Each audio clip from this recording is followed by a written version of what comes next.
A businessman from Queens had been saving for years to get something he'd been dreaming of since childhood, a particular wristwatch, which cost just over $20,000. However, mere days after getting his hands on the pricey accessory, he noticed a small defect on the edge of the watch case. It was a small metal nub, an imperfection that he could have sworn wasn't there when he first bought it. After all, he paid 20 grand for the thing. Surely he'd notice if something was wrong with it when he first picked it up. He brought the watch to the official service center out on 5th Avenue that Friday evening. They'd check the watch out and have it back to him by Monday, good as new. You don't buy a watch like this if you expect anything less than the very best. The businessman's watch was stored in a secure vault with several hundred others as it awaited repair from a highly trained technician. What happened next would be considered unbelievable if it hadn't all been caught on the security camera.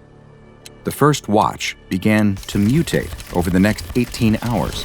It shattered into a twisted mass of glass and metal cogs, its hands shooting out in every direction, as 4 legs and a metal eye grew out of the resulting mass. This spider-like creature then skittered across every single other watch in the storage vault, and within another 18 hours, they mutated too, until the room was positively alive with tiny metal creatures. Meanwhile, over at Site 19, a guard began to notice that his standard-issue Foundation handgun was unusually uncomfortable to hold. Perhaps he was developing a nerve issue or carpal tunnel syndrome. It's not that uncommon in the profession. But no, it was actually the strange metal nub forming on his pistol's grip. He had no idea that, inside the gun, a bizarre transformation was beginning to take place. And within 3 days of the nub first appearing on the handgun, it underwent a remarkable metamorphosis. Much like the watches, the gun mutated, growing 4 legs and an eye, and began running through Site 19, causing chaos. The gun began firing with reckless abandon, sending bullets ricocheting off the walls and injuring Dr. Jack Bright and Dr. Sophia Light as they attempted to disable the rogue pistol. It was able to fire in a sustained fashion for over a solid minute before stopping to synthesize new bullets through unknown means. Eventually, the weapon was captured and subsequently destroyed for presenting an active danger to SCP Foundation personnel.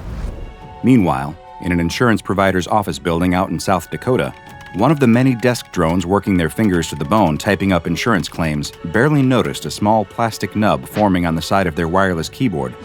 It remained this way for a relatively uneventful 6 days, before finally undergoing a complete transformation.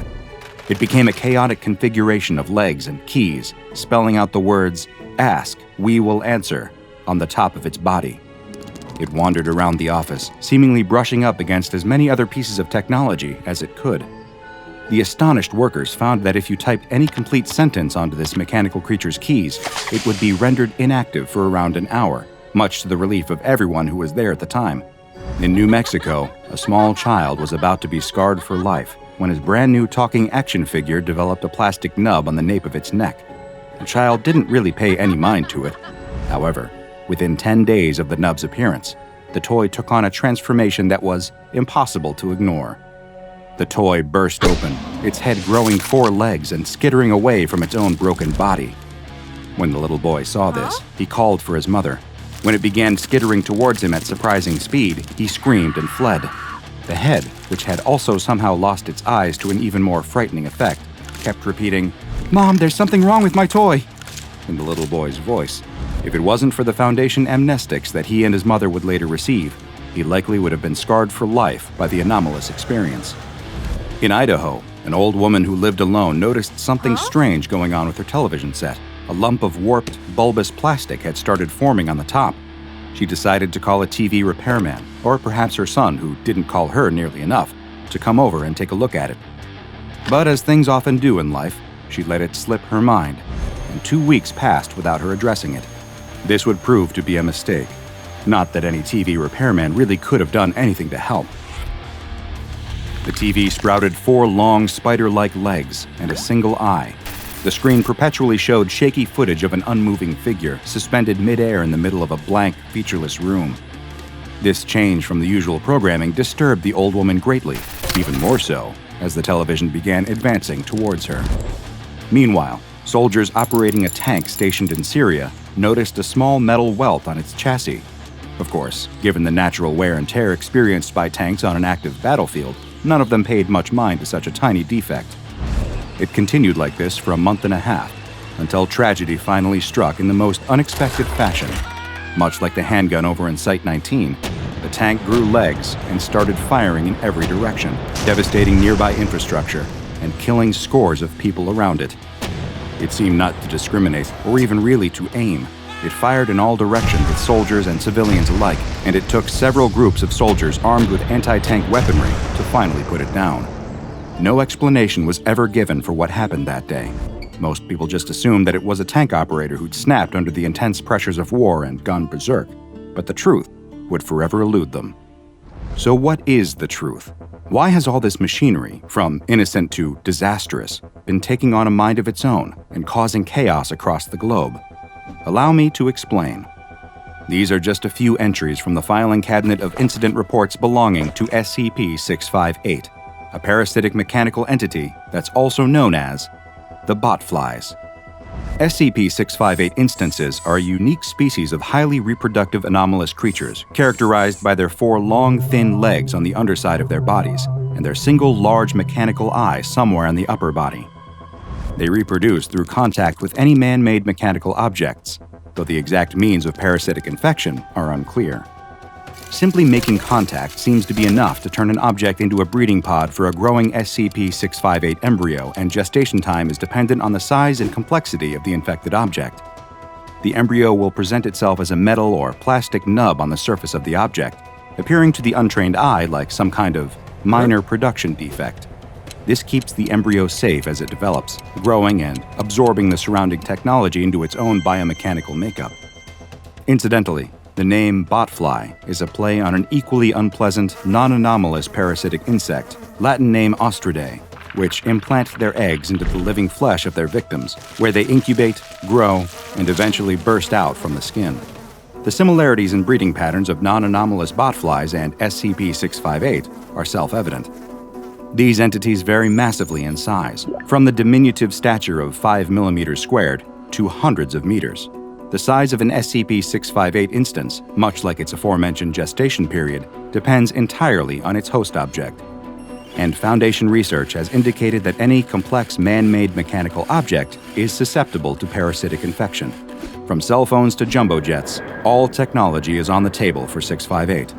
And as indicated through the eyewitness accounts in the case files, the appearance of the individual SCP-658 instances are reflective of whatever technology incubated them. This influence of the host technology also appears to extend to SCP-658 behavior, with more benign objects like phones or wristwatches becoming equally benign creatures, and weapons such as firearms or combat-ready vehicles taking on a more aggressive nature. Given that the U.S. military alone has thousands of vehicles and even more firearms, there are naturally some concerns about what would happen if ever an SCP-658 outbreak got out of control at a military base. Thanks to the extreme proliferation of and dependence on technology in our modern era, a large-scale containment breach of SCP-658 could lead to a catastrophic exponential population boom. The SCP Foundation is keeping an extremely close eye on any signs of SCP-658 activity, especially in technologically advanced cities and other densely populated locations. Research has proven that these creatures are capable of manifesting adaptations that increase their reproductive ability even further. For example, during one test, it was proven that one SCP-658 instance was capable of impregnating another. The result was it transforming into a creature with 8 legs and 2 eyes that was capable of impregnating any objects they touched with 2 embryos, rather than the typical single embryo. While senior researchers deemed it unwise to see exactly how far these 658 interbreeding experiments could go, it stands to reason that it could also be subjected to an exponential increase. One hypermutated 658 instance could be capable of mass impregnating larger pieces of technology with hundreds, if not thousands, of embryos. You can see how these often tiny and seemingly harmless creatures could quickly become a big problem for all of us. Picture every vehicle: cars, trucks, motorcycles, scooters, ATVs, vans, Humvees, tanks, planes, helicopters, speedboats, yachts, cruise ships, battleships, all becoming hypermutated SCP-658 instances.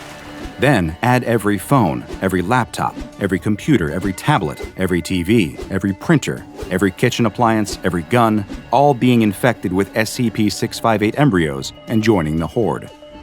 Given how much all of us, including the SCP Foundation, rely on this technology and so much more in our work and daily lives, it's clear how the uncontrolled proliferation of SCP-658 would completely alter the world as we know it.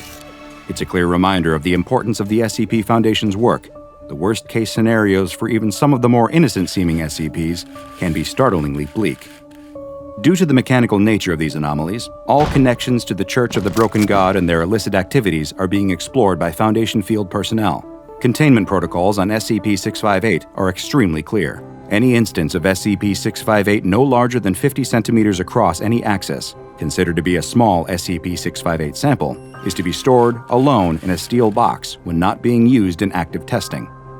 Special containment procedures specify that the box must be kept closed through low-tech means, and we mean a true return to basics here. String or duct tape are the preferred methods of keeping them under lock and key, or, as some researchers prefer, weighing down the lid with heavy books. Anything with a more complex locking mechanism is capable of being impregnated by SCP-658, completely negating containment. Any 658 samples larger than 50 centimeters are to be destroyed as soon as possible after being apprehended by Foundation personnel. This destroy on-site order is also applicable for any technology infected by SCP-658 outside of intentional testing scenarios.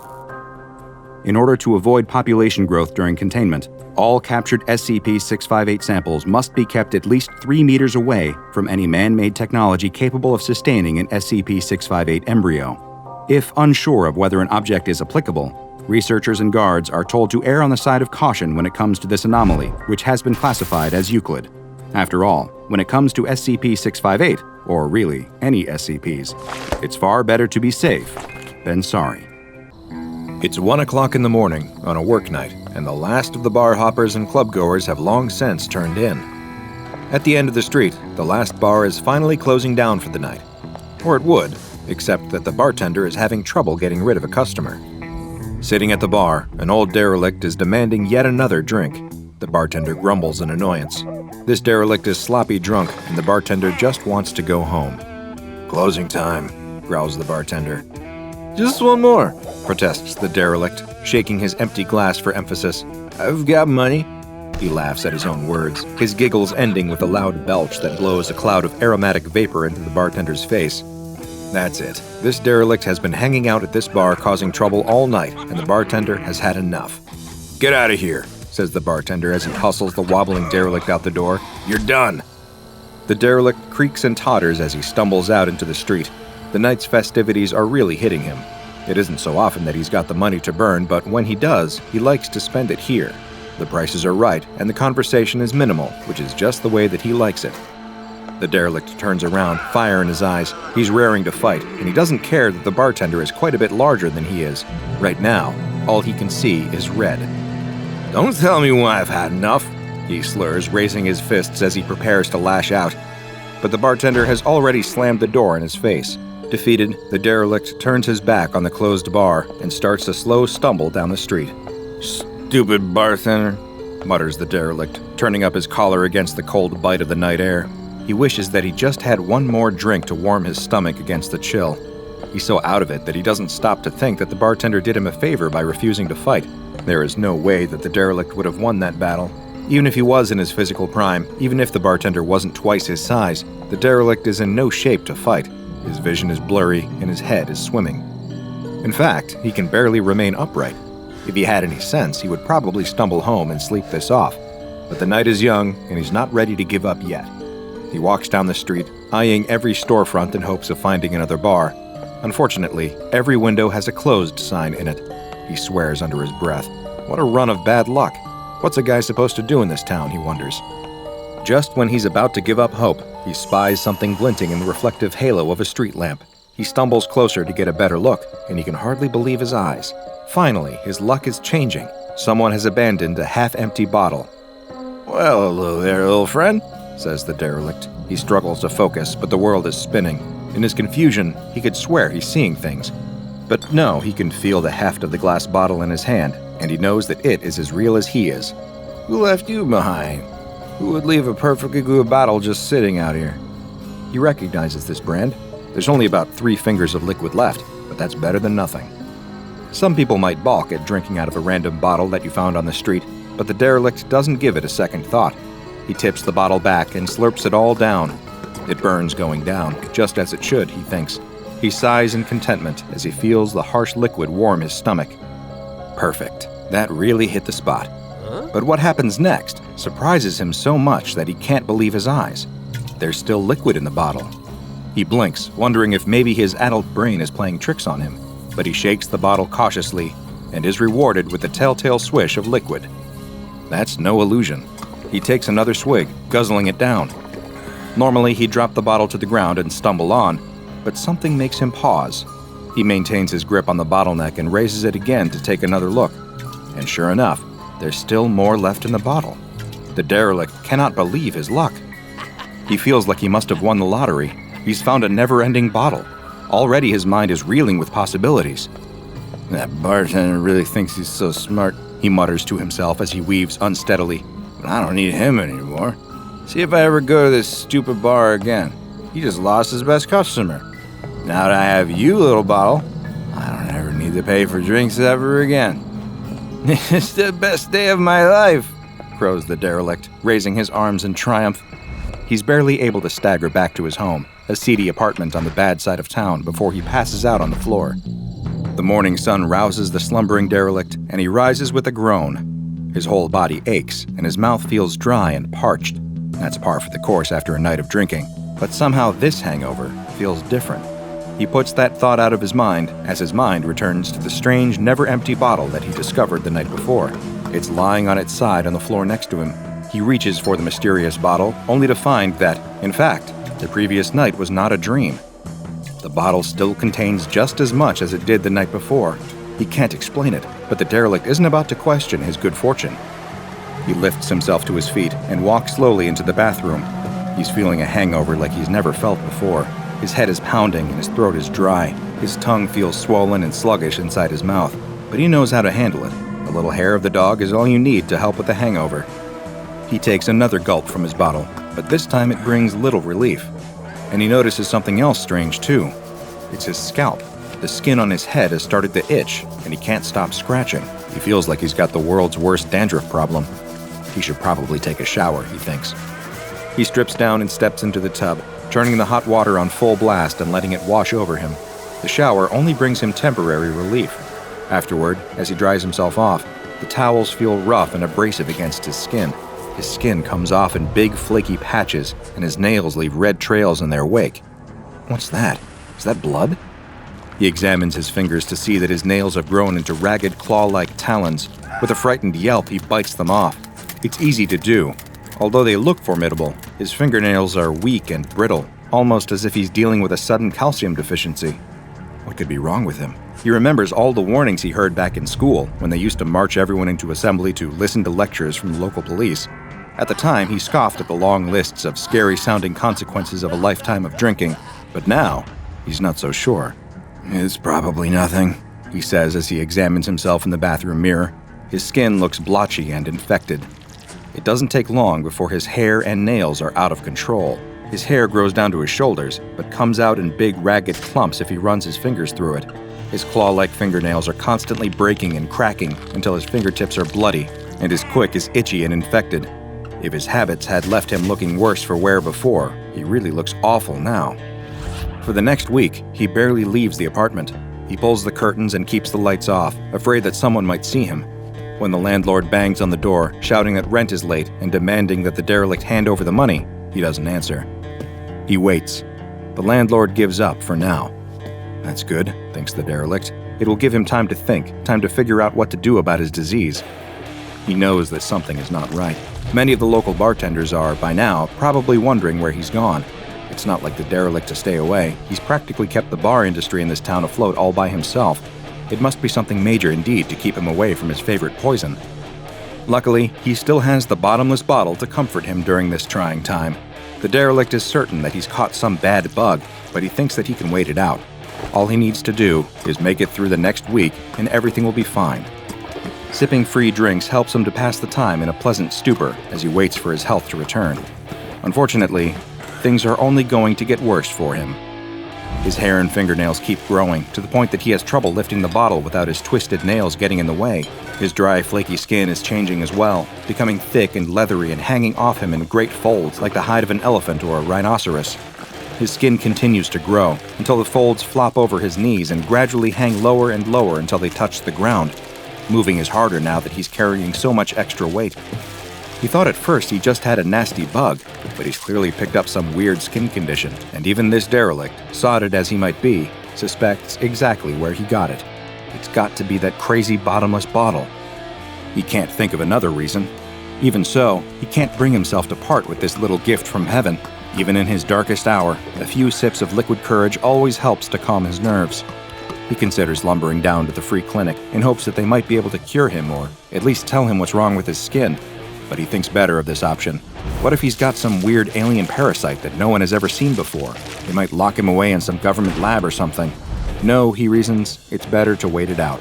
He'll sleep it off, swear off the sauce for a little while, and maybe it'll pass. In desperation, the derelict drags himself across the floor, hoping to at least find some solace away from human contact. He locks himself into his bedroom while he's still able to manipulate the lock on his door.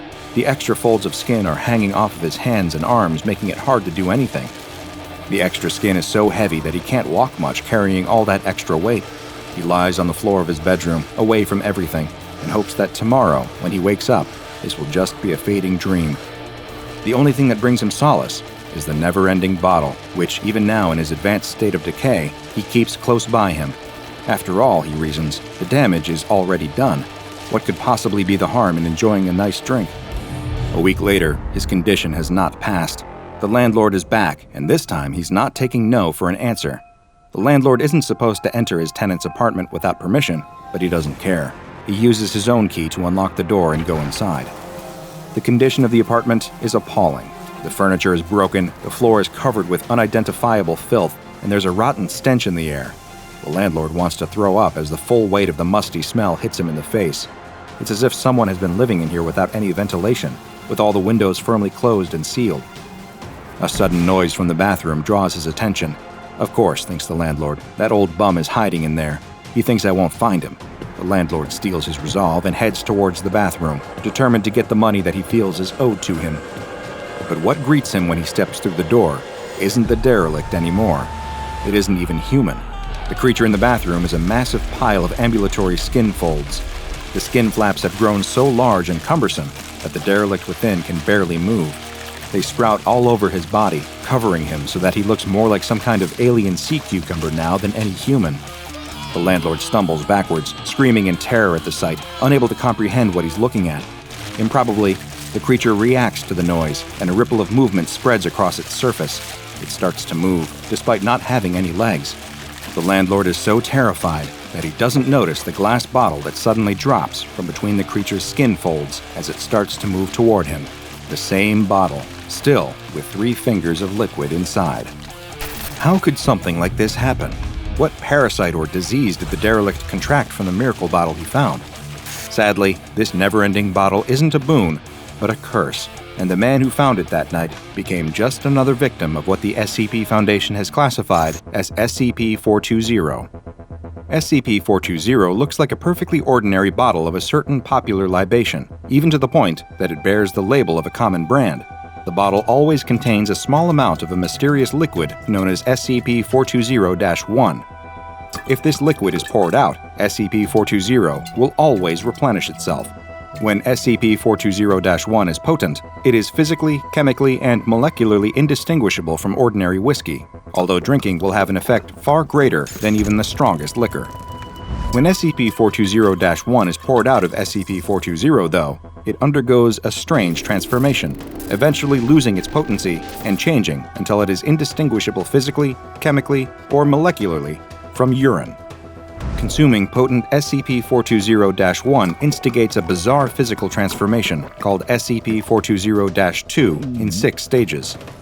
In Stage 1, beginning 12 hours after consumption, the subject will start to have difficulty speaking, resulting in slurred speech that is not consistent with normal alcohol inebriation.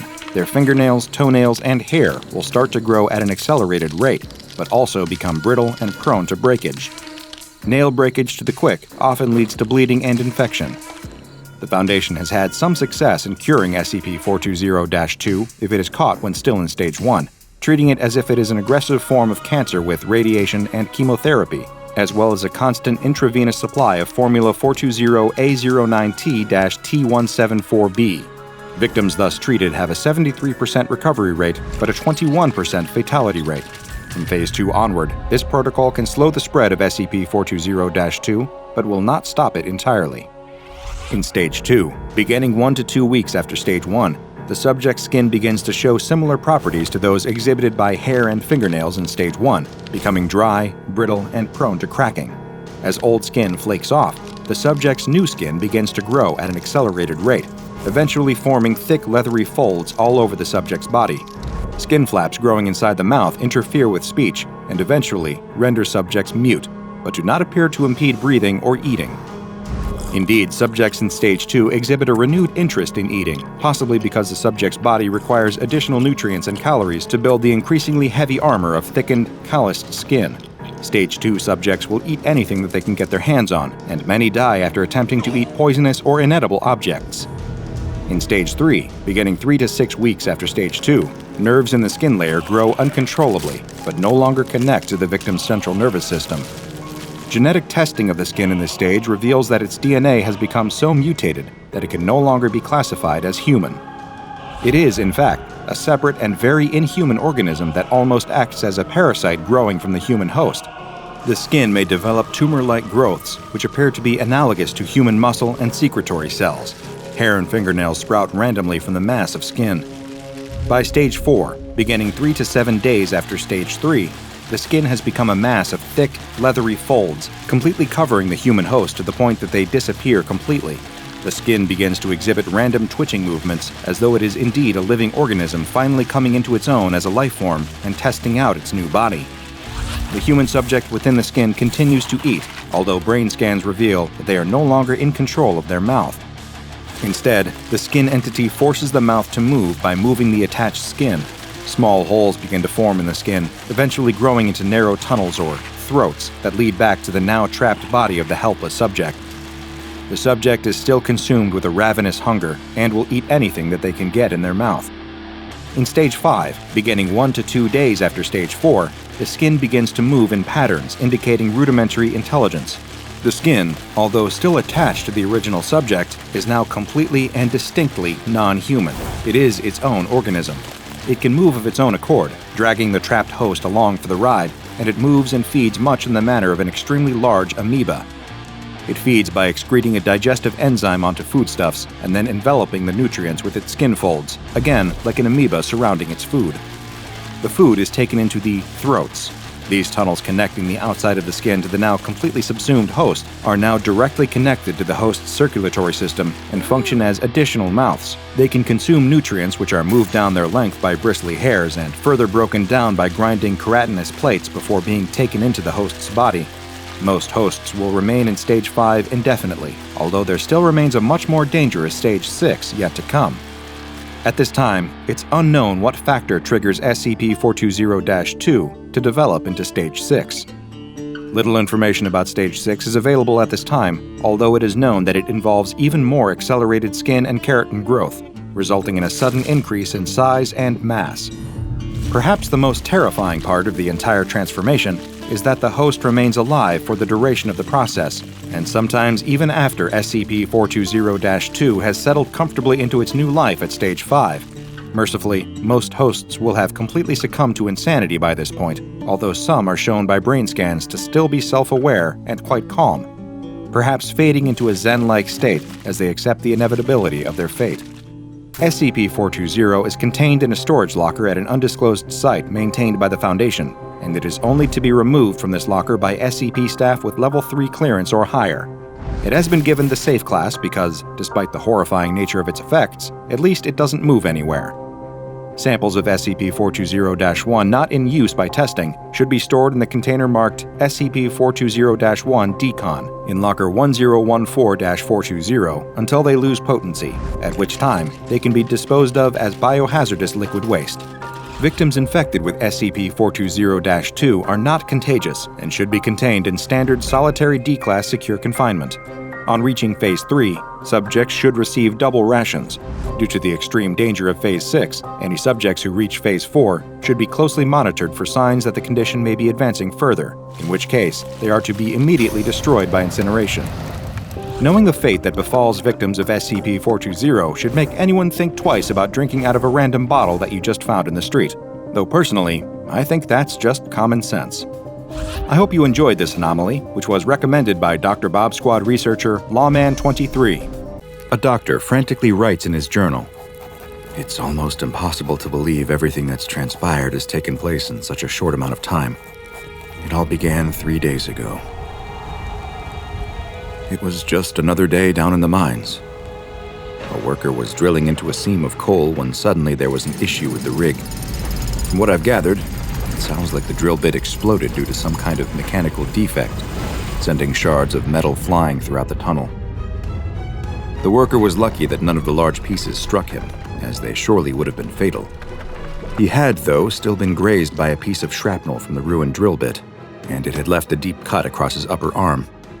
Other miners who were working nearby heard the commotion and quickly came to his aid. They applied a tourniquet to stem the flow of blood and helped him to the mineshaft elevator for the long ride to the surface. Once they reached the safety of daylight, they brought the injured man to the on-site medical clinic, where I was on duty at the time. I cleaned the wound since there was a substantial amount of coal dust that had gotten inside, before suturing and bandaging it. The miner was sent to his bunkhouse to recover, and I thought that would be the end of it. Of course, it was only the beginning. Roughly 24 hours later, the same miner presented himself to me once again.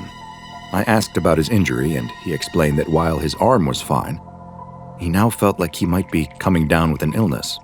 His symptoms included a runny nose, a cough, and body aches, so my assumption was that he'd simply had some bad luck and caught a cold that just so happened to coincide with being injured on the job. I sent him to his bunk once again, telling him that he wouldn't be able to work and should instead use the day to rest and recover. The next day, I was once again in the clinic when my phone rang. It wasn't the sick miner, but instead his supervisor. The miner hadn't shown up for his shift that morning, and he asked for me to go check on him since he knew he hadn't been feeling well.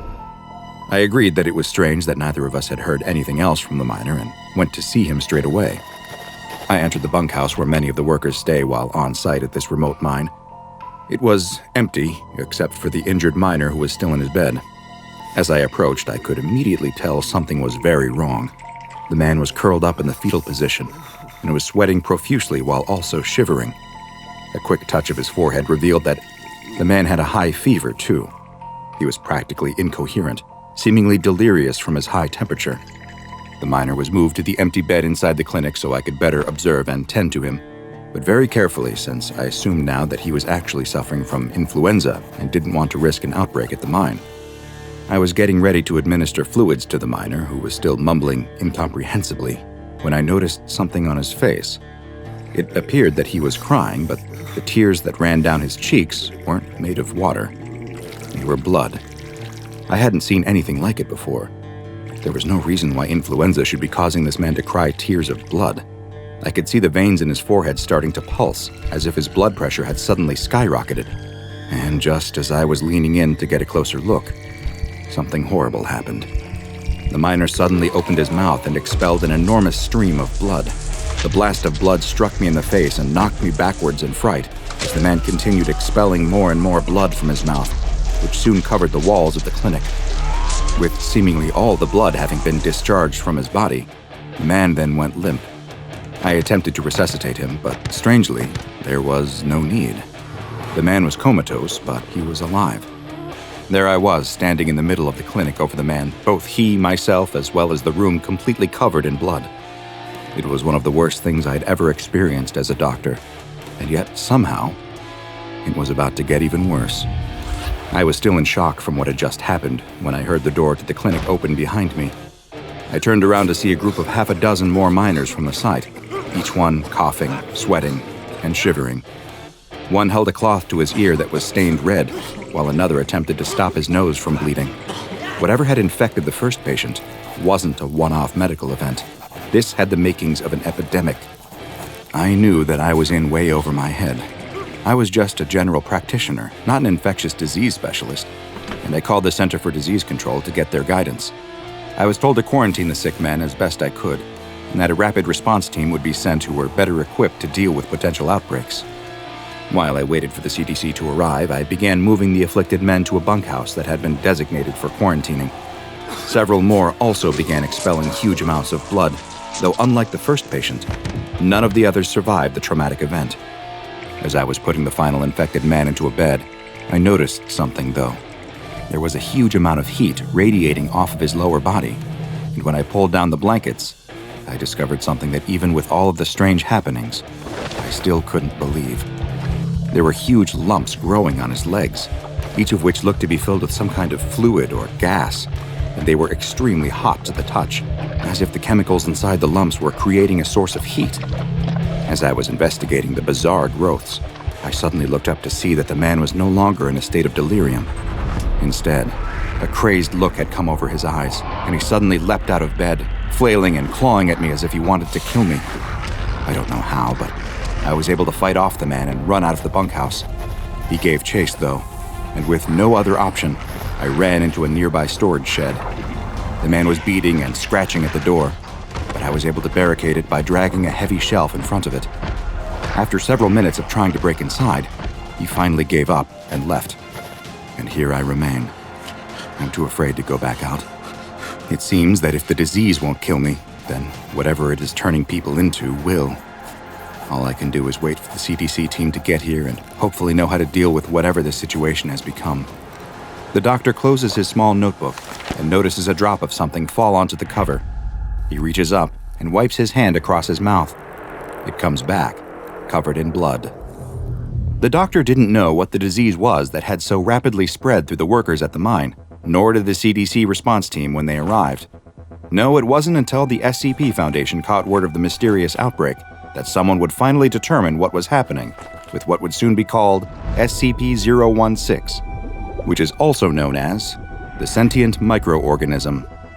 SCP-016 is a blood-borne pathogen that was first discovered after a worker at a remote mine was injured while drilling into a coal seam deep beneath the earth. It is theorized that coal dust entered the wound, dust which perhaps carried dormant spores of what would become SCP-016. Over the next several days, all of the remaining employees at the mine were infected, as was the CDC crisis team that was sent to the mine to investigate the outbreak of what was potentially an undiscovered pathogen. Following the CDC's inability to deal with the disease, the SCP Foundation took over the site and quickly terminated all affected personnel in order to prevent further spread. The first infected person, Patient 0, was taken into Foundation custody for further investigation, and the mine shaft itself was collapsed by an explosive device in order to seal it off. After studying Patient 0, the Foundation learned a great deal about just what they were dealing with. What they found was that SCP-016 has an incubation period that can vary wildly from just 24 hours to as long as 2 years, with the length appearing to be dependent on the number of other potential human hosts in the immediate area. Once symptoms begin to present in an individual, they will at first look to be quite similar to the common cold.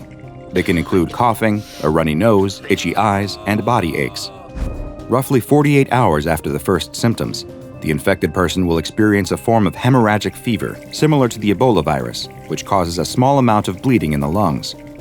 This leads to the infected blood becoming aspirated, most likely in order to better spread through the air. The third stage of the disease leads to the host crashing and bleeding out as they start to bleed profusely from multiple body orifices, including the nose, tear ducts, mouth, and even through the pores of their skin. Their blood pressure will also skyrocket during this final stage, and in some cases have vomited blood as far as 5 meters.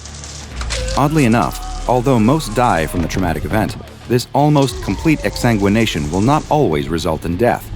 Sometimes, following the removal of almost all blood from the body, the patient will somehow survive, and the pathogen inside their body will return to its dormant phase once again, before eventually repeating the process. But SCP-016 is more than just a rapid and often deadly bloodborne disease, as you will soon see. As SCP researchers studied the disease, what they discovered was that it had a very strange property that sets it apart from other hemorrhagic fevers like Ebola and the Marburg virus.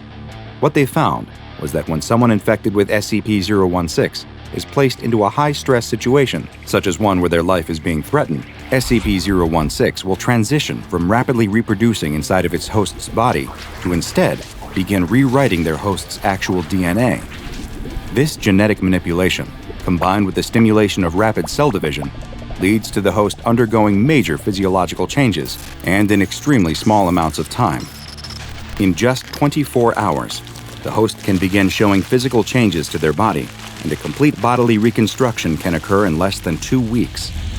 Most of the hosts who begin to undergo physical changes will not survive the process, due to how heavily the transformation stresses the body, but those that do will be changed in more than just physical ways.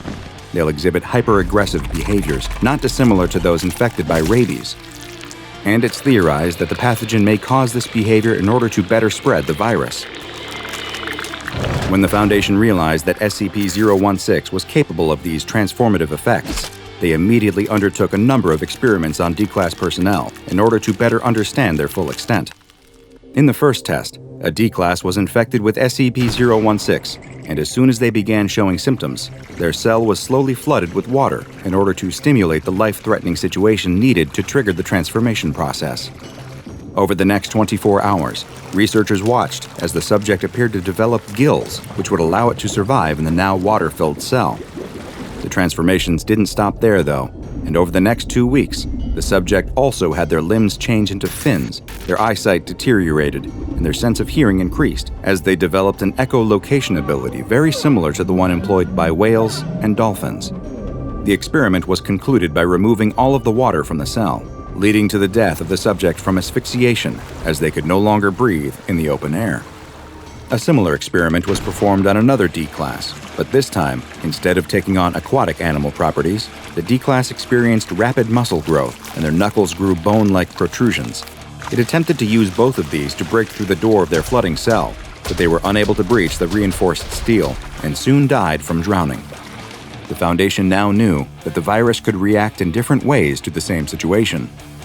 The same experiment was run a third time, but in this instance, the infected D-Class exhibited an entirely different means of trying to escape.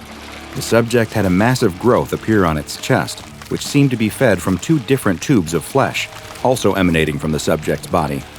Fearing what it planned to do, the Foundation ended the experiment early and terminated the subject. An autopsy revealed that the growth was actually a hollow chamber that was being fed by the tubes with oxygen and acetylene gas, which when combined in sufficient amounts would cause a massive combustion event. In other words, SCP-016 was turning the subject into a living bomb. Moving on from flooded cell tests, the researchers next left the D-Class inside of a room with no stressing elements, and instead told them to focus on growing a pair of wings. Without any reason to begin the transformation process, SCP-016 went through its normal stages, and the subject died from blood loss without any other changes occurring. In the final test, a D-Class was placed inside of an acrylic box that was suspended over a mine shaft, with a timer attached indicating the time when the bottom of the box would open and drop the D-Class into the 1,000-foot deep shaft. This D-Class was also told to focus on growing wings that would allow them to survive the plunge. The subject began to transform over the next 24 hours, but rather than grow wings, they instead developed a tentacle-like appendage on their arm that was capable of producing silk, similar to a spider's spinneret. They used the silk-producing organ to secure themselves to the box, showing that subjects did not appear to be able to control the way in which SCP-016 would alter their bodies. This experiment concluded when the timer reached 0, and the bomb attached to it detonated, as had been the plan all along. Following this last test, SCP-016 samples were placed into containment, and access to the sample for experimental purposes is only allowed with prior authorization from Level 4 or 05 personnel, with full documentation of the proposed experiment required beforehand. Failure to follow any of these procedures will lead to the offending personnel being reassigned to D-Class duty or terminated. SCP-016 has been classified as Keter, and the only existing sample is kept in a petri dish which is under extreme lockdown inside of a 5 by 5 by 5 meter room. where the temperature is kept below 0 degrees Celsius at all times. Should an outbreak of SCP-016 occur, all infected personnel are to be immediately terminated on site, and if the infection cannot be contained within 48 hours, then the on-site nuclear device is to be detonated prior to any additional personnel being evacuated. While the containment procedures may sound callous, unfortunately, when it comes to anomalous pathogens as dangerous as SCP-016, no chances can be taken. Faces flush, palms sweat, hearts race, butterflies flutter their way through stomachs, all at the mere sight of that one special person. There's nothing in the world quite like that first blush of young love. It's a powerful feeling, the sort of feeling that makes kids write flowery poems and stuff them into lockers, that makes teenagers get a part-time job, all so that they can buy 2 movie tickets and all the concessions their date desires. And on this particular Friday night, one young man is cooking a full dinner for the first time in an attempt to impress his new girlfriend. Well, she's not just his new girlfriend. She's his first girlfriend, the girl he's loved since they were little kids running through sprinklers together. He got up the courage to confess his feelings and ask her out, and much to his delighted surprise, she said yes. His parents are out of town for the weekend, and it's the perfect time to have her over. So now, with his mom's recipe book in hand and determination in his heart, he's giving fettuccine Alfredo his best shot. Suddenly, he hears the doorbell ring. She's here. She's early. He throws the cookbook onto the counter and rushes to the door. He opens it and finds his date standing there wearing a new dress. She looks beautiful, and his heart leaps into his throat at the sight. He stammers, barely able to get the words out. Then, the smoke alarm begins to screech from the kitchen. The pasta! He sprints to the kitchen, but it's too late. It's all gone up in smoke, and the promise of a perfect date with it. He turns to apologize, but she just laughs. Not in a mocking way, but like the disaster is just a private joke the two of them can share. In 30 minutes or less, the two young lovers are splitting a pizza, and the night is saved. The conversation slows to a lull, and they just look at each other. This is the moment, the sort of moment people write songs about. It's now or never. He leans in, she closes her eyes, he closes his. Their lips touch, and he swears that he can see fireworks. Wait, that's not in his imagination. He opens his eyes just in time to see a bright light, the brightest light he's ever seen, flood the room. With it comes a searing pain, ripping through his body, causing him to cry out. Then, when the light fades, and the pain with it, he is sitting there, alone. The girl is gone, and all that remains is the dress she was wearing, crumpled in a heap on the floor. For a moment, the young man just sits there, staring at the place where his first love once sat. Then, the panic hits, overwhelming his senses. He grabs his phone and dials 911. When the operator answers, he struggles to explain exactly what happened. 1 minute, his girlfriend was sitting there. The next, she was just gone. As he sputters and sobs his way through the story, the operator gets the gist of it. There's a girl who's gone missing. An hour later, the police come knocking on his door. He tells them the same story, wiping the tears from his eyes as he recounts the impossible flash of light that stole her away. They take some notes, exchange a few raised eyebrows. They're going to talk to the girl's parents to see if anyone knows what could have happened. As they talk, they take notice of the girl's dress, abandoned on the floor. They ask to take it with them, and then they leave. The next day, the police come back, and instead of bringing any answers, they tell the young man he has a right to remain silent. Anything he says can be used against him in a court of law. As the cops lead him into the police car parked outside, he demands to know what is going on. He's being arrested, one officer explains, on suspicion of homicide. What? They think he killed her? That's impossible. He tries to tell them how he would never hurt her, how he loves her and wants them to find out what happened to her. But they won't listen. They drive him to the station, toss him in a holding cell, and let him use his one phone call to tell his parents what happened. They're going to drive back as fast as they can to call a lawyer to do something.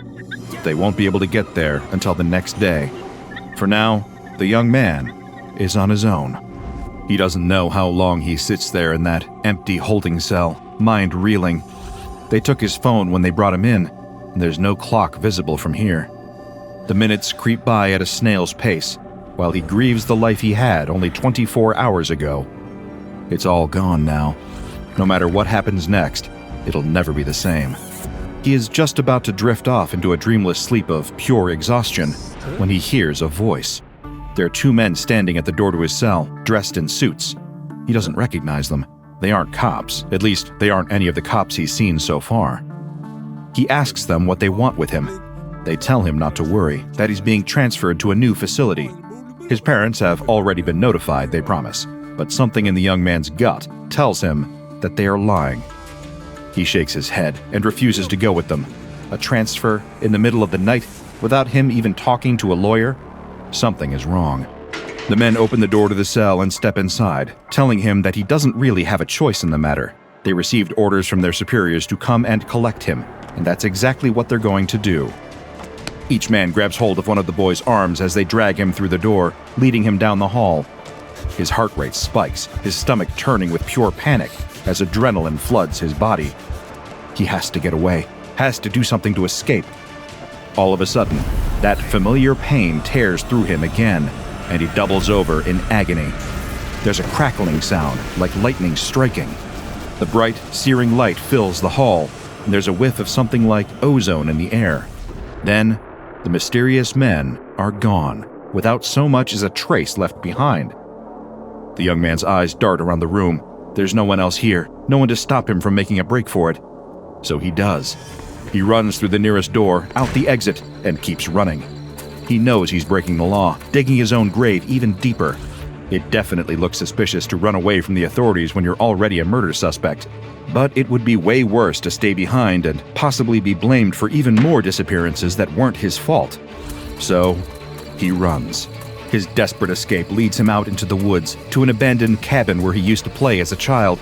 He can hide out in here, at least for a while. What comes next? He doesn't know yet, and tries to put the thought out of his mind. Focus on making it through the night first, he tells himself, then worry about the future. As his breathing slows, the adrenaline fading from his body, he feels a heaviness overtake him. He's exhausted, more exhausted than he's ever been in his life. He slumps against the wall, then to the ground, letting the fatigue take him. Nothing else to do. Might as well get some sleep. When the young man wakes up, he's in an unfamiliar room. Not the cabin, not the jail cell, and certainly not his bedroom at home. There are fluorescent lights overhead and stark, white walls all around him. He's lying in what appears to be a hospital bed. He goes to sit up and realizes that he's been strapped down. As he begins to panic, a doctor approaches him. Or he thinks the man must be a doctor. He's wearing a white coat, carrying a clipboard. The man speaks in a pleasant, friendly tone, with just the slightest hint of clinical distance behind it.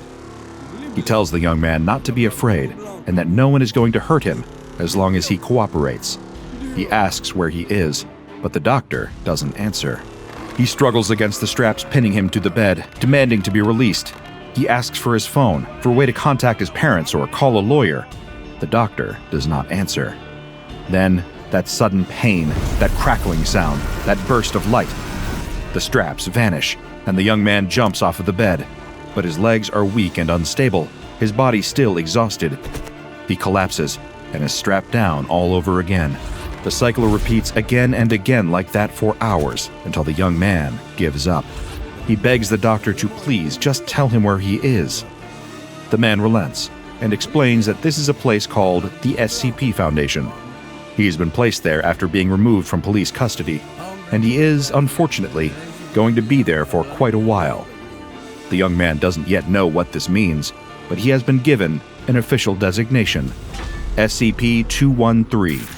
SCP-213 is an adolescent human male about 1.5 meters tall and weighing around 95 kilograms. SCP-213's most anomalous trait is his ability to forcefully sever the bonds between the atoms in any solid or semi-solid matter that he comes into physical contact with.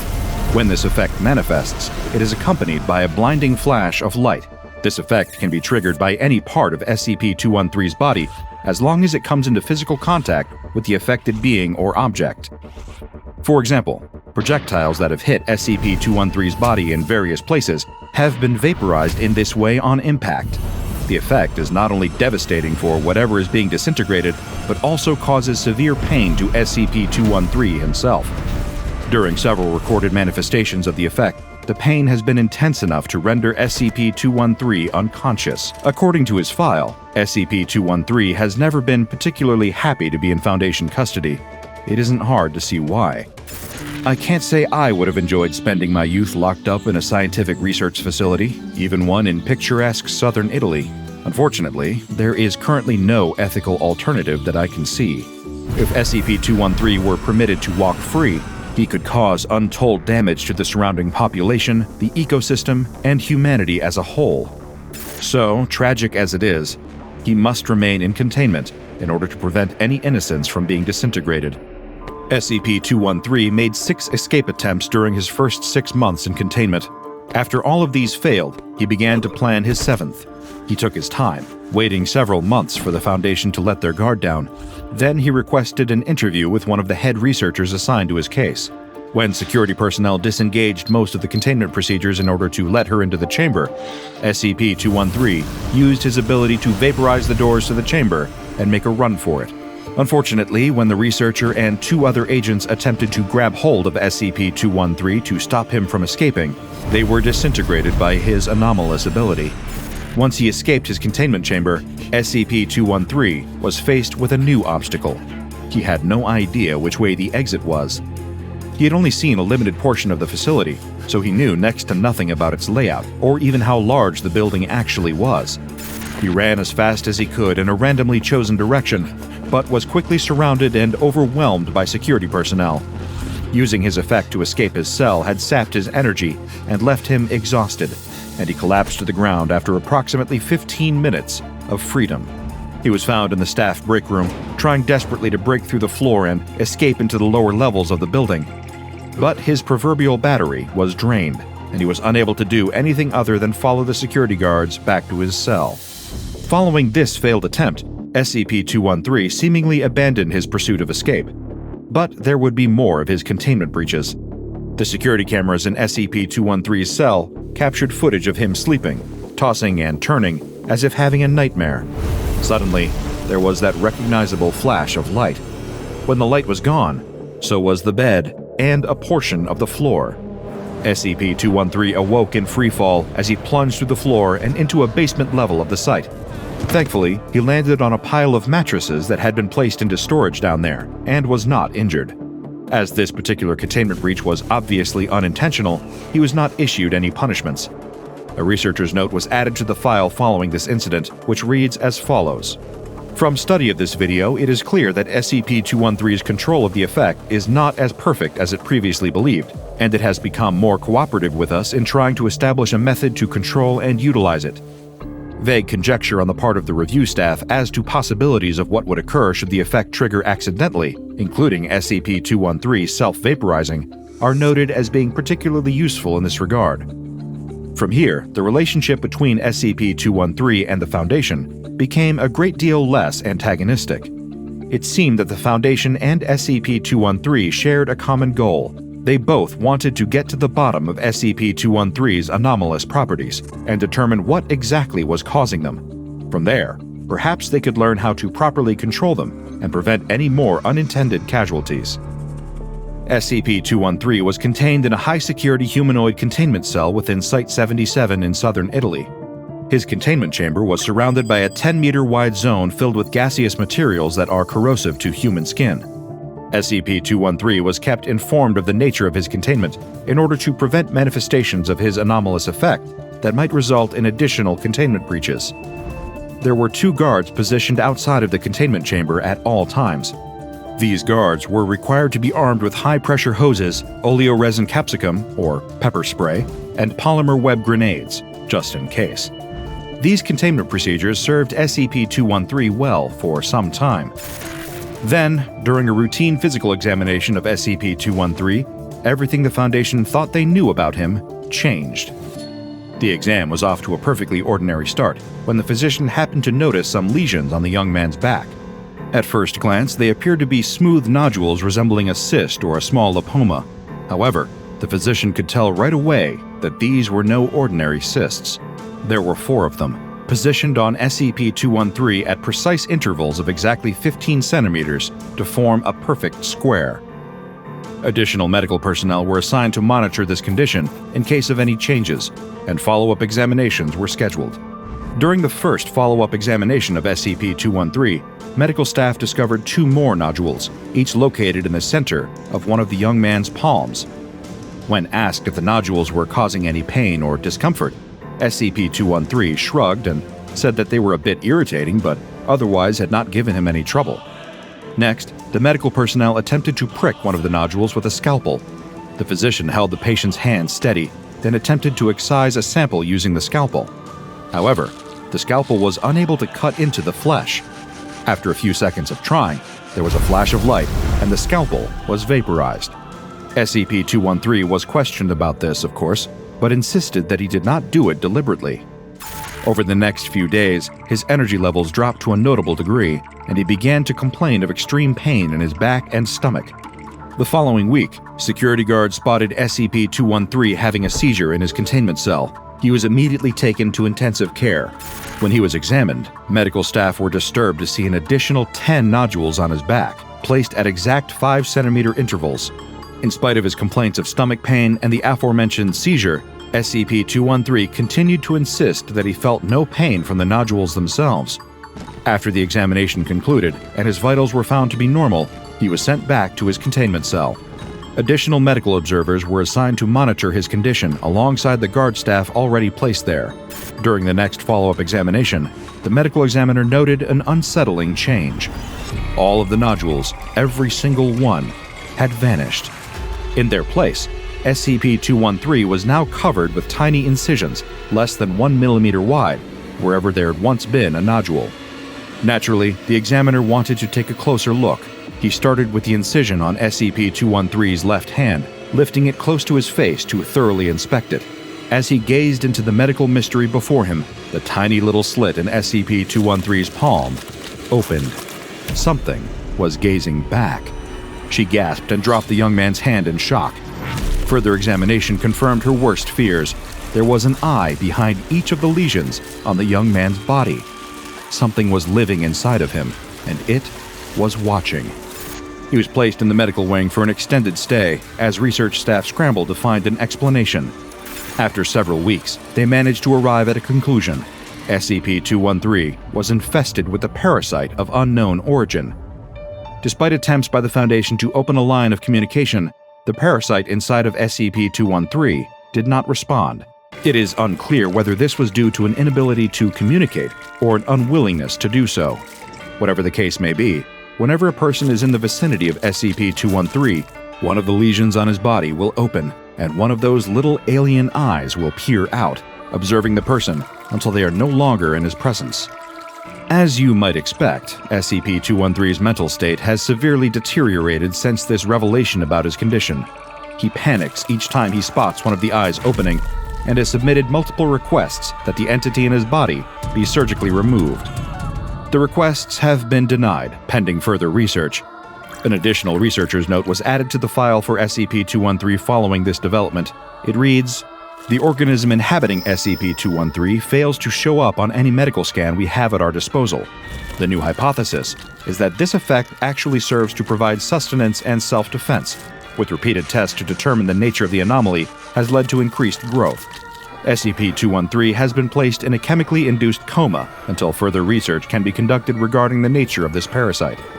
Containment procedures slated for major revision." I feel a great deal of sympathy for SCP-213. The poor fellow has not had the best lot in life, has he? He accidentally vaporized his first love, was taken into custody by a mysterious secret organization, and now has been placed into a coma for the foreseeable future. All because of something he never chose, something he never had control over. Some entity with atom-splitting levels of power needed to hitch a ride and chose his body as the vehicle of choice. Where did it come from? What does it want? Will a normal life ever be possible for SCP-213? Right now, only the parasite knows. And it doesn't seem to feel like talking. A truck pulls up in front of a quiet suburban home. The faded sign on the truck's flank reads, Exterminator. It's not the most glamorous job, but hey, someone's got to do it. In all his years of extermination work, this exterminator has seen it all. Ants, termites, rats, but he's never taken a job that he couldn't handle. As he looks out at this sprawling suburban home, he can't help but notice the nicely manicured lawn and the beautifully sculpted topiaries. The trash cans are neatly stacked on the curb, ready for pickup. It doesn't look like the sort of home that would have a vermin problem. But then again, this exterminator knows better than anyone that looks can be deceiving.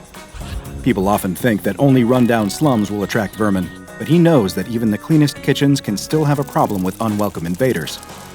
He jumps from his truck and walks up to the front door, carrying his equipment on his back and a clipboard in his hands.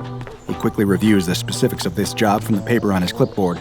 A woman called his company complaining about a major cockroach infestation, demanding that they send someone right away. He remembers that she sounded downright frantic on the phone, much more agitated than you would expect from a little cockroach problem. Then again, he thinks some people just really don't like bugs. He rings the doorbell and waits. A crabby-looking old woman answers the door. "It's about time that you got here," she snaps. "There's a huge cockroach infestation in the basement, hundreds of them. I want you to go down there and do something about it." "Absolutely, ma'am," says the exterminator politely. Part of his job is assuaging frantic customers. He's used to this sort of thing. So many homeowners are absolutely terrified of insects that they fall to pieces at the sight of a spider or a cockroach. He's accustomed to dealing with all manner of creepy crawlies, so he's not at all worried. He's sure this will be an easy job. "You're in good hands with us. We'll kill those roaches dead," he says, recalling the company slogan that he's required to repeat. "They're in the basement," says the old woman. "I've tried to kill them, but there's too many of them, and they're too fast. I'm way too old to be running after a bunch of bugs. It tires these old bones out. I was down there with a spray can myself, but I just keep getting too tired to keep it up. It's almost like those bugs were making me sleepy."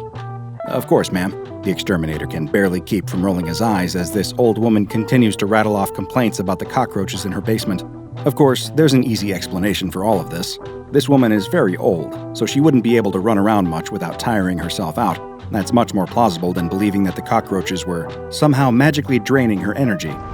But again, he's used to listening to all sorts of crazy stories from frightened clients, so he doesn't give it much thought.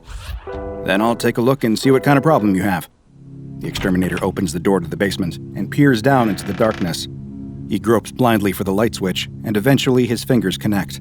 He flips the switch, and a bare light bulb hanging from the ceiling flickers on. The stairs leading down into the depths of the basement are warped and rickety. He makes a mental note to watch his step as he descends. The boards ominously creak under his feet. The basement is filled with junk, all the accumulated debris of the owner's whole life. He sees piles of cardboard boxes overflowing with old books and raggedy clothes. Paint cans are stacked in the corner in defiance of any pretensions to fire safety. The boiler rattles and wheezes. It sounds like it might need to be replaced fairly soon. The air smells damp and musty, and he wonders if the old woman has ever cleaned this basement. Looking at this mess, it's no wonder that she would have a problem with cockroaches. The exterminator can't help but think about how messy and decrepit this cellar looks compared to the immaculate facade of the house outside. The exterminator pulls out his flashlight and flicks it on. He aims it into the corners, hoping to see some evidence of this insect invasion. He sees nothing. The old woman described a basement infested with hordes of insects, yet he doesn't see a single one. He stifles a yawn. Why does he feel so sleepy? This job must be more draining than he thought, because he's already feeling spent. Could it be that the old woman was right? Is there something in the basement that is making him sleepy? Could it be something about those cockroaches that she blames? No, that's just ridiculous. He knows enough about cockroaches to know that can't be the case, and he's not about to start believing fantasies now. He's a rational guy. He knows that you can't lose your head and expect to do well in this line of work. Besides, he reminds himself, he still hasn't actually seen any evidence of a cockroach problem at all. He continues to poke around the basement and still finds nothing. He frowns. This is really concerning. First of all, he doesn't relish the idea of explaining to the old woman upstairs that she doesn't actually have a cockroach problem at all. She's probably not going to take kindly to him telling her that she's delusional. But also, he was hoping that this would be a big job. If he can't find any bugs, he won't be able to justify charging the old woman for this visit. What a waste of his time. Suddenly, he catches movement out of the corner of his eye. He spins around, aiming his flashlight into the corner, just quick enough to see something scuttle through a crack in the wall. Did he imagine that? No, he tells himself. He definitely saw something. Great. He approaches the corner, his spirits suddenly buoyed again. He's happy that he'll actually have something to report to his upstairs client. Maybe he'll find a whole nest in that crack. That would be great. He could justify recommending a full house fumigation then, and that would bring some much-needed cash into the business. He narrows his eyes and peers closer. Even with his flashlight beam trained on the crack, it's so dark in the basement that it's hard to see. He can see the wooden boards of the house's superstructure through the flaking paint on the wall, and if he squints just right, he thinks he can just see something squirming right there between the boards. Whatever it is, it stops moving when his flashlight beam washes over it. That's very unusual. He knows from experience that when you turn over a rock, bugs will always race for cover. They aren't smart enough to play dead, yet that's exactly what it looks like this insect is doing. He rubs his eyes with his free hand, trying to blink away his sudden sleepiness. He's feeling even drowsier than before, but he really needs to finish this job. He moves in closer, and the cockroach decides to make a break for it. The insect skitters away, desperately trying to worm its little gray body between the boards to escape. The exterminator moves fast. He pulls a pair of tweezers from his pocket and pinches them closed on the squirming insect's abdomen before it can wriggle away. He holds it up close to his nose so that he can get a better look at his prey. The exterminator laughs. He's seen every kind of insect in his time, and he can recognize a cockroach when he sees it. This is no cockroach.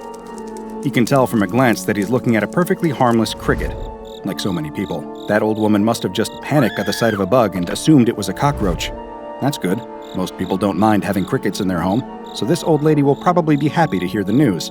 Then again, is it a cricket? When he looks closer, he sees that it's got some unusual features. There are strange barbed hooks visible on the underside of its abdomen, sharp enough that even an experienced exterminator like him thinks better of holding this thing too close to his face. Are those stingers? Could this bug be poisonous? And even stranger, if he looks closer, he thinks he might even see metal wires protruding from its exoskeleton. The exterminator yawns again, rubbing his eyes. He suddenly feels so sleepy. What's wrong with him? Did he not get enough sleep last night? I should have had a second cup of coffee this morning, he tells himself. Why can't I keep focused? His words trail off as, all at once, sleep overtakes him.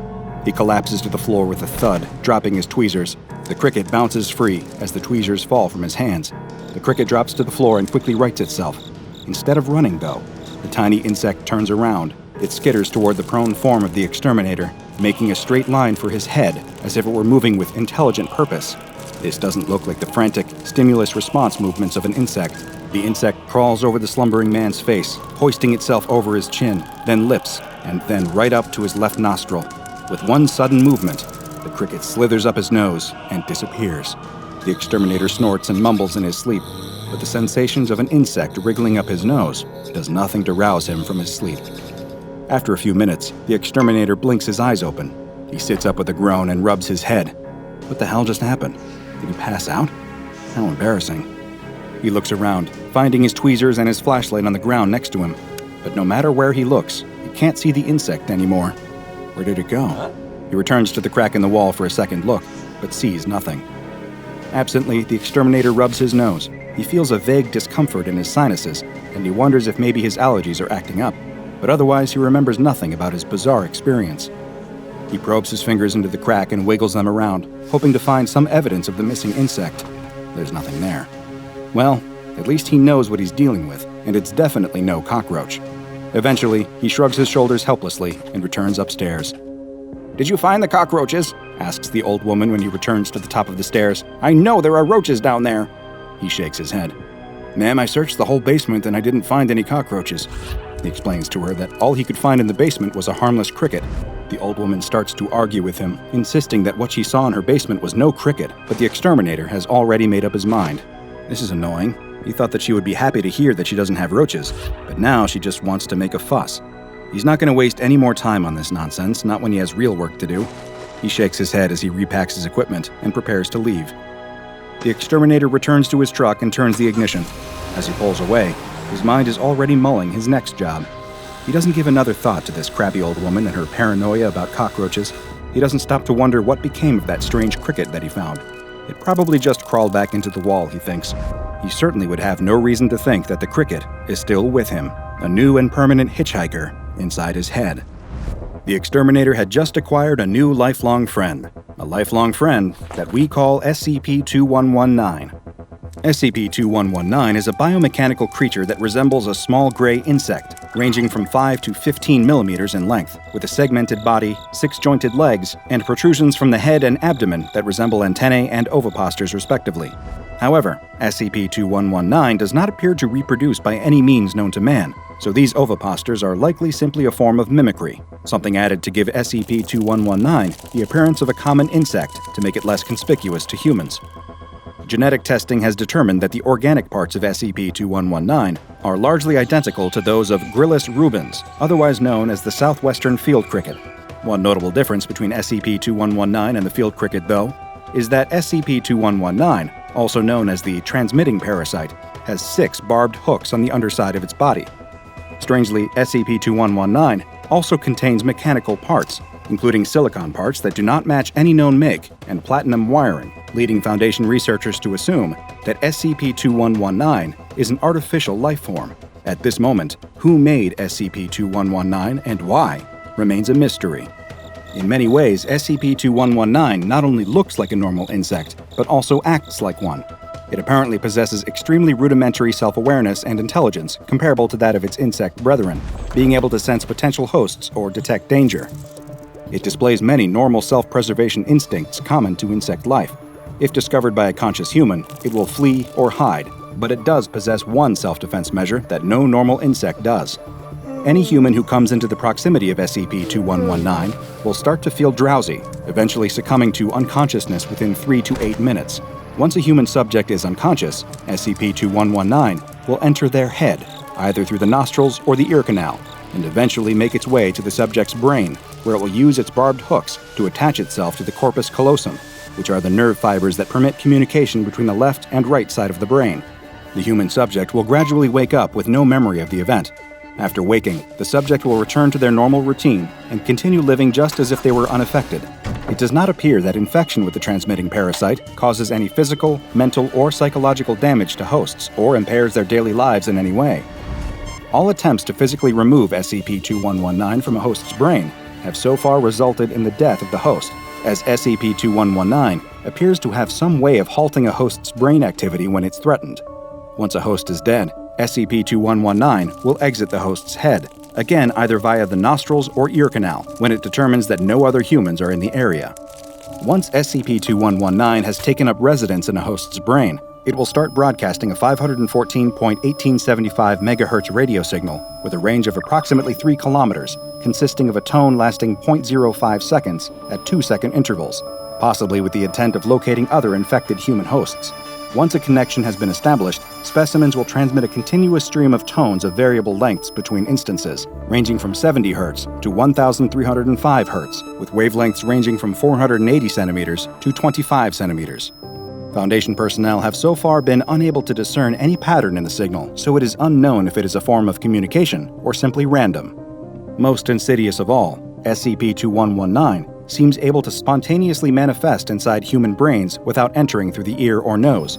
Humans coming into the proximity of an infected host have a 14% chance of spontaneously manifesting an instance of SCP-2119 in their own brains. Since SCP-2119 has no visible means of reproduction, exactly how it does this continues to baffle Foundation scientists. SCP-2119 specimens are stored individually in hermetically sealed tanks composed of RF-shielded glass and only removed for testing. Tests are to be conducted in hermetically sealed chambers composed of steel-reinforced concrete walls to block SCP-2119's radio transmissions. All personnel handling specimens of SCP-2119 are required to wear Level 3 hazardous material suits to protect them from infection. SCP-2119 was recently updated from the Euclid to Keter designation after a peculiar incident where all known hosts suddenly ceased all movement, respiration, and brain activity, effectively dying. After 7 minutes and 12 seconds, the subjects revived with no ill effects from their apparent deaths and no memory of the incident. During the 7-minute interval, though, the transmitting parasites ceased broadcasting their usual static noises and instead broadcast what appears to have been a casual workplace conversation between 2 technicians working for whatever entity manufactures SCP-2119. All subjects infected with SCP-2119 began to emit a strange scraping noise from their throats, which agents later determined was the sound of a chair being dragged across concrete. After this, subjects broadcast a conversation between 2 technicians who appeared to be oblivious to the fact that their words were being transmitted. During this conversation, the 2 technicians complained about a person named Reich, whom the Foundation assumes might be their supervisor, and afterwards, one of the two was heard asking for and then drinking a can of Coca-Cola. The broadcast abruptly ended when one of the two technicians suddenly noticed that they were live and cut the feed. The name Reich is so far the Foundation's only clue as to who or what is manufacturing SCP-2119, but so far all investigations into determining Reich's identity have been unsuccessful. It is currently impossible to estimate how many people in the general population are infected with SCP-2119, but considering how contagious the parasite is, it is thought to be extremely widespread. Without any known means of deactivating SCP-2119 without killing its host, containment of SCP-2119 is impossible. Who knows? You might already be infected yourself. It's not as if you would notice. A man wakes up with a start. Did something just bite him? He looks down at his hand. Something definitely bit him. He can see the red welt already forming. He looks around for the culprit, but can't find it anywhere. He really hopes he doesn't have bed bugs. That's the last thing he needs right now. He'll have to keep his eyes open for potential pests. He doesn't want this to happen again, since the spot is already starting to itch and feel uncomfortable. A couple days pass, though, with no signs of other bugs. It must have just been a random insect that came inside his house to escape the winter cold. The spot on his hand felt a little rough for a day or two, but now he's pretty much forgotten all about it. Now what he really needs is some coffee before sitting down to another coding session. The man is in his kitchen trying to make a fresh pot of coffee, but finds he's having a hard time. He's not so much making coffee as he is making a mess. He knocks his favorite mug onto the ground, breaking it, and decides that maybe he doesn't need coffee after all. A couple of nights later, as the man is watching TV, he starts to cough. Just a little at first, but then more and more. The coughing fits get longer and deeper too, like they are coming from the very bottom of his lungs. He hopes he isn't coming down with something. He hasn't left the house in days, so how could he have? Can bugs transfer colds? He'll have to look it up later. For now, he needs to do something about this cough. He won't be able to sleep if it keeps up. He needs to go get some medicine. The man gets bundled up and heads out. It's lightly snowing as he walks to the pharmacy, and he can't help but admire the way the moon hangs in the sky, a beautiful beacon of light on this dark winter evening. Inside the pharmacy, he finds the cold medicine section and picks out a cough suppressant. He takes it to the counter and decides to get a few candy bars, too. He's developed a real sweet tooth these last few days. The man starts to cough again. It's a good thing he's getting this medicine. Several more days pass, and the man isn't feeling any better. This cough just won't go away. He decides it's finally time to go see a doctor. As he sits in the doctor's office waiting room, he does his best to hold in his coughs, but he has a very hard time. The woman on the other side of the room is coughing too. Strangely, it actually makes him feel a little better. There must just be something going around. A nurse comes into the waiting room and calls his name. The doctor is ready for him. The man is sitting on the bed in the examination room when the doctor enters. He's looking over his medical records and doesn't even look up from his clipboard. He tells the man to take off his shirt so that he can be examined, and the man obliges. "Okay, let's see what the trouble is," the doctor says. He finally looks up at the man and screams. It didn't take long for the SCP Foundation to hear the reports of people's limbs metamorphosing into insectoid appendages, and they knew immediately what they were dealing with. This was another outbreak of the parasitic, limb-transforming insect known as SCP-150. SCP-150 is an obligate parasite, meaning that it requires a host for the completion of its reproductive life cycle. It bears a visual appearance similar to that of Cymathoa exigua, another parasite that eats the tongue of a particular type of fish before replacing the tongue with its own body. SCP-150 engages in similar behavior, though it appears to exclusively affect humans. When a human comes in contact with the small bug-like organism, it will embed itself under its new host's skin. Next, over the course of roughly 7 days, SCP-150 will burrow deep into the host's flesh and begin to cause numerous physiological changes to them. First, and most prominently, SCP-150 will begin a gradual process of altering the limb that is nearest to the original infection site.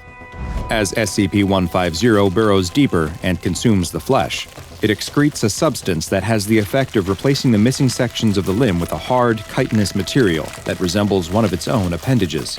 Beneath the chitin, The excreted substance forms a rudimentary nervous system that gives the host the ability to control the new limb as if it were their own.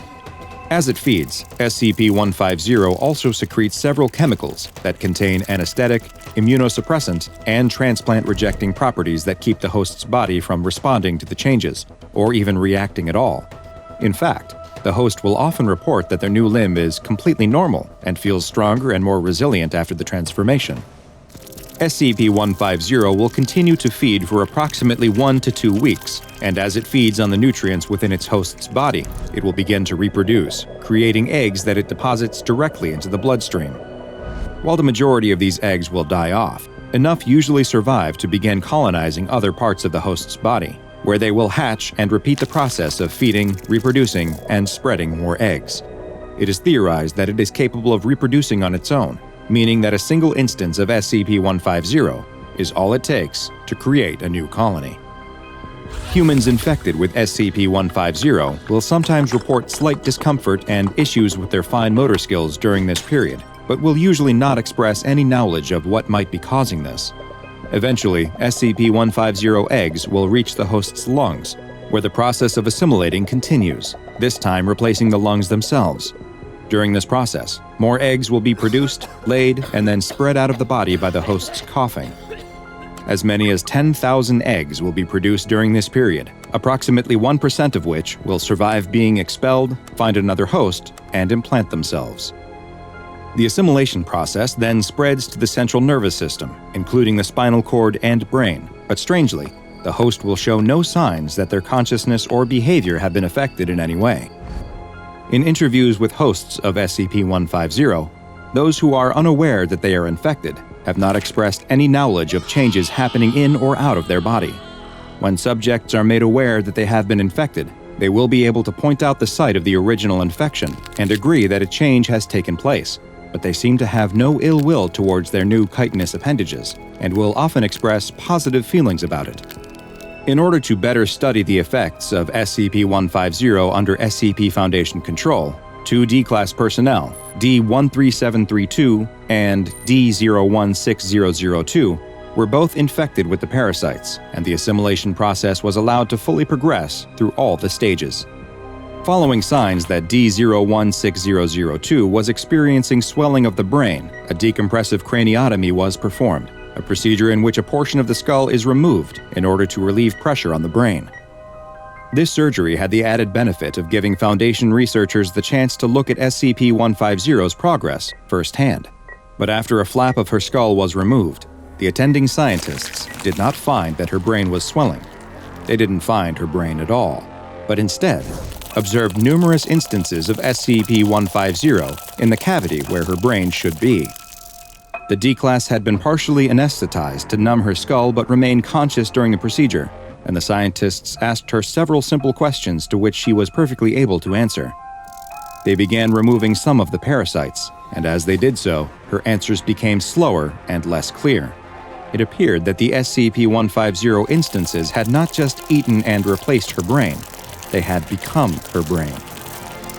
For the next experiment, they would use the instances of SCP-150 that had been removed from D-13732's nervous system after he had been euthanized following the discovery that his entire nervous system had also been replaced entirely by SCP-150.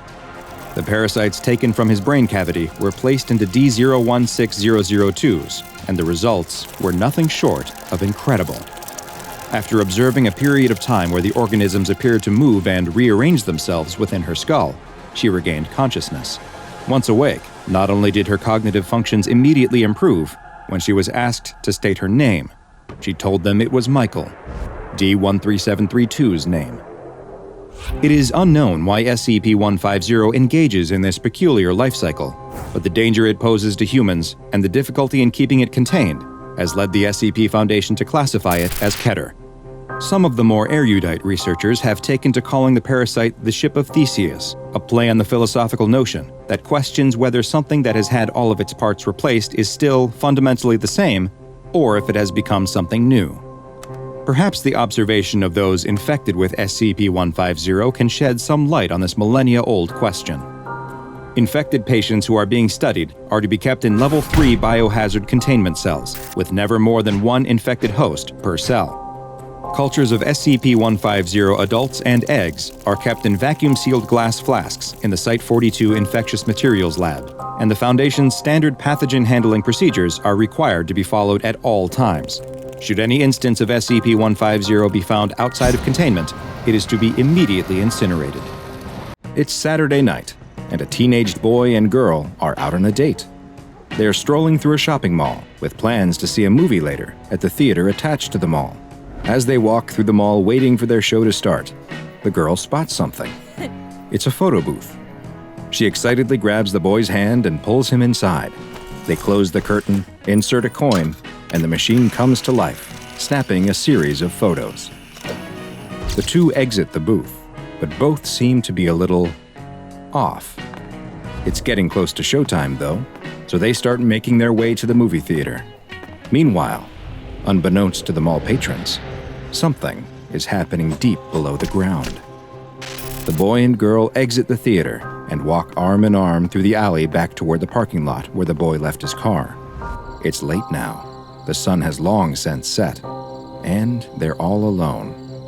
But they don't hear the footsteps behind them, or sense the pair of bodies that are following them, getting closer and closer. They get to the car. It's the only one left in the parking lot, and the boy takes out his keys to unlock the car when he fumbles and drops them to the ground. As he bends over to pick them up, he finally sees who has been following them. It's them, a pair of doppelgangers coming straight towards them. They look exactly like the boy and girl, except for their faces, which are horribly distorted, with strange lumps and no eyes or mouths. They look as though they were a drawing of a face that was somehow smudged out. The boy quickly gets the keys and grabs the girl, dragging her away from the creatures, who are now reaching for the boy and girl, grasping and clawing at their faces as they try to moan through their skin-covered mouths. He gets the car unlocked, and both manage to get inside. As the creatures bang on the windows, the boy starts the engine and drives away, leaving the abominations behind. Hi, I'm Dr. Bob, and this is SCP-715, also known as My Face That I May Be. SCP-715 is a take-your-own-photo brand photo booth, a product of the Sony Corporation made in the 1970s. This is a standard-looking photo booth, bearing a close resemblance to the many thousands of others that were in operation around the world at the time, with no anomalous visual characteristics at all. The only detail setting this machine apart from its countless brethren is a small metal tag which has been added to the back of the machine at some point, but a significant amount of wear has made it impossible to read what, if anything, was ever stamped on the tag. SCP-715's basic operation is also not anomalous in appearance. It will only activate if an individual sits inside and inserts the required coinage, at which point it will take a series of photos, just like a normal photo booth. The photos will also appear normal, though often some will be heavily distorted and obscure the subject's face in various ways. What truly sets this photo booth apart, however, is what happens outside of the booth when the pictures are taken. While the individuals who had their photos taken, classified as SCP-715-B instances, are able to exit the booth with no obvious effects, below the mall, deep underground, something truly terrifying takes place. Underneath the mall is Site 81715, an extra-dimensional space which is accessible through a mall maintenance service door located in Sub-Basement 3, a door that does not appear on any of the mall's structural blueprints or in other records. The site consists of a giant cavernous room, which appears to have been hewn right out of the surrounding limestone. In the middle of the room is its most distinguishing feature, a large, deep pit. The walls of the pit are made of an unidentified substance, though it appears similar in both appearance and composition to human fat tissue. These fleshy walls secrete a powerful, corrosive substance, which makes examination and exploration of the pit particularly dangerous. When SCP-715 is activated in the mall above, a humanoid creature, classified as SCP-715-A, will appear in this pit. The bodies of these creatures are similar in appearance to the individuals who had their picture taken inside of 715, but their faces are radically different. Each has severe facial disfigurements and abnormalities, such as large growths, deep lacerations, and the absence of facial features. After appearing in the pit, these SCP-715-A instances will attempt to scale the fleshy walls of the pit and leave Site-81-715. These instances are considered hostile, and Foundation security personnel are authorized to neutralize the creatures by any means necessary. Further research into how the SCP-715-A entities are formed and what exactly the pit is are ongoing, and it's not currently known how many 715-A instances exist down in the pit. With the entities who were able to climb out of the pit able to be relatively easily neutralized by security forces, SCP-715 was originally classified as safe. It was contained at its point of origin within the mall in Ohio, and Foundation personnel posing as mall employees would collect the photos printed by the machine. However, following additional discoveries, this classification necessitated changing. The Foundation began noticing inconsistencies with SCP-715-B entities after a researcher tested SCP-715 himself by sitting inside and having his photo taken. Soon after, he began acting in ways that were considered strange, such as when he turned down a promotion to a prominent position with better pay and perks for seemingly no reason, and when he skipped a mandatory site inspection for reality-bending anomalies. After noticing these strange behaviors, a Foundation research head had an anomalous optical enhancement device placed in the oddly acting researcher's bedroom and learned a surprising truth about the SCP-715-A and B entities. The Foundation had been killing the wrong ones.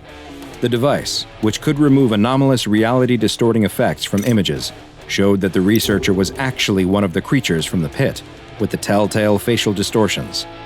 Following this shocking revelation, the research head used the same device on the creatures still inside the pit underneath the mall. They found that when the anomalous visual effects were removed from the distorted creatures who were trying to get out of the fleshy pit, that they were actually normal-looking humans. These SCP-715-A entities were the human beings who had entered the photo booth, had their pictures taken, and were somehow transported to the pit. They had been trying to escape their prison and tell the Foundation who they really were, but this only resulted in them being terminated by the on-site security forces. In order to fix this mistake, SCP-715 was hastily reclassified as Keter, and SCP-715 was removed from the mall in order to be stored in a secure locker at Site-19. Research personnel were no longer able to access SCP-715 without special authorization, and study of the interior was limited to what could be done via remote drone use only. The Foundation began rounding up all known instances of SCP-715-B, who were now the ones subjected to immediate termination. Foundation staff did manage to interview one 715-B instance, though, who had been previously believed to be a fellow Foundation researcher. It is unknown exactly what the researcher doppelganger said in that interview, but it must have been extremely serious, as the end result was another complete change in protocol. All attempts to contain and neutralize instances of SCP-715-B would immediately cease, since if there were as many out in the world as the doppelganger claimed, then ultimately, it would better maintain normalcy and ensure the secrecy of SCP-715 if they were allowed to go free. Sadly, the same was not the case for the SCP-715-A instances that still existed down in the pit. The researcher doppelganger advised that it would be unwise to remove them from the pit, and the current Foundation policy is that down in the pit is where they will remain. Following this interview, SCP-715 was reclassified once again as safe. The photo booth was also moved again, this time to a maximum security storage locker at Site-81, and Foundation personnel have been prohibited from interacting with SCP-715-B instances at all. However, there is one more piece of information about SCP-715, and it is only accessible to those with proper security clearance. Another Foundation agent was found to actually be an instance of SCP-715-B and taken into custody for observation. While under surveillance, it was discovered that this instance, classified as SCP-715-B7, was emitting low-level radiation that was somehow directed at Site-81-715. the location of the pit. During an autopsy of the creature, it was found that the radioactive emissions were actually increasing in output and frequency, and soon after, a power outage and containment breach occurred at the site where the autopsy took place. Following these events, the body of SCP-715-B7 disappeared, and video surveillance confirmed that several members of Foundation staff were responsible, all of whom had been involved in SCP-715 research. The staff members escaped with the body and left no other evidence behind, save for a single photo with the ominous text, "My ears that I may hear, my eyes that I may see, my mouth that I may speak. Do not touch my face." No other information regarding SCP-715 has been found, and many questions remain. Just what are instances of 715B, and what do they want? Are they some kind of hive mind colony that reproduces through the use of a mysterious photo booth? What happens to those left behind in the pit? And what will they do should they ever get out? A young man tosses and turns in bed. He adjusts his pillow and tries sleeping on his back, his side, his stomach, but nothing works. He rolls over to check the time, 3 a.m. This is the third night in a row he hasn't been able to fall asleep. He feels tired. He wants to sleep. But every time he closes his eyes and sleep starts to creep in, something happens. And suddenly, he's wide awake again. It's as if someone keeps flipping a switch in his brain to awake, and there's nothing he can do to stop it. It's affecting everything in his life. He can't concentrate in class, his work performance goes down the drain. Even his hobbies become completely unenjoyable. All he wants to do is sleep. His friends and family can tell something is wrong. It's as if he has become a different person, and they urge him to go see a doctor. But the doctors tell him there's nothing they can do for him. He's perfectly healthy otherwise. He should try some natural remedies like valerian root and get more exercise. He has no idea how many days he's been awake now. 4, 5, maybe more. At this point, the lack of sleep isn't even the worst part. It's the hallucinations. Sometimes they're just a shadow dancing outside of his vision, but others are incredibly vivid, feeling more real than his now dreary life does. He had to stop going to work and class entirely since he can't concentrate for more than a couple of seconds at a time. His friends don't want anything to do with him, and who can blame them? He has uncontrollable mood swings and lashes out for no reason. He's tried every sleep remedy there is. He took the doctor's advice and exercised as hard as he ever has. But with never being able to sleep, he has no energy left. He's becoming a living zombie. He gets up out of bed but loses his balance and collapses to the floor. He tries to get up, but he can't. He'll just lie there for a while. He starts to drift away, and he readies himself for the jolt that always wakes him back up. But this time, it doesn't come. The wave of sleep that starts to wash over him feels different this time, though. It's heavier, more peaceful, and more permanent. Hi, I'm Dr. Bob, and this is SCP-966, also known as Sleep Killer. SCP-966 is the designation that the SCP Foundation has given to a creature that belongs to a group of anomalous predatory beasts, standing 1.4 to 1.6 meters tall and weighing roughly 30 kilograms. These hairless humanoids have an elongated face, a mouth full of pointed needle-like teeth, and each of their hands has 5 razor-sharp claws that can be up to 20 centimeters in length. Though unlike humans and apes, they are digitigrade, meaning that they walk using only their toes. But you won't be able to see the horrible visage of SCP-966 under normal circumstances, as they are only visible under very specific lighting conditions. They can only be viewed under light that has a wavelength between roughly 700 and 900 nanometers, which is just at the edge of the light spectrum that's visible to humans, stretching into what's known as infrared light. The only exception to this is if their skin, muscles, or organs have suffered from 2nd or 3rd degree burns, in which case, the affected areas of their body will show up under a greater spectrum of wavelengths that are visible to the human eye. Though frightening to look at, SCP-966 are actually quite weak physically, with very low muscular density.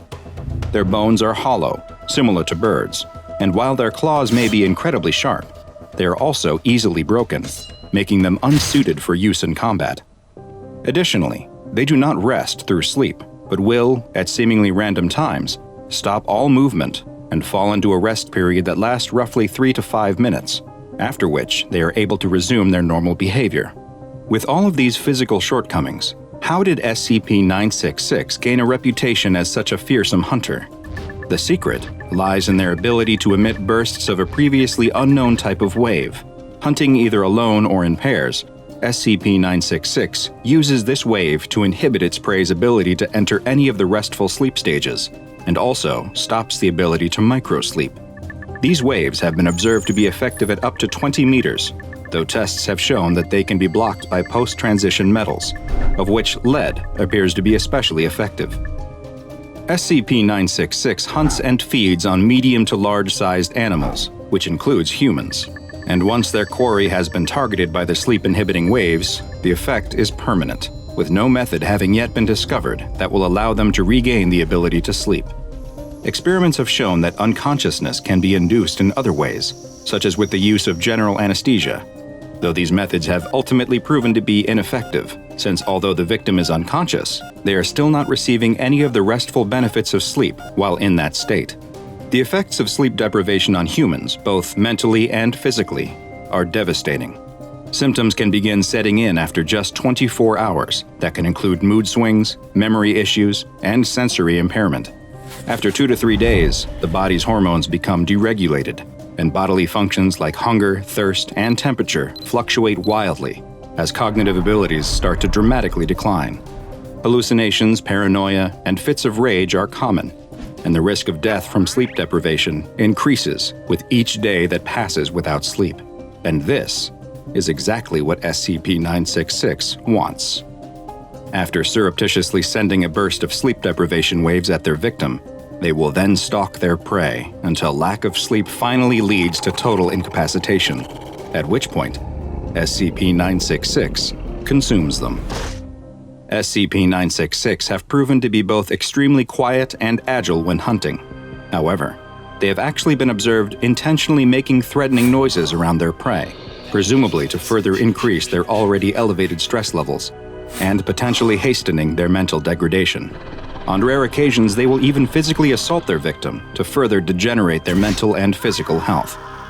Some of SCP-966's prey will experience especially intense hallucinations and bouts of rage, which is theorized to be caused by prolonged exposure to multiple instances of their sleep-stopping waves. Why some victims are exposed to multiple waves when a single instance has been shown to be 100% effective is unknown, and it's hypothesized that they may only engage in this behavior when especially hungry, to try and speed up the process, though others have put forth the theory that SCP-966 may take some perverse form of joy in seeing its victims suffer prior to expiring.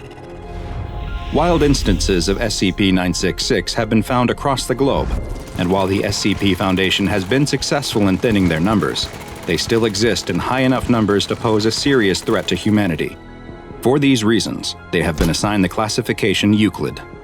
Mobile Task Forces Iota-1 and Iota-2, codenamed the Dream Hunters and Air Chasers respectively, are continually monitoring for any reports of sudden or violent deaths related to sleep deprivation in order to identify and neutralize the remaining instances of wild SCP-966.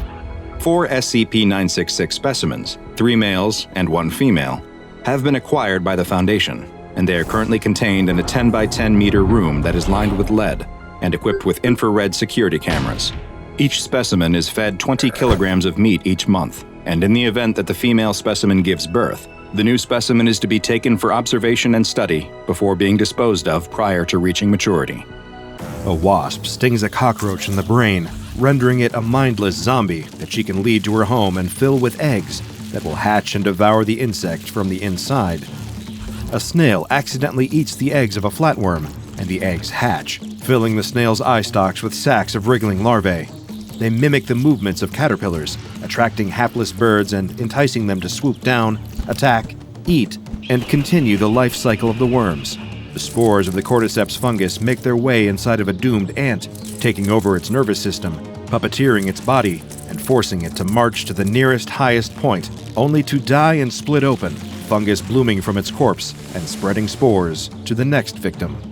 Underwater, the sea louse settles into its new home inside of a fish's mouth, feeding on blood from the tongue until it withers away. There, the louse attaches itself in the tongue's place, serving as a mimic of the original organ, while the fish is none the wiser. Back on land, humans are not exempt.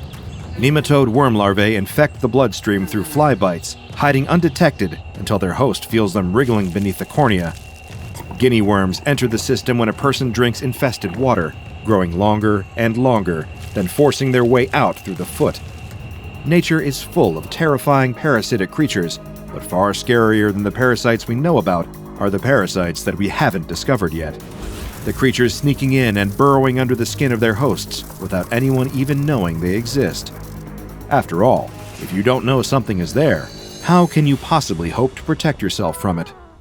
As a man hikes through the woods of the Pacific Northwest, he's thinking about repelling mosquitoes and pulling up his socks to stop ticks from latching onto his flesh. But he has no idea what else is lurking out here in the wild with him. He knows to look out for mountain lions and bears, to watch for signs of rabid animals, and avoid being bitten or scratched.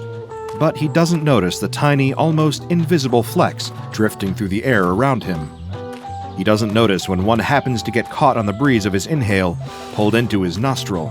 He rubs at his nose idly, sniffing to clear his airways, then turns his attention to a bird nesting in a nearby tree. All the while, something is taking root right under his nose. Well, actually, inside of it. But he doesn't feel a thing other than the occasional urge to sneeze. He does, sneezing loud enough to startle the bird he was observing moments ago, but it doesn't do any good. Sneezes are for clearing out dust and debris, foreign objects that wind up in the nose by happenstance. This new intruder is there by design, and it is holding on tight. The hiker continues the rest of his walk without a care in the world, taking deep breaths of fresh forest air and relishing the feeling of the breeze on his face.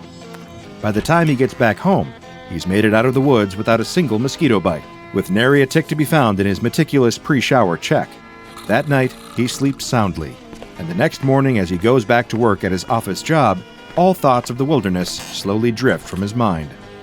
He goes about his ordinary routine for months, all the while carrying a hidden passenger with him from place to place, a tiny little thing steadily growing larger and larger, spreading spindly appendages out and up, through the nasal passages, up toward the skull. One night, about 6 months after that fateful hike, the man is sleeping peacefully in his bed, dreaming of a sunlit forest clearing and the pleasant chirping of birds, when all of a sudden, he's jerked awake by a splitting pain in his head. His vision swims from the throbbing pain, and he clutches his face, pressing against his forehead. It must be a migraine, he thinks. He hasn't had one in quite some time, but this is clearly no ordinary headache. Eventually, the pain subsides, and he's able to drift back to sleep. But the next day, at the office, it returns. That same sharp pain radiating through his skull, like the worst sinus headache he has ever had. The persistent feeling of pain and pressure in his head becomes too much to bear, and he decides to take the rest of the day off of work and go to the doctor. Much to the man's relief, his doctor is not concerned. With no other troubling symptoms presenting themselves, the situation seems relatively straightforward. She writes a prescription for some migraine medication, then sends the man on his way. That night, when the headache returns, the man takes some of the medicine, and the cloud of pain clears. Sweet relief. Once again, things are good. For a couple months at least. But then, one day, on his morning walk to the office, just as he's lifting his travel mug of coffee to his lips, his vision cuts out. It's as if something is blocking his eyes, as if someone were covering them and preventing him from seeing directly ahead. But when he lifts his hand to feel his face, there's nothing there. Panicking at the sudden loss of sight, he drops his cup, spilling coffee all over the sidewalk. He doesn't even notice the spill, too busy grasping at his face and feeling his eyes with his fingers. He fumbles in his pocket for his phone, hoping he can remember where the numbers on the screen are well enough to call 911. But his hands are shaking so hard that he drops the phone, hearing it clatter on the pavement. He exclaims in frustration and fear, and turns around following the sound of the phone. And as he turns, his vision suddenly clears, the blinders lifted, He's able to see just as well as he did before. Experimentally, he turns back to face his original direction, and again, he loses his sight, something blocking his view. He turns around, and he can see again. He tries this a few more times, spinning back and forth, watching his vision flicker in and out. He only stops when a passing jogger shouts at him, asking what the hell he's doing. The interruption startles him, bringing him back to Earth. What is happening? Surely this can't be normal. What is it about facing one direction that causes him to lose his sight, while another direction returns him to normal? A sinking feeling in his stomach tells him that whatever was causing his headaches before, it was not something he should ignore any longer. He grabs his phone off the ground, calls out of work, and schedules an urgent appointment with his doctor. At first, he considers running home and getting his car or his bicycle, but his unreliable vision would make taking either mode of transportation a potentially deadly mistake. So instead, he walks. The walk to the doctor's office is the most difficult walk of the man's life. Every time he turns a corner, he wonders if his vision will flicker out again, if the mysterious obstacle will block his sight and force him to reroute himself or start from scratch. While trying to maintain a consistent line of sight, he loses his balance several times and nearly collides with a lamppost. Eventually, he reaches the doctor's office. One look at the man's terrified face is enough for the doctor to insist on some immediate x-rays of his head. The man sits on the examination table, nervously bouncing his knee, waiting for the doctor to return with the results. What could it be? Some undiagnosed degenerative illness? A tumor? Irreparable damage caused by looking at a solar eclipse as a child? The man can hear the doctor speaking to a nurse in hushed, frightened tones just outside of the exam room door. He can't quite tell what she is saying, but he makes out one word that makes his blood run cold. Infestation. When the door opens and the doctor enters holding the man's chart, her expression is neutral and professional, but her face is pale, her forehead dotted with sweat. She can't hide the fact that whatever she saw on that x-ray, it horrified her. "What is it?" he asks, though he isn't sure he wants to hear the answer. The doctor is silent for a moment, turning over the right words to say in her mind. After a seemingly endless pause, she pulls an x-ray from the stack of papers on her clipboard and pins it up for them both to see. There the man can see his skull, a white outline against the dark background, his skeleton on display. But inside of the skull, there's a mass that definitely shouldn't be there. It starts in his nose, a rounded shape, but it stretches out in long limbs that travel up into his brain. After a long pause, the doctor speaks. "I've never seen anything quite like this before. At first, I thought it might be some sort of growth, but as I reviewed the scans, I realized that it showed signs of movement. Whatever's in there, I'm afraid that it's alive." The man's stomach turns, and he worries for a moment that he might be sick all over the clean white floor. Instead, he just asks the doctor what can be done to help him. She explains that she plans to give him a local anesthetic, then attempt to get a closer look at the situation. Once she has eyes on the parasite, she will see if she can surgically remove it without causing any additional damage to his brain tissue. All the man can think about is that thing inside of his skull and how badly he wants it gone, by any means necessary. He immediately agrees, and after a few quick injections, he's lying on his back, staring up at the ceiling, as the doctor performs a nasal endoscopy. She slides the tube up his nostril a little bit at a time, monitoring the image on a nearby screen. Suddenly, she freezes, a small gasp escaping her lips. He demands to know what she's seeing, and she stammers, saying only that it's a creature she's never seen before, but it looks quite a bit like a sea spider. The man's eyes widen, and he's about to say something else, when suddenly his vision goes dark again. Now he knows what that means, and the doctor's startled cry confirms it. The creature is moving. The man begins shaking, begging the doctor to get it out of him, to just grab the invader with some tweezers or whatever it is doctors do in this situation and get it out of his head. She grabs a pair of nasal forceps and slowly eases them into his nose, but the creature feels her coming and lurches upward away from her grasp. The man feels a sudden burst of pain, and then everything goes dark as he loses consciousness, his eyes fluttering shut. The doctor checks his pulse, checks his breathing, and attempts to rouse her patient, but he's out cold. As she examines him, she notices a fluttering motion beneath his right eyelid. At first, she thinks she imagines it and takes a closer look. The flutter turns into a distinct, undeniable bulge beneath the eyelid, and then a slender limb pokes out from beneath the thin veil of flesh. It curves under the eyelid, tugging it open to reveal the unfocused eyeball beneath, and something else. Something moving, pushing the eyeball aside just slightly without knocking it from the socket. The doctor watches in open-mouthed horror as more long, thin appendages join the first, poking out from behind the eye toward the air.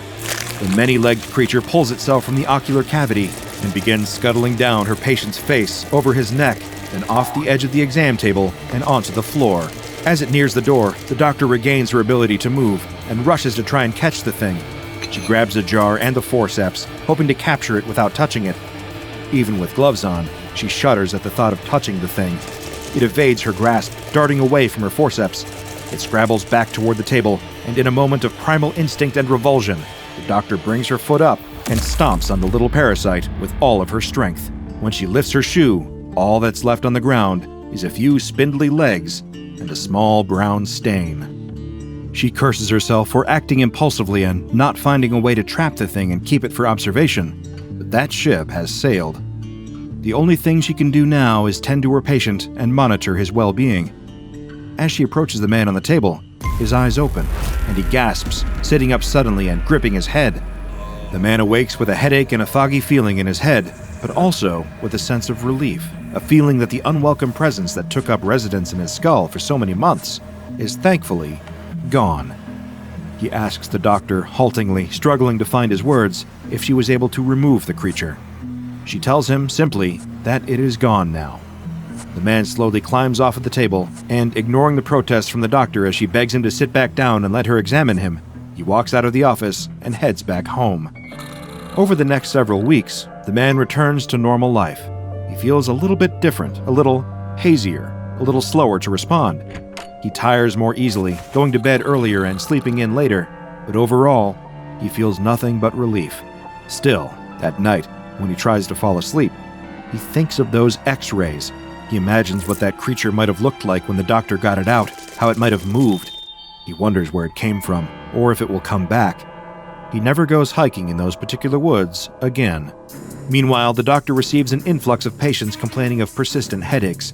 Sometimes it's a sinus infection, sometimes it's a hormone imbalance, sometimes it's stress. But a few times, well, she knows what to look for now. She tells her patients to watch out for changes in vision, for a feeling of pressure in their skull. She learns how to keep a straight face when looking at their X-rays and seeing that familiar long-limbed shape burrow deep in their nasal cavities. She puts her patients under now when she tries to remove the creatures. It doesn't make much of a difference, but it saves them the terror of the truth, saves them the feeling of the creature thrashing inside their head until it knocks them out.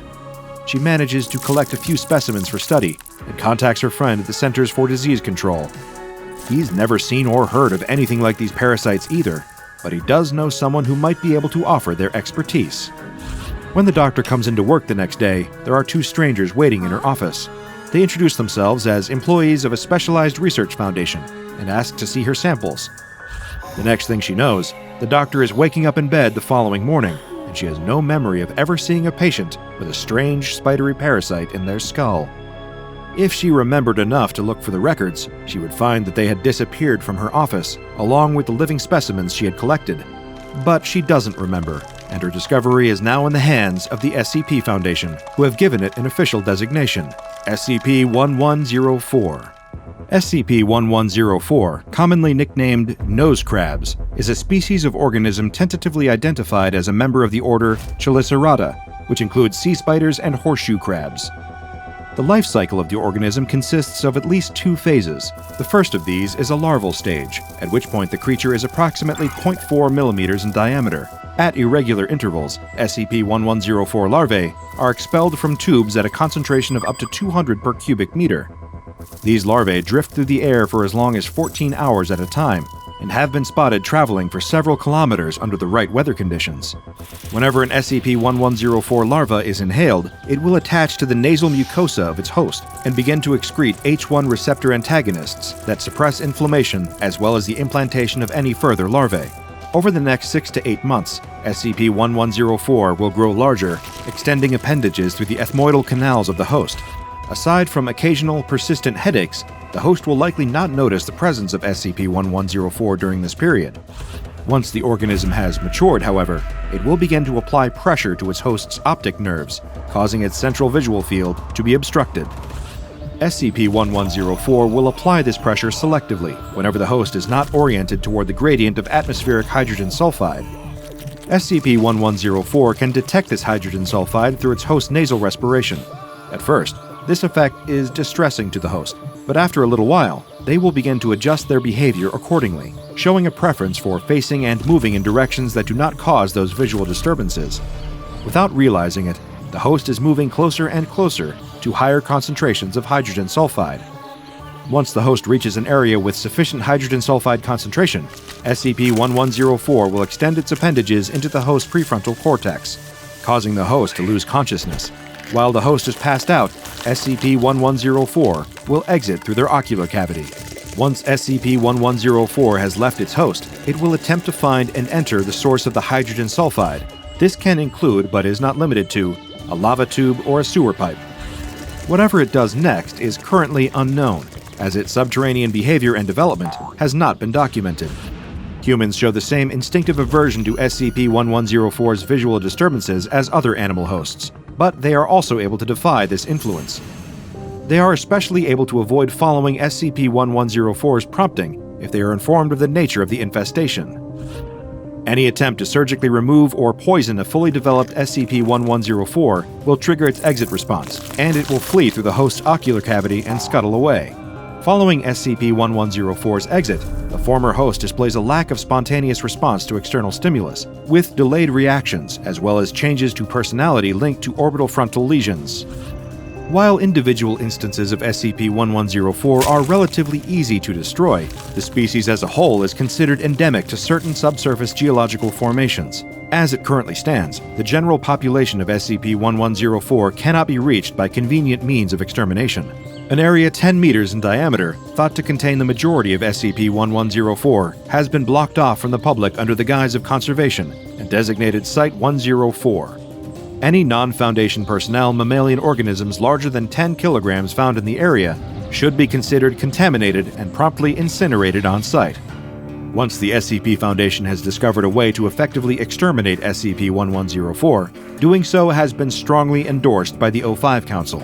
However, such a method has not yet been discovered, so for now, SCP-1104 continues thriving underground, spouting larvae into the air to crawl up the noses of unsuspecting deer, possums, squirrels, and humans. So if you go out walking and feel a little tickle in your nose, it might just be a bit of extra pollen in the air. Or it might be a tiny nose crab, burrowing itself into your mucosal tissue, growing just a little bigger every day until it reaches your brain. But, like I said, maybe it's nothing. No need to get crabby about it. At first glance, it looks like a perfectly ordinary bathroom. Nothing to suggest that anything weird is going on here. Certainly, if the D-Class personnel assigned to investigate this facility had encountered this room in the wild, if he walked into a bathroom that looked like this while visiting a friend's house or lunching in a restaurant, or even stopping at a gas station rest stop, he wouldn't have any reason to think anything was amiss. But this is the SCP Foundation, so he knows that nothing here is as it seems. He glances briefly up at the camera installed in the ceiling. The lens aperture dilates briefly, focusing on his face, and he knows that an SCP technical on the other end is watching his every move. He grimaces, fully aware that his status as a member of D-Class personnel means that every experiment could be his last. That knowledge doesn't exactly endear him to the Foundation or its mission, but it's not like he has much of a choice in picking his assignments. Suddenly, a voice crackles to life over the intercom. "Please step fully into the bathroom," says the researcher on the other end of the camera feed. "What's this all about?"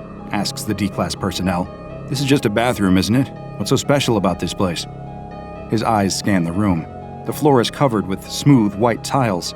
The walls are a soothing light blue color, reminiscent of a calm ocean, the sort of color that you might pick for its soothing effect when you need to make use of these facilities. A large mirror is fixed to the wall, before a countertop with a sink. Next to the sink, there's a toilet, and next to that, a bathtub with a shower. There's a scrubbing brush and a plunger stashed behind the toilet tank, and a fuzzy shag cover stretched over the toilet lid.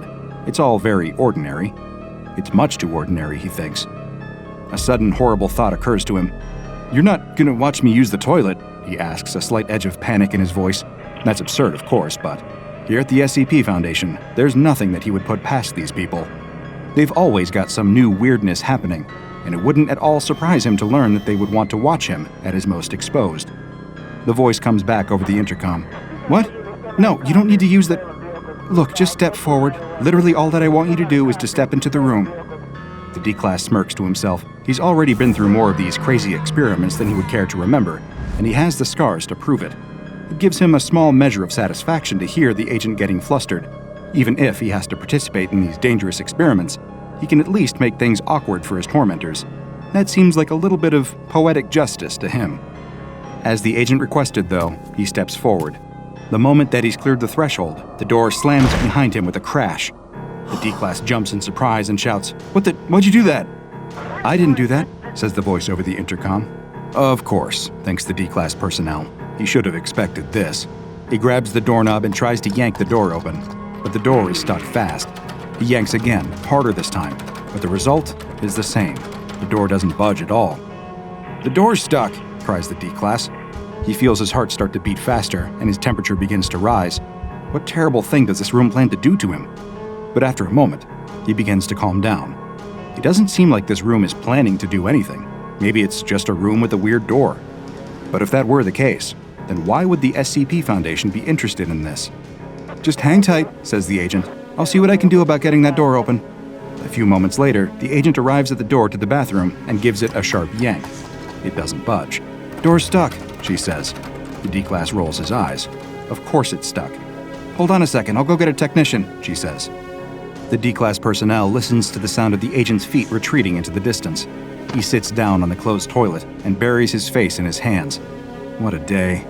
Is he going to be trapped inside this bathroom forever? He can't help but speculate, but he tries not to think about it. He's more annoyed than anything, truth be told. He wonders if the agent is actually going for help, or if she's still just sitting in her cubicle, watching him through the camera and waiting for the other shoe to drop. His eyes flick to the camera, and he furrows his brow. He's so intent on the camera that he doesn't notice as a dark shape slowly bubbles out from the bathtub drain. It's a cockroach, a perfectly ordinary cockroach. Or is it? The roach remains motionless for a moment, perfectly still, except for the subtle twitch of its antenna. Then, all at once, it starts to move. The roach scuttles across the tub, scaling the porcelain walls, and runs across the counter. Like all cockroaches, it seems confused now that it's emerged into the light and eager to find a dark corner where it can hide again. It reaches the edge of the countertop, but, of course, a sheer cliff is no obstacle for an insect. It shimmies down the cabinet and makes a dash across the tiled floor. That's when the moving roach finally catches the eye of the D-Class personnel. He yelps in surprise and pulls his feet up, his knees going flush with his chest. The roach looks oddly out of place in this clean and well-maintained bathroom, and the sight of this disgusting little vermin fills the D-Class with a sudden and deep sense of loathing. That's one massive cockroach, he mumbles to himself. Almost as if it heard his words, the roach starts to skitter toward him. The D-Class does not like that at all. Without hesitation, he immediately stomps on the roach, bringing his foot down with a definite thud, and then grinding the unfortunate insect under his heel. The sound is loud enough to attract the attention of the agent behind the camera. Apparently, she must have returned to her post after sending a request for a technician. What was that? She asks, her voice crackling over the intercom. There was a really huge cockroach, just came out of the tub. Come on, hurry up and get the door open. I don't like it in here. There might be more of them. Okay, says the agent. Just hold on for a second. Help will be here in just a couple minutes. Don't be so jumpy, it's just a bug after all, nothing to worry about. The D-Class personnel isn't so sure of that. After all, when you're dealing with unknown anomalies like those in the SCP archives, can you ever just not worry? He pulls his shoe off, stands up from the toilet, and walks over to the sink. Grumbling to himself, he turns the faucet and starts to wash the insect ichor off the bottom of his shoe. He's too intent on his activity to notice that a second cockroach has already popped out of the bathtub drain. Like the first one, it hesitates for a moment, and then it scuttles across the tub, scales the walls, and makes a beeline for its deceased comrade. As this happens, a third roach emerges from the drain, and a fourth. By the time the D-Class turns around, a whole battalion of cockroaches has entered the bathroom. His eyes go wide as he takes in the scene. A good dozen roaches have clustered around the first smashed roach, all feeding on its carcass.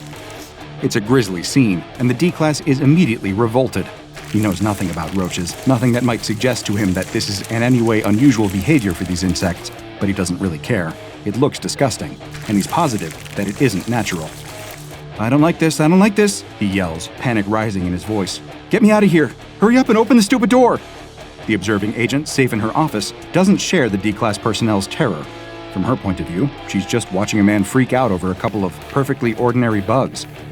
Of course, the scene takes on a whole different feel when you're not the one being asked to expose yourself to strange and potentially dangerous SCPs. She can't help but chuckle at the scene. It's not funny, cries the D-Class, once again jumping on the toilet and pulling up his legs into a fetal position. Those things are huge! You better get me out of here now, or... He struggles to think of some threat that might convince the agent to take him seriously, but he fails. The agent is too busy taking notes on the situation. The roaches look to be ordinary specimens of the American cockroach, each about 5 or 6 centimeters long. When the group of roaches has devoured their smashed comrade, that's when things start to get really strange. The small group turns as one toward the D-Class. Now that is weird, thinks the agent. The D-Class probably thinks the same, because he starts to scream incoherently. Both Agent and D-Class are so focused on the roaches that they don't notice something even more sinister happening in the bathtub. A dark, tar-like substance has started to seep out of the drain, gradually filling the bathtub. The agent is too busy trying to soothe the D-Class, trying to convince him to stop screaming and start explaining the scene to her in rational detail so that she can add his observations to her notes. Meanwhile, the oily black tar continues to bubble from the drain, the surface level rising, until the tub is approximately 1/5 full of black goo. The D-Class's eyes suddenly alight on the tub. What's this? He mutters. Suddenly, dozens and dozens, maybe hundreds, of roaches start to rise from the black goo. They boil over the sides of the tub in massive chitinous waves, spreading across the floor of the bathroom in a solid sheet of glimmering black carapaces. It happens so fast that the D-Class can only gibber in mindless terror. There are too many roaches. For the moment, the D-Class seems safe perched on the toilet. The roaches can't scale up the shiny porcelain, slipping back down at every attempt. He scrambles to his feet, standing on top of the toilet lid and praying that it will hold his full weight. Otherwise, he's going to tumble headfirst into that writhing, seething swarm of vermin. He stares at what looks like an ocean of living insects, the light reflecting off their chitinous shells with an evil, oily gleam. It's like a scene out of a cheesy horror movie, but it's all too real. Through his panic, the D-Class vaguely recalls that when he was a kid, he once read a book about ancient life on Earth during the Permian era, when the Earth was a hot, humid jungle, when high temperatures and oxygen-rich air made the world perfect for giant insects. Cockroaches have lived on this Earth for how many million years, he wonders. He knows it's a lot, and he can't help but think about that legacy now that he's confronted with a living carpet made entirely out of roaches. Aren't scientists always predicting that cockroaches will eventually outlive humanity? They're the only nasty little things tenacious enough to survive a nuclear holocaust or the punishments of climate change. He's less worried that cockroaches will outlive humanity right now, though, and more worried that they might outlive him personally. The roaches can't get up the toilet, but they have more success in scaling the walls. Soon the walls are covered in a mass of roaches, the air filling with a constant cacophony of chittering and scratching that sends chills up the spine of the panicking D-Class. The roaches start to march across the ceiling, and the D-Class gets the distinct impression that, if he doesn't do something fast, he's going to be completely covered. In desperation, he throws his shoe across the room with all his might, shouting curses as he does, but it doesn't do any good. His shoe hits the opposite wall and bounces off, dropping into the swarm and quickly sinking beneath the rolling tide of chittering insects. His futile attack only provokes the insect mob, and several dozen roaches take flight, launching themselves at the D-Class. He shouts and claws them away as roaches land on his face and shoulders. They scramble up his neck and tangle themselves in his hair. He keeps shouting and swatting them away, but there are more and more of them every second. More roaches are swarming out from the black oil simmering in the bathtub every second, and now they all seem intent on the D-Class. They crawl inside his mouth as he screams. He gags and coughs, trying to spit them out, but it seems that they're already crawling down his throat. In his panic, he slips and lurches forward, screaming and flailing his arms helplessly. He dives into the writhing mass of roaches. Within seconds, he is covered in a sheet of living insects. The observing agent is speechless, unable to comprehend the sheer insanity of what she is seeing, but watching the D-Class be consumed by cockroaches prompts her to vomit in disgust. The retching, gagging noises can be heard over the intercom, hardly professional behavior, but we're way past worrying about that by now. By now, the bathtub is almost completely filled with black goo. The roaches start to return to the bathtub, scaling the tub walls in vast waves and throwing themselves into the pool of dark tar. As they retreat, They reveal the decimated remains of the D-Class. The corpse is ragged and bloody, partially eaten, its stomach visibly bloated. It twitches slightly, and the observing agent momentarily wonders if it's somehow possible that the D-Class personnel survived his ordeal, even though even a brief glance at the state of the corpse should make it clear it would be impossible. There's just far too much damage. It's obvious, in fact, that the twitching is caused by roaches that have burrowed into the body, squirming beneath its skin. Suddenly, something else begins to rise from the bathtub. It's another corpse, one in a much more advanced state of decomposition, to the point that it's nearly skeletal, but there's still enough flesh clinging to its bones that you might be able to recognize it for the person it used to be. Under the black ooze, there's still a ghost of a face clinging to the skull, liquefying eyeballs still rolling around loosely in its dark sockets, tattered lips hanging off of stained teeth. Its eyes swivel toward the prone body of the D-Class with malevolent intention. Black tar drips from its arms and skull. It places one hand against the rim of the bathtub, the other against the blue wallpapered wall, and slowly hoists itself up and out of the pool of black tar, displacing another few dozen cockroaches with its movements. The corpse slowly stumbles to its feet, dribbling black ichor, and steps out of the bathtub. It staggers across the room with sticky, uncertain steps, leaving a trail of roaches and black goo. When it reaches the body of the D-Class, it grabs it by the leg and then drags it back across the bathroom floor toward the tub. The skeletal corpse pulls the body of the D-Class personnel into the tub, and both of them submerge into the black goo. The remaining cockroaches follow suit, jumping into the black oil and slowly sinking below the surface. At the same time, the level of the black substance begins to fall as it starts to swirl away down the drain. After several minutes, the black goo has completely drained away, leaving no trace that it ever existed. The roaches, the strange living cadaver, and the corpse of the D-Class have all completely vanished, so that by the time the door of the bathroom clicks open again, there's nothing to suggest that there's anything at all strange about this room. Too late, the agent bursts into the room, flinging open the now unlocked door with all her might. She scans the room in confusion, knowing that just moments ago, it was the scene of grisly carnage. There's no evidence of that now, but just the memory, the sight of the D-Class's bloated corpse, the sound of thousands of cockroaches marching and scuttling in unison, is enough to make the bile rise in her throat. She leans forward, hands on her knees, and vomits again. She's seen a lot as an SCP Foundation agent, but this SCP is definitely not one for the faint of heart, or the sick of stomach. What just happened here? Unfortunately, this is far from an unusual occurrence when you're dealing with SCP-6698. SCP-6698 is to all appearances a perfectly ordinary bathroom. Until it started to manifest anomalous behavior, it existed as a second-story bathroom in a private residence somewhere in Alabama in the United States. The first instance of anomalous behavior happened the day after a resident of the household, a 16-year-old male, reported killing an unusually large cockroach in the bathroom. The following night, when using the same bathroom, that same resident was overheard yelling in fright. His screams were followed by sounds described as a sink breaking and then a body falling against a crunchy and wet surface. Other members of the family attempted to respond to these sounds, but found that the door to the bathroom refused to open. Once the noises subsided, they found the door suddenly quite pliable, but when they checked inside, they could not find any evidence of the bathroom's teenage victim. The SCP Foundation quickly responded to the incident, amnesticizing the family and planting a suggestion that the missing teenager simply ran away from home into their subconscious. The family was moved from the residence, which was then purchased by a Foundation shell company to allow for further testing. When a human enters the room, the door to the bathroom immediately closes and locks. The door will remain locked until the event is completed. Attempts to physically damage the door when it is in its locked state have all met with failure. A recording camera was installed in the bathroom to allow agents to observe the event as it unfolds. Victims who unknowingly wander into SCP-6698 will find themselves trapped. Moments after the door locks, cockroaches will start to emerge from the drain of the bathtub. Once the swarm has reached sufficient mass, the roaches will attack and feed upon the victim. At the same time, a black oil will start to fill the tub, laying the stage for the emergence of the mysterious tar zombie, which then removes the corpse of the victim from the scene. The observing agent noted that the skeletal corpse she saw emerge from the tub bore a superficial resemblance to the missing 16-year-old male, raising questions about how SCP-6698 might have bonded with its original victim.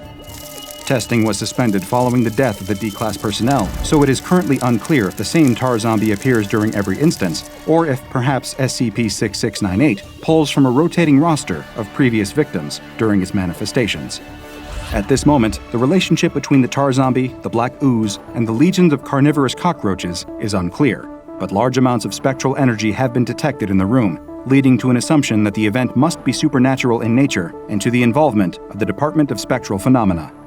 Since SCP-6698 only attacks victims who enter the bathroom and does not appear to be capable of manifestation once the door is open, the SCP Foundation has attached a special apparatus to prevent the door from closing of its own accord, and assigned SCP-6698 a designation of safe.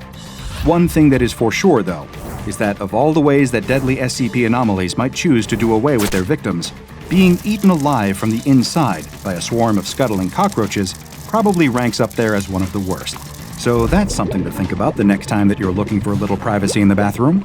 A young man and his girlfriend enter the apartment they share.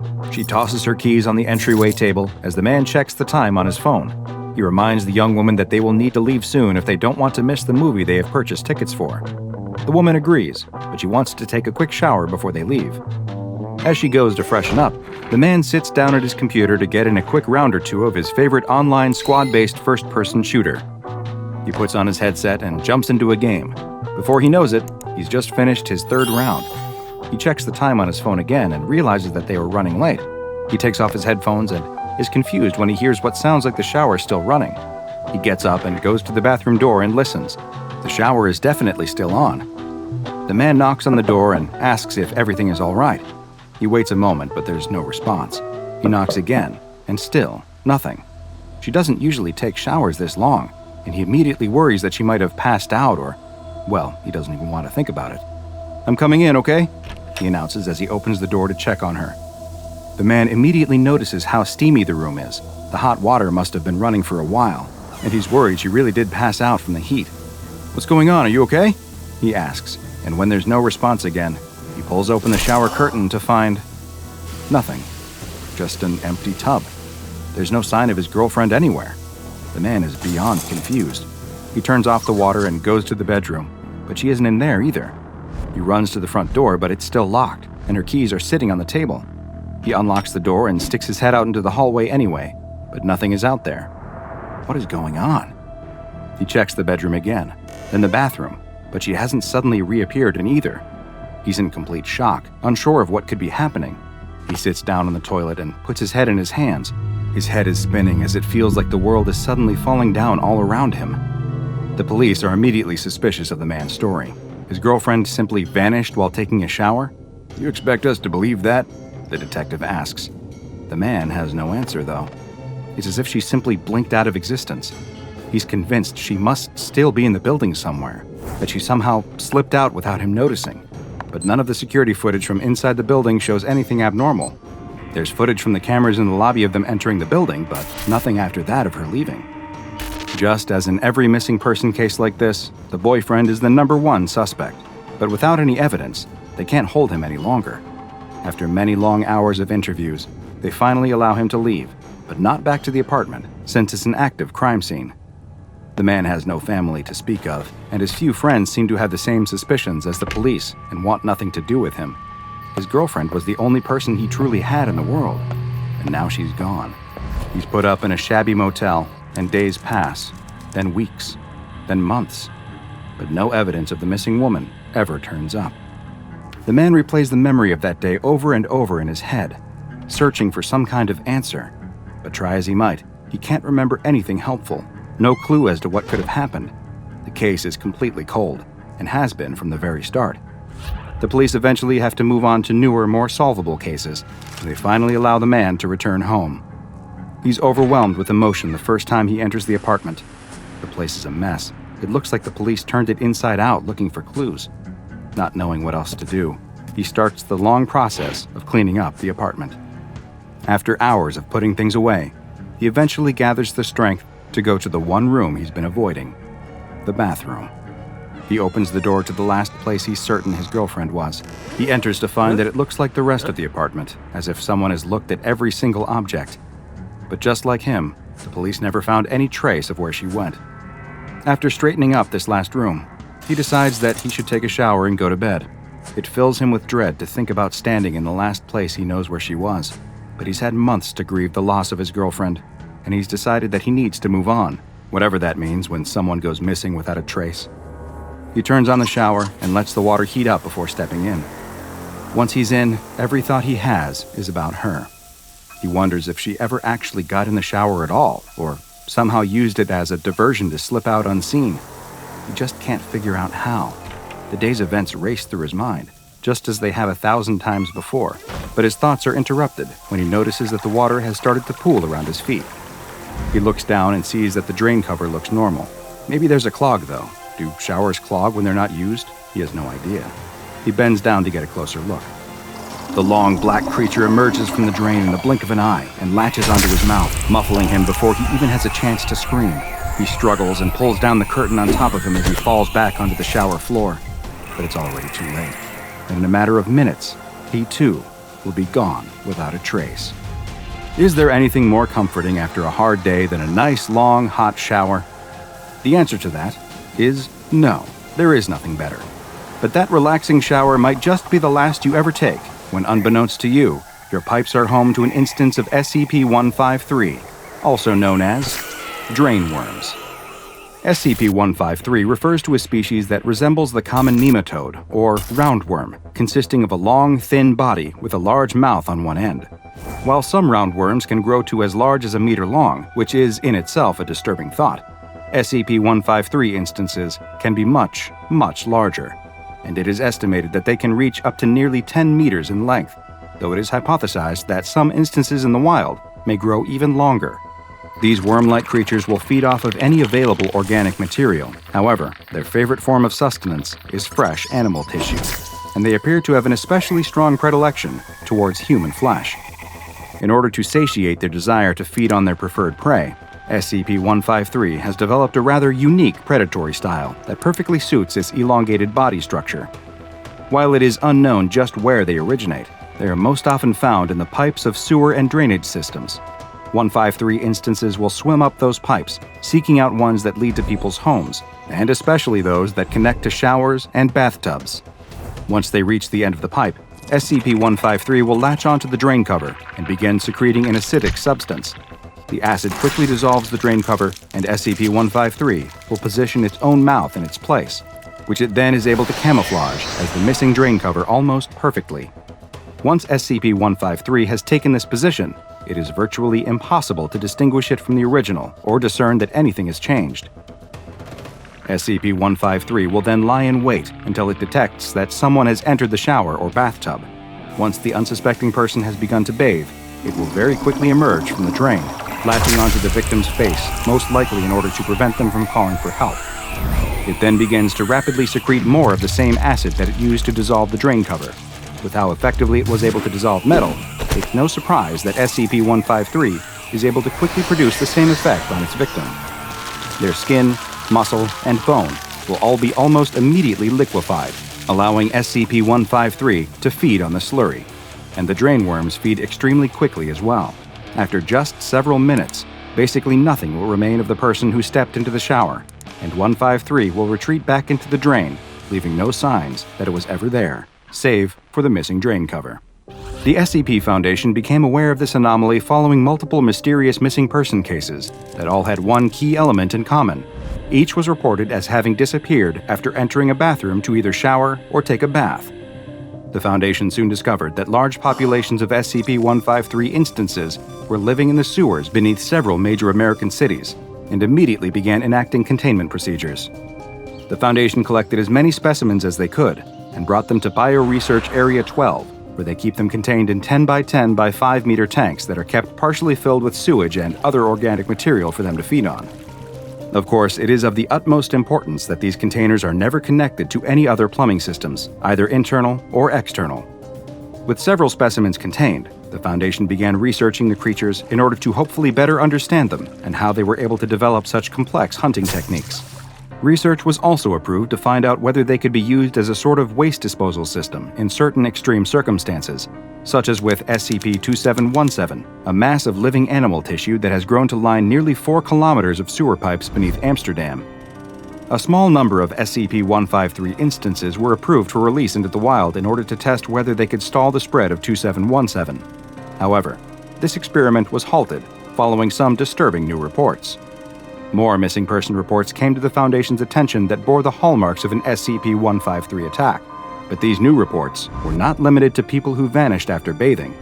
It now appears that SCP-153 has further adapted and has begun to emerge not just from showers and bathtub drains, but now also from sinks and, yes, even toilets. The Foundation is unaware of just how many instances of SCP-153 continue to exist in the wild, but there's no doubt that many continue to live and hunt undetected in sewers around the world. This anomaly, which has been classified as Euclid, is taken very seriously by the Foundation, and any reports of people who go missing from bathrooms are immediately investigated for signs of SCP-153. Field agents are to be equipped with infrared and ultraviolet sensors, which can bypass SCP-153's camouflage, and if specimens are able to be captured alive, then they are to be brought to Area 12 for further research. But don't bother worrying too much the next time you step into the tub. If you've been targeted by SCP-153, there's not much you'll be able to do anyway, and your worries will soon be going down the drain, along with whatever remains of you. It's never a nice feeling waking up lying amongst shards of broken glass in the middle of the road. The dawn sky above the biker looks almost peaceful. It's as if nothing had gone wrong at all, as if everything is right in the world. But slowly, the throbbing pain washes into his helmeted head, and the sound of the traffic surrounding him rises in his ears. A sea of onlookers gathers around as the cars blast their horns. Through the cracked visor of his helmet, the biker can see concerned faces, people calling emergency services, and a few women crying. His paramedic bike is toppled on its side about 40 feet from him. There are long black tire marks running up to where it lies, smoking slightly on its side. With a groan, the biker sits himself up and shakes his head. Bad idea. Looking around, though, it seems he's the only one injured. His bike had gone into the front of a car at the junction. The occupants of the car stand by nervously, offering him whatever little assistance they can. But there's no time for that, the biker suddenly realizes. He looks down at his watch frantically. It's 12:03 p.m. There's not enough time. He rushes over to the bike as fast as he can and lifts it back upright. A couple of onlookers try to grab his arms, trying to sit down to rest, but he can't. There's no time. He has just 3 minutes to get to St. Mary's Hospital in central London. Right now, he's at the junction outside Baker Street Station. He can still make it on time if he gets on his bike and goes now. The biker swings his leg onto the bike and kicks it into life. He takes a deep gulp and looks over his shoulder at the box on the back of his bike. He can't risk opening it here. The damage may already be done. But if the heart is still alive in that box, it is the only chance that a 10-year-old boy has for a normal life. If he doesn't get to the hospital in the next 3 minutes, his life could be over. The school children stand in a circle, looking down at the dead bird with a morbid fascination. Do you think it's alive? No way. The boy in the middle of the group goes to pick up a stick. With an air of false confidence, he walks up to the bird and gives it a prod. It makes a squelching noise. The other kids all reel in shock, making retching noises and laughing about it. It's only when their teacher comes out to call them inside that the group disperses, leaving the animal carcass alone, sitting at the edge of the playground, outside the view of boring adults. Each passing day, the kids wander over to the bird's body. It's kind of the best biology lesson they've ever had as they watch the animal slowly decompose. At first, its body just shrinks, goes flat almost. The feathers start falling out, and it loses all of its color. Then it starts to get puffy. Different parts of its flesh bulge out in weird places, as if they're being inflated like a balloon animal at someone's birthday party. But then, the maggots come. There are only a couple of tiny white crawling wrigglers in the bird's body at first, but a couple of days after that, it's infested with them. The creepy crawlies wriggle all over the body. But as the boy looks down at the dead bird, he spots something very peculiar, something they haven't seen in a biology class before. There's a red maggot, wriggling and crawling in amongst the rest of the creepy crawlies. It squirms like the rest of them, but even over the course of the school day, it quickly grows larger than any of the others. What do you think it is? The boy stares at it. It looks like a worm. And a worm is exactly what it was. The next day, when the kids return, they see that the red maggot is now much larger than any of the others feasting on the bird. With a slightly translucent body, cherry red coloring, and small white speckles on its skin, it looks unlike anything they've ever seen before. Actually, not unlike anything they've ever seen before, It looks exactly like something that all the kids recognize very well. In fact, one of the kids has a bag of them right now that he's chewing on. A candied worm. The kids stare in curiosity, first at the bag of candy that their friend has in his hand, and then down at the worm, slowly eating its way through the decomposing bird. As far as their eyes can tell, the two things are exactly the same, except of course that the one eating the bird seems to be alive. Kids being kids, the next thing that happened was sort of inevitable. One dares the boy to eat it. He almost retches in disgust. There's no way he's even touching it. And then, another one of the children throws down the poison chalice and dares him. The boy stands there nervously. He knows that he's not allowed to eat worms. That had been a lesson ingrained in him from a very young age. But his mother isn't here right now, and this thing doesn't look like any kind of worm that he's seen before. It almost looks a bit tasty. In exchange for eating the worm, another one of the children promises he'll give him 5 English pounds. The kids around the circle gasp. That's a lot of money. None of them have even got 2 pounds on them, let alone 5. Think of all the sweets you could buy with that kind of money. But the boy is adamant. He puffs his chest out, he stands up tall, and he nods firmly. 5 pounds, or he wouldn't do it. After some intense schoolyard debate, the deal is sealed. As the boy lies in bed that night, staring at the ceiling and grumbling, he knows that he's not happy about what his friends have done to him today. He's going to get them back for this. Only he's getting a bit of a tummy ache. Getting is the wrong word. He's had a tummy ache for most of the evening. What he's experiencing now is heartburn. It feels as if something is crawling in his chest. The boy just ignores it. It's probably just his worries about the worm inside of him. He chewed it up pretty well. There's no way that it's still alive in him, surely. His uneasy sleep is punctuated by rotten dreams. Dreams in which he finds himself lying on the floor and his playground lying on the ground at school, unable to move as people gather around him to poke him with a stick. He feels his skin covered with maggots. They even crawl across the surface of his eyes. In his chest, there's a searing pain. The boy wakes with a start as he feels his heart pounding, thudding against his ribs. It's agonizing. Adrenaline courses through him as he sweats off his face. Crying out for his mom, the boy lies there in bed, feeling the heart attacking his system. When you decide to become a surgeon, you have to accept that you're not going to get very much sleep most nights. In fact, it's more than that. You have to not only accept that you won't get much sleep most nights, but you also have to be at your absolute best when you've had no sleep, and it's the middle of the night. With over 40 years under his belt, the surgeon doesn't need coffee anymore, even when the junior doctor offers it to him as he strides toward the operating theater. Instead, he asks them to fill him in on the situation. Who's his patient? What's going on? What needs to be done? The doctor accompanying him reads the notes in a calm but hurried voice. They haven't got much time on this one at all. At any moment, the boy's heart could give out. The surgeon asks what's wrong with the organ, and the doctor looks at his notes in apparent confusion. Apparently, over the course of the night, the boy has suffered a 72% reduction in the mass of his heart. The surgeon stops just on the other side of the door. He doesn't want to have this conversation in front of his whole team. He whispers to the doctor in a terse voice, What kind of infection does this boy have that his heart has undergone that rapid of a deterioration? It's not an infection at all, sir. Well, sir, it's a worm. The doctor holds out a sheet to him. The surgeon takes it from him. He looks down at the x-ray to see a scan of the boy's chest cavity.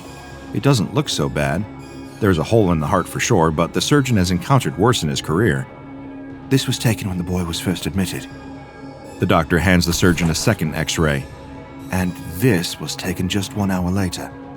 It is barely recognizable as a human heart. There seems to be a mass growing in the cavity that was left by the heart, and there, infecting all of the boy's organs, was the shape of a worm. The biker weaves his way through the traffic down on Marylebone Road, eyes darting frantically in all directions. He may have a concussion, and he may not be allowed to drive at all right now. In fact, he knows he definitely isn't, but he is under strict instructions. This heart needs to get to St. Mary's Hospital before it's too late. The bike careens around the corner and skids to a halt outside the emergency doors. An ambulance team in front of him is trying to help an old lady out of the back of their vehicle, but the biker doesn't have time for them. He grabs the organ box from the back of the bike and races into the building. It takes all of his remaining concentration to navigate through the maze of hospital corridors on his way to the operating theater. On a better day, he'd be able to do this with no problem, but with his head injury, he can see the lights starting to blur all around him. Ward 6, Ward 7, Ward 7A, Ward 7B. He runs as fast as his heavy boots will allow him, feeling that energy draining from his system.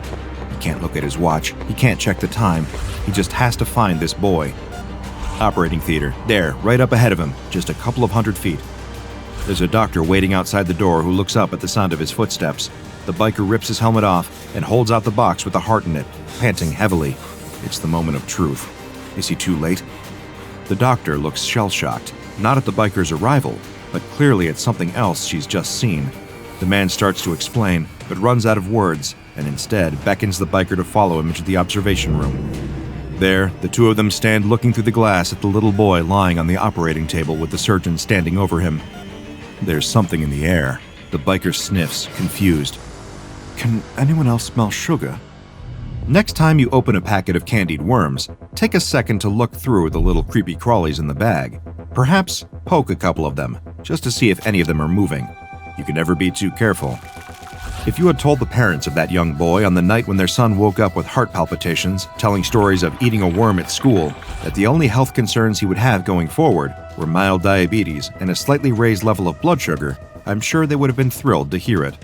You see, SCP-839, commonly referred to within the Foundation as candied worms, is much scarier on the surface than it is underneath.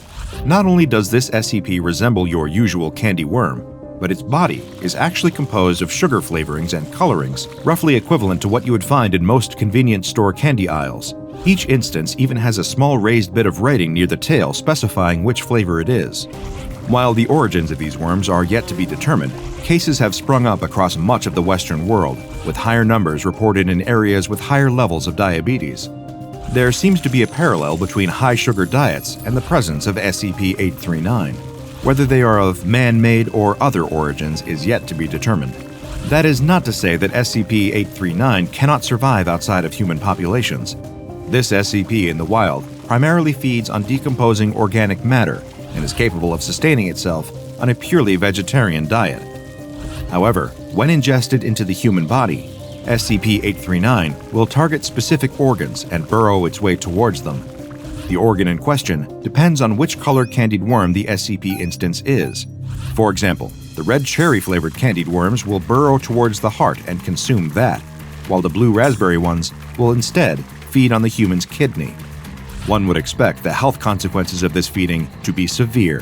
However, as the SCP feeds, it will also change its own shape and chemical composition until the worm itself becomes a substitute organ for the one that it is consuming.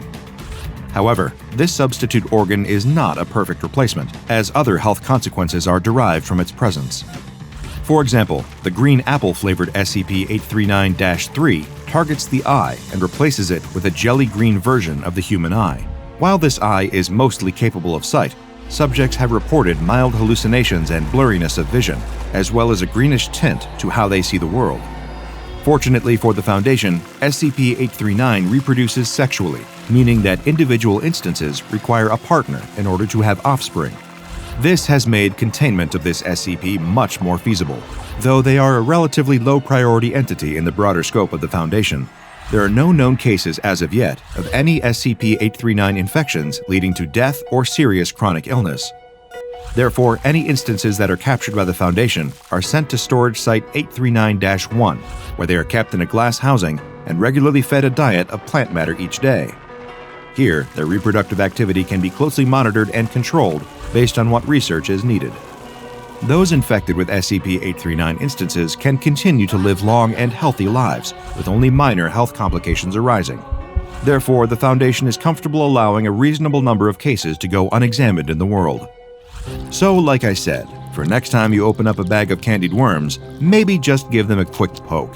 You could be saving yourself a trip to the hospital and a lifetime dependence on insulin. These winters are getting worse every year, that's for sure.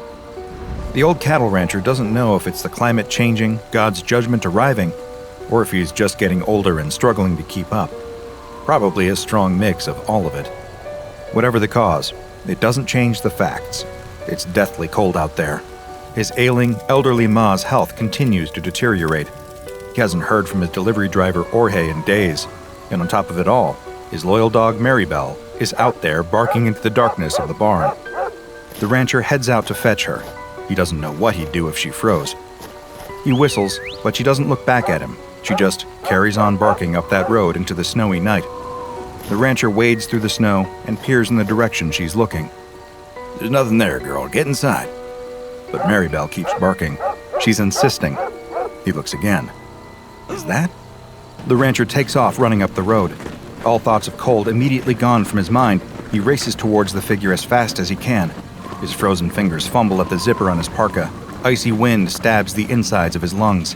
Maribel shoots off ahead of him. There, he pulls the zipper down and wrestles the thick coat off of his shoulders just as he reaches the tiny figure. He drops to his knees and throws the coat over the shoulders of the little girl standing alone in the snow. Quick as he can, he wraps it tightly around her, pulling the hood up and over her head. He takes her tiny shoulders in his hands and gives her a shake. "You okay? Hello? Can you hear me?" The girl sways for a moment, then collapses. He catches her and in one deft motion scoops her into his arms and takes off back down the road in the direction of his farm. Where the hell had she come from? There are no buildings around here for miles. No one uses that road except Jorge. And in this weather, she couldn't have walked all the way over those mountains. She'd have frozen solid. He bites the finger of a glove and pulls it off. With his bare hand, he clasps one of hers. By the feel of her skin, she pretty much is frozen solid already. He needs to get her warmed up, now. He kicks open the front door and bundles inside with a flurry of snowflakes and an anxious dog at his heels. The fire's not quite dead yet, so he rushes over to the hearth and lays the little girl down next to it. He can barely see her at all wrapped up in his enormous coat. She doesn't seem to be moving. "Ma, I'm home. I found someone." The rancher grabs 2 dry logs from the side and throws them onto the fire. He piles kindling high on top of them and blows steadily into the embers at the bottom. They glow and swell in size. No taking yet. He blows again for longer, and again. He feels his head starting to swim. A crackle, a lick of flame. It's taken. Panting, he turns back to the bundled-up coat on the floor with the child inside. Still no movement. A sickening knot tightens his stomach. What if she's... No, don't let yourself think that. Not yet. He reaches down and gently undoes the zipper on the parka. His trembling fingers push back the hood. She's pale. Deathly pale. Her dark brown hair is wet and clings to her scalp. The tips are frozen. At a guess, she must only be 9 years old. Eyes closed, lips a sickening blue. But that's not the color that scares him the most. On her neck, there's red. Delicately as he can, the rancher takes the coat off her shoulders and hangs it up by the fire. She's dressed only in a plaid shirt, way too big for her. It looks like an adult's shirt, similar to an old one he used to have years ago. But on her neck, her hands, her feet, is that same deep red, layers of blood frozen to her skin. He sits back, his mind blank. He's seen that much blood before. Sure he has. When you work with cattle, it's an unfortunate part of the job. He's seen cows bleed out during childbirth. The girl in front of him, she's the same color as those orphaned calves that lie crying on the floor. A groaning sound fills the room. The rancher looks across at the armchair where his ma sits. She doesn't look at him, doesn't look at the girl on the floor. She just stares into the fire, same way she always does.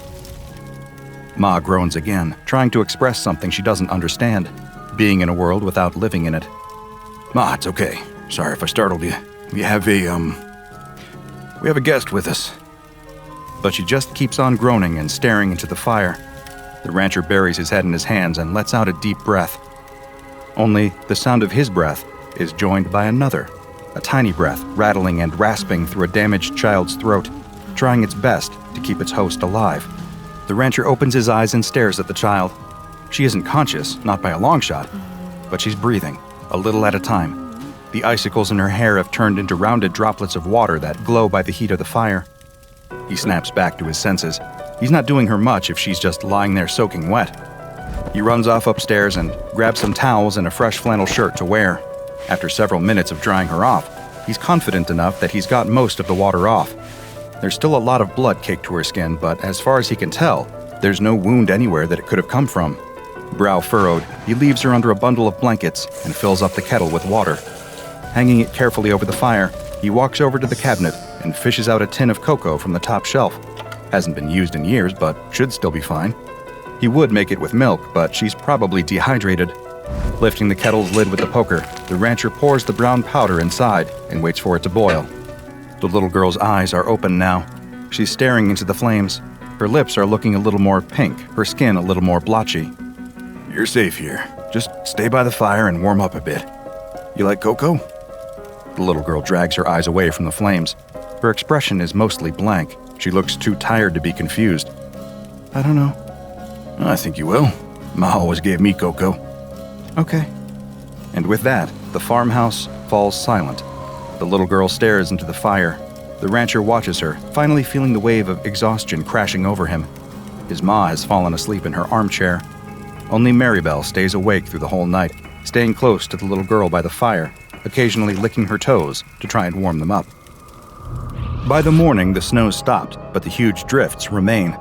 As the rancher walks across to the barn, he finds it hard to believe that just a few hours ago, the winds were whipping at his face as hard as they were. The world this morning is totally still. What the rancher finds even harder to believe is that there's a little girl in his house right now, fast asleep by the fire. He checked her forehead when he woke up this morning, and she miraculously hadn't caught a fever. She couldn't have been out in that weather for too long, but it only made the question more mysterious. Where did she come from? Maribel didn't get up this morning. From all of the excitement last night, she must have been too tired for today. Walking through the crisp morning air, he can't really blame her. He shoulders the barn door open. A column of steam curls out of the opening. All of that warmth, humidity, and cattle smell is strangely comforting this morning. But as the rancher goes around checking on all the cows inside, he very quickly discovers a problem. They're thin. Way too thin. Some of them look to be on the verge of starvation. He'd missed it last night as he drove them down in the dark, but in the warm glow of the barn's lights, it's unmistakable. These cows haven't been eating properly. He pours out several sacks of grain for them into the troughs, and they all gather around hungrily, filling both their stomachs as fast as they can. The rancher leans on the railing for a moment, confused. Even in this cold, there was still plenty of green grass for them up on the ridge. That's why he'd taken them up there. They should have had no trouble eating until the snow came in last night. He doesn't like this one bit. Last time Jorge had driven down and collected some of the meat, he'd had a few questions about the quantity being smaller than usual. Were the cows sick at all? Not that the rancher could tell. But now, looking at them, it's clear as day. Something's up. You hungry? The little girl nods. They sit across the table from one another, eating homemade bread and soup. Ma stays over by the fire. Maribel slowly wanders over to the kitchenette and flops down on the floor, exhausted. Where are you from? The girl shrugs her shoulders. You know how you got out here? Remember anything from last night? The little girl just eats her soup and shakes her head. She doesn't look particularly scared or worried, just a little confused. Where are your parents? Do you have parents? Again, the little girl shrugs. The rancher sits back and folds his arms. He's tried to call into town, but his phone line's gone out in the blizzard. Not much to be done until the snow clears. He's got a good relationship with the police around here. If he explains the situation, then it'll all be okay. What do you know? Can you remember anything from last night? It was dark. The girl slurps her soup.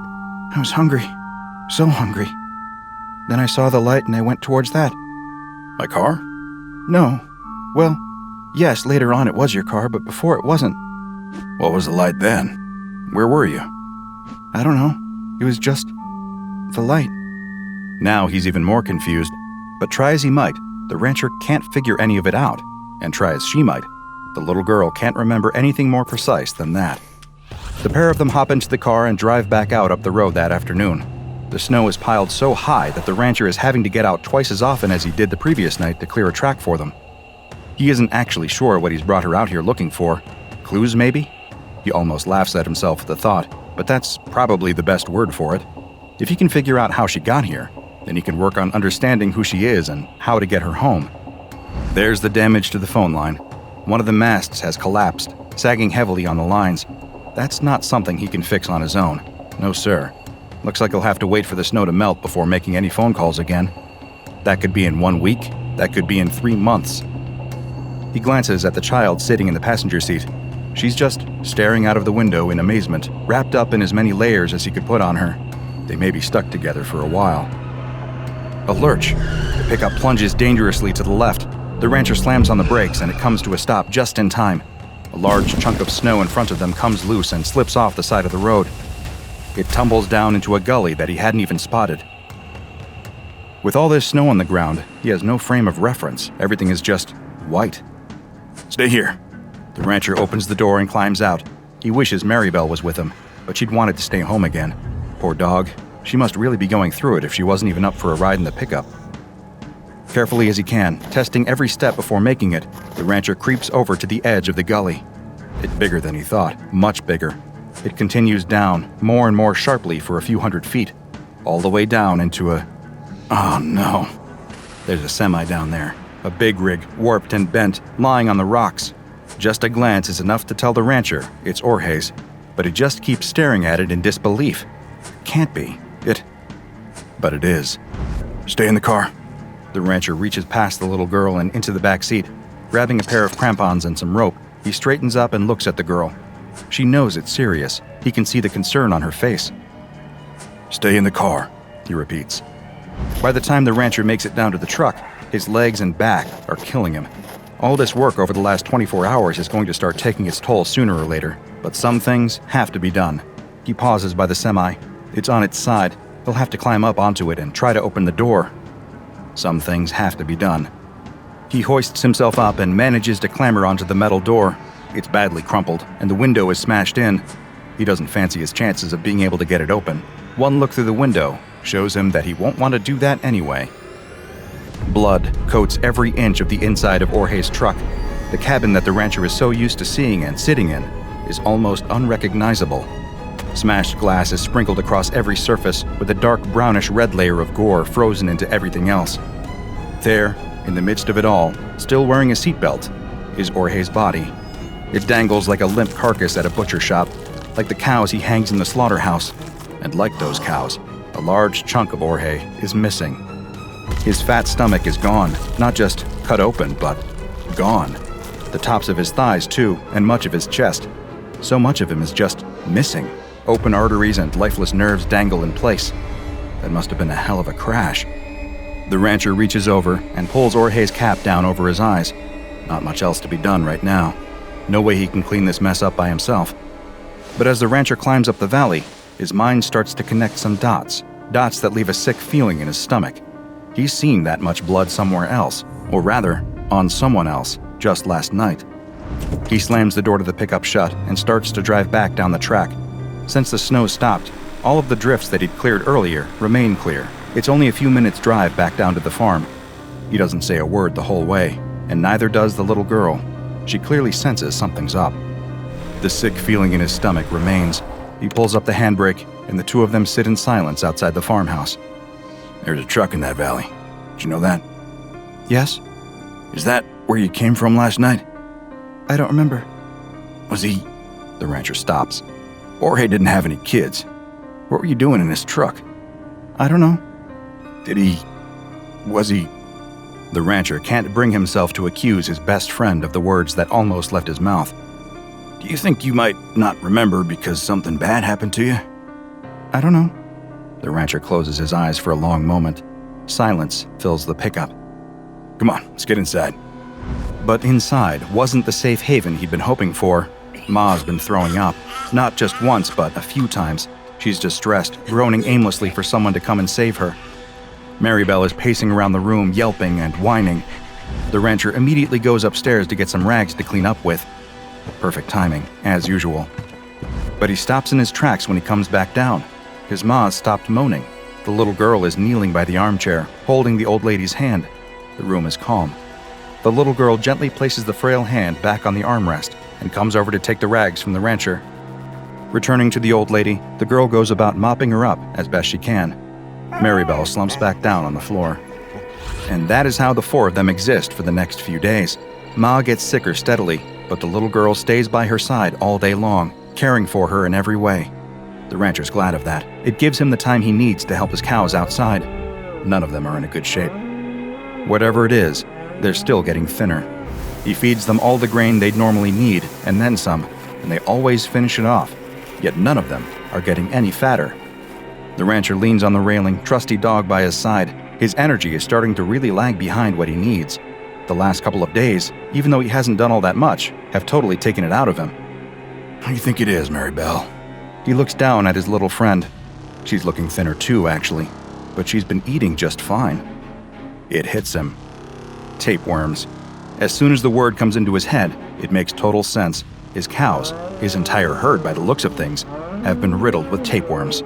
Oh, hell. He hasn't got anywhere near the amount of medicine needed to give some to all of them. Even if he did, a lot of them are looking pretty far gone. The chance of reinfection would be high. He needs supplies. He needs Jorge. Maribel whines softly next to him. He knows what they have to do. Laying Maribel down carefully by the fire, the rancher administers the tapeworm medicine. For a few hours, they lie there together. He strokes her side, waiting for her to pass it. The little girl watches over his shoulder. His ma sits back in her chair, mumbling to herself. He hasn't talked to the little girl anymore about Jorge yet. He isn't sure what there is to say. Maybe he should ask if Jorge was sick. After all, the cows clearly have had these tapeworms since before the other night. Jorge may have picked up contaminated meat from him last time he came. Maybe.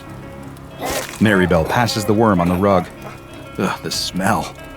The rancher uses the tongs next to the fire to pick the worm up. It's long and pale, and dead. He tosses it into the fire and puts the tongs in the flames for a bit to sterilize them. The worm sizzles and pops in the flames. The sound makes his stomach crawl. The rancher glances around and sees the little girl staring at the tapeworm. He looks past the girl to his ma sitting in the chair. Her turn next. But as that night and the following morning reveal, it's too late. His ma's groans turn into cries of pain. She openly sobs by the fire, clutching at her stomach. Every time the rancher tries to give her the medicine, she just vomits it back up. Each time she vomits, there's more and more blood mixed in. The little girl gets more and more upset. It's not fair on her to have to witness something this traumatic and disgusting. There's nowhere else for her to go. She shouldn't even be here at all. The fact that she is means she has to help. That's all there is to it. By sunrise, his ma has passed away. There is nasty red bruising all across her abdomen, which tells him she must have bled out internally from this worm. He'd been too late to realize what was wrong. Too late with the cows, and too late with his ma. He covers his ma with a blanket and tells the little girl not to go and wash her hands. He needs to check on the cattle. Sure enough, during the night, a handful of them died too. The calves. They were the ones to go first whenever something like this happened. Mother cows stood over their calves, licking their heads, willing them to wake up. The rancher drags each body out to the back and burns them. He can't risk any more contamination.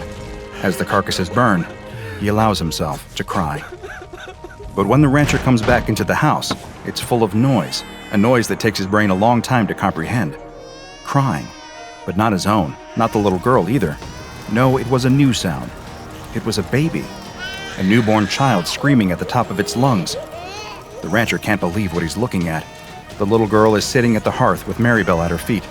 In her arms, drenched in blood, is a baby. The girl looks up at him and smiles sweetly. "It's a boy." Then she turns around to his ma's body under the blanket. A sickening red patch soaks through the fabric, right over where her stomach would be. What the hell happened here? I've got a little brother. Securing and containing SCP-1003 has proven challenging. This is largely because the tapeworm that causes all of this damage is virtually indistinguishable from Echinococcus granulosus, the common variety of tapeworm that causes hydatid disease. The tapeworm, designated SCP-1003-1, follows the same life cycle as other regular worms. Its eggs come into contact with an animal through contaminated meat, saliva, or unclean surfaces and are ingested. Once inside the gut, they grow and latch onto the inside of the digestive tract, where they feed on the nutrients of the food traveling past them, steadily growing bigger and stronger. Once mature, they lay eggs, which pass out in the animal's excrement to continue the process. Infections spread quickly, particularly in unsanitary conditions amongst livestock, and can often be difficult to contain, as by the time the symptoms, nausea, weight loss, fever, start to manifest in the infected, the worms have likely already reproduced and have a new generation growing in the guts of other animals. As far as the Foundation is aware, SCP-1003 follows this normal pattern in all observed animals except humans. When a human ingests an egg from this tapeworm, a very different creature starts to grow in their gut. Human embryos, with the same genetic code as the tapeworm, begin to form. The rate of their growth is greatly accelerated, however. By just 8 weeks, they are as mature as the typical 3-week-old neonate or newborn child, although similar in size to an 8-week-old embryo at 13 to 16 centimeters. Many eggs usually enter this fertilization period, but almost all of them die before having a chance to develop much beyond the early stages. They stand the best chance of survival when buried in the hepatic tissue, where they can absorb plenty of nutrients from their host. The host at this point usually starts to experience mild symptoms, lethargy, the occasional stomach cramp, nothing particularly severe, yet. The embryos that survive soon develop rows of temporary, razor-sharp teeth. At this point, passively absorbing nutrients is no longer enough for them. They bury their teeth into the soft tissue surrounding them and begin to eat. Once they enter this stage, their rate of growth increases exponentially the more flesh they consume. Eventually burrowing out into the world, the tapeworm child is born drenched in blood. The size and apparent age of the child that emerges from the corpse are determined by the size of the person they consume. For example, the child eating its way out of the rancher's maw appeared to be only a 10-month-old child, as there was very little of the frail old woman for it to eat. By contrast, the little girl who emerged from Orhe's gut had plenty of fat to feast on, and so was able to grow to the size of a 9-year-old. Once the child emerges, the teeth that they'd used to eat their way out quickly become loose and are replaced by regular human teeth. The children themselves have no memory at all of where they've come from or what they are. They have the same motor and linguistic skills that a regular child would possess at their age. Nothing, aside from their DNA, marks them out as being any different from the children around them, blissfully ignorant, just like the children around them. It is theorized that many of these children end up in orphanages. With no birth certificates or identifiable parents, they fall through the gaps in the system, quickly lost to the world. The only way to really track them at all is to follow the infections they cause. You see, these tapeworm children have one final curse they must live with. Their bodily fluids, their saliva and sweat, contain the same tapeworm protoscolex that will develop into SCP-1003-1 as soon as it is ingested by another creature, making the cycle start all over again. If you want to track down a tapeworm child, and I highly advise that you don't, all you have to do is follow the trail of nasty stomach infections, internal bleeding, and freak pregnancies amongst the outcasts of society. It, unfortunately, will not take long. There are currently 10 instances of SCP-1003-2 in containment. The children live in Bioresearch Area 13 under strict supervision. Researchers are only permitted to enter their cells whilst wearing full-body biohazard suits, but first must have Level 4 security clearance and must have written permission, and can only enter with specific research goals agreed upon. All staff are regularly tested for the presence of any kind of tapeworms in their system. No other animals are permitted in this facility. A haunted house. It seems like a fun idea for a date, although the model is the type to jump at everything. He knows everyone in the fake blood and clown makeup are just out-of-work actors or students looking to make some easy money, but any loud screams are enough to get him leaping out of his own skin. Then again, he expects that's part of his date's plan. Get him scared so he seeks shelter in his arms. It's quite sweet, actually. So he agrees. The place is hardly the stuff of nightmares. In fact, it's all pretty homesprung, and being there with company makes it easier to giggle at all the half-baked attempts to incite scares. The distinctly ketchup-scented blood stains are a particular highlight that leaves the model and his date in stitches. Then they spot a hall of mirrors and can't resist heading inside. It's even cheaper than they're expecting. Multiple standing mirrors that seem to have been taken straight out of people's homes and set up in an easy-to-navigate maze. Still, it ends up being fun for the most part, until the model spots something in his reflection in one of the mirrors. A tiny blemish. That wasn't there yesterday, and he's certain of it. His whole job is centered around how he looks. But he tries to brush it off. After all, even he gets insecure about his appearance from time to time. It happens to everyone. But in the next mirror, it seems to look even worse. Maybe it's the lighting, he thinks. Then he starts to worry. Has his date noticed? It plays on his mind, and the rest of the way through the hall of mirrors, he avoids looking at his reflection. A few days later, and he's sitting in the makeup chair, getting ready for a photo shoot. He doesn't dare open his eyes, trusting the makeup artists to cover up the things he's been seeing on his face every time he looks in the mirror. He's tried to cancel the shoot, calling his manager and telling her that he just can't be on camera right now. But she comes racing over to his apartment to get a look at him for herself and tells him she can't see anything wrong, to just get over himself and not be a diva. He tries to settle into the familiarity of the photo shoot. The outfit changes, the rapid flashing of the cameras, while he tries desperately not to let his concern show on his face. A few times it slips out, the cameraman telling him to look less worried. It's hard to be, especially with how he thinks he must look. Seeing the photos afterwards, it's even worse than he thought. It barely looks like him. The person in the pictures is unrecognizable to the model. He argues with the cameraman and manager, telling them they need to Photoshop the images. Neither of them can see what's wrong with them. A few more days pass, and the model is cowering in his apartment.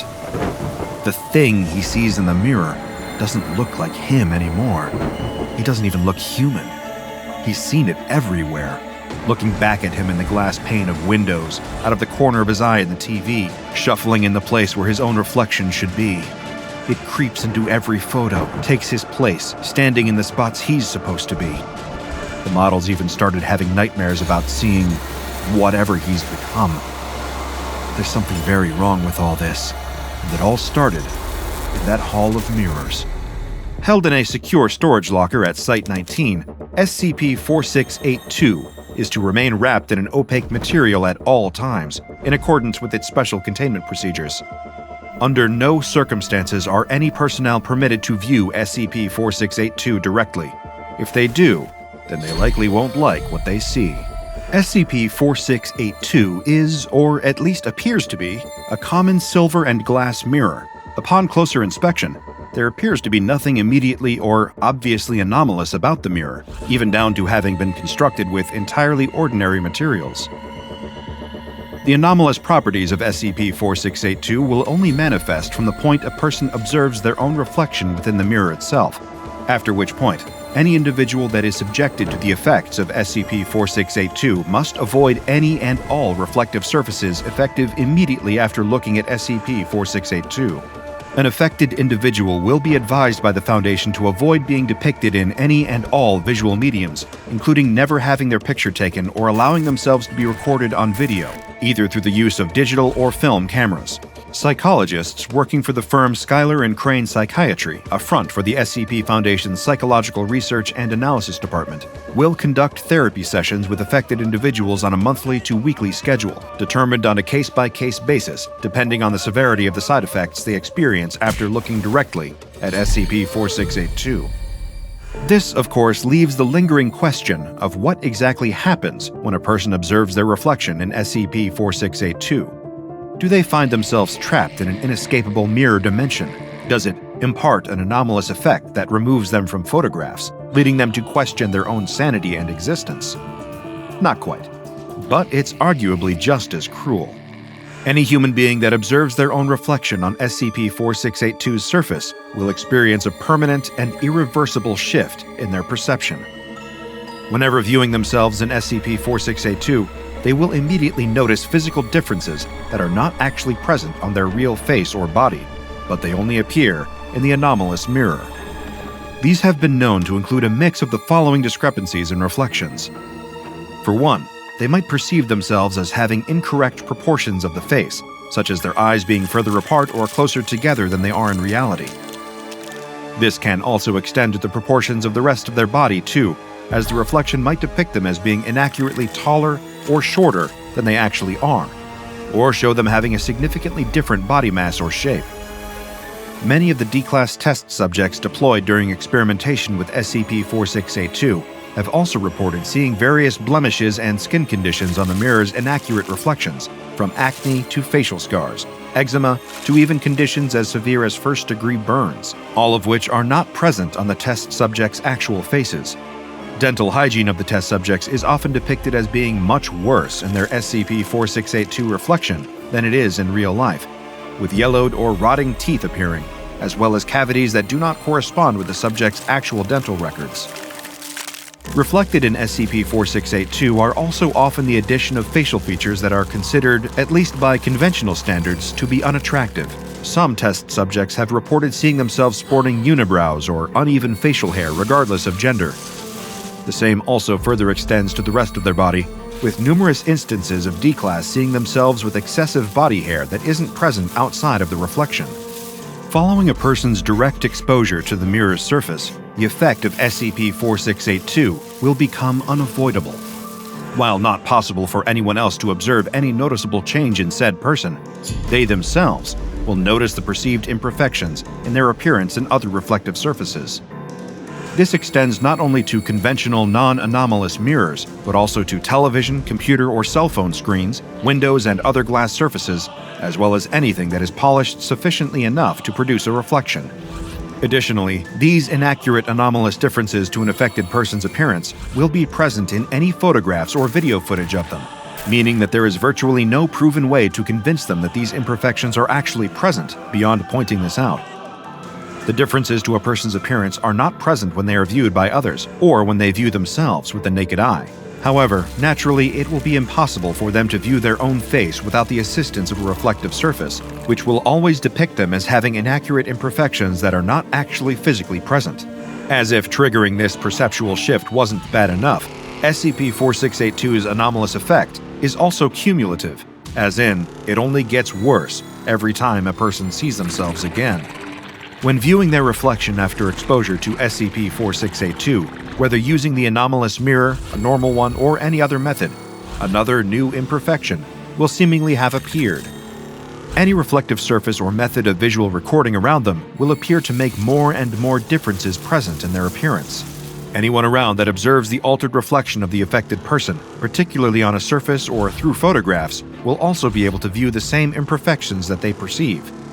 However, they will be aware that these are not actually present when they view the person directly. There is currently no known way to circumvent or cure the perceptual anomaly caused by SCP-4682 or negate the lasting effect of it. Even the administering of memory-altering amnestics have no effect, as even if an affected subject forgets what they originally saw in SCP-4682, or even forgets the moment they looked into it to begin with, in some cases, using amnestics to treat exposure to SCP-4682's anomalous perceptual alteration can irreparably affect a person's view of themselves. One member of D-Class that was given amnestics after viewing SCP-4682 began believing the imperfections they saw in their reflection had always been part of their natural appearance.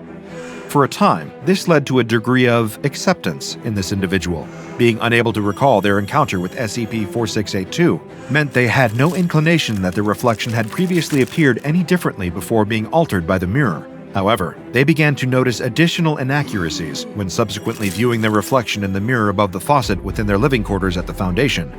The cumulative nature of SCP-4682 perceptual anomaly gradually led to this affected D-Class developing outlandish theories about their own identity. One such train of thought revolved around the belief that the Foundation had replaced their real self with some kind of clone, believing themselves to be a replica of the original, inaccurately mimicking their appearance and possessing all their memories. After being dissuaded of this belief by Foundation psychiatrists, the affected D-Class later adopted a new theory that the Foundation had been intentionally applying sophisticated visual effects makeup and prosthetics to his face and body each day until he noticed. When they raised this theory with his fellow D-Class personnel, many dismissed it, saying that they looked no different from when they'd first arrived in Foundation custody. This then led to a growing mistrust of other members of D-Class. The affected subject believing that those around them were secretly privy to the continuing changes they noticed in their reflection, and had been instructed to lie by the Foundation. Gradually, the SCP-4682 affected D-Class developed an uncontrollable paranoia towards all Foundation staff.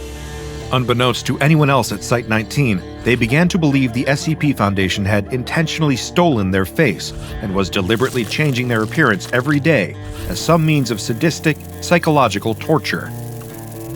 At one point, the fact that this had been the side effect of looking at an anomalous mirror was revealed by their appointed psychologist, but this explanation was rejected by the D-Class as being nothing more than an attempt by the Foundation to mislead them.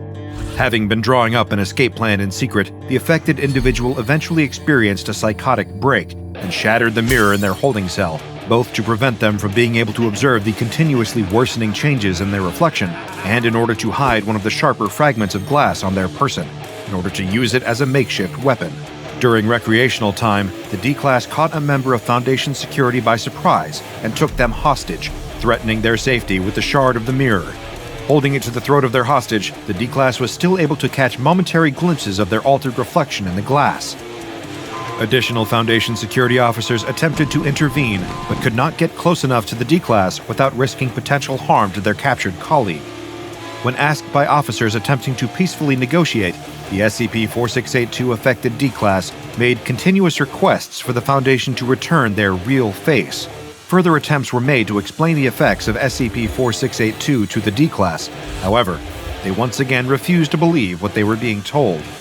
Growing more and more agitated, witnesses state that the affected individual caught another glimpse of themselves reflected in one of the facility's tinted windows. Upon seeing further alterations to their reflection, they became enraged and released their hostage before attempting something drastic with the mirror shard to get rid of this false face. They were subsequently transferred to the medical wing of Site-19, where they remained alive but unconscious for several weeks.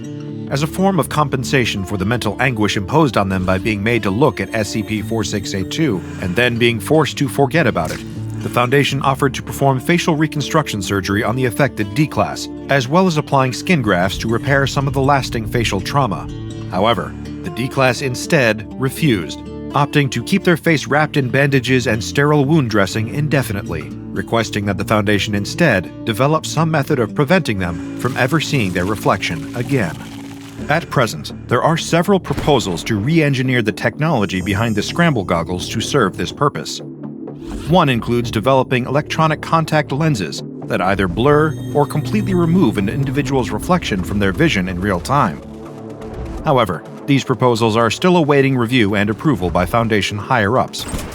A number of other D-Class personnel used during testing of the anomalous mirror have reported suffering major psychological difficulty after witnessing their altered reflections. In particular, those who have seen the cumulative effects of multiple imperfections being added thanks to SCP-4682. Many report being unable to recall what they originally looked like before seeing the inaccurate changes in their reflections, with some even developing severe depression, anxiety, and insecurity connected to their appearance. In addition to this, there have been numerous documented cases of test subjects suffering from severe body dysmorphia following testing with the object. Given that this is one of the more common outcomes that can be caused by looking at SCP-4682, and in order to discourage personnel from doing so, the anomalous mirror is often widely referred to simply as the body dysmorphia mirror. The Foundation first encountered the mirror while investigating a missing persons case in Broken Bow, Oklahoma. A civilian, referred to simply as Rob, had reported to police that his boyfriend had been out of contact for a concerning amount of time, and an investigation into his whereabouts was subsequently launched. While this would typically be solely the concern of local law enforcement, a member of an SCP Foundation mobile task force happened to be operating undercover within the area's police force. This agent belonged to MTF Iota-10. Members of this task force do not strictly operate as a cohesive unit, but are instead a number of undercover operatives spread out across various international, federal, and local law enforcement agencies. This includes the Central Intelligence Agency, Federal Bureau of Investigation, Ministry of Intelligence, and various police departments. The primary goal of this mobile task force is transferring potentially anomalous evidence recovered during investigations into Foundation hands, as well as reporting any anomalies discovered in connection to criminal acts to the SCP Foundation. From there, they then allow Foundation response or containment teams to step in and take over jurisdiction of these cases from local law enforcement or federal agencies. This has led to MTF Iota-10 being more colloquially known by their nickname, the Damn Feds. One of these damn feds within the local Oklahoma Police Department investigating the disappearance of Rob's missing boyfriend was present when they searched his apartment. Immediately, this embedded Foundation operative noticed something was wrong.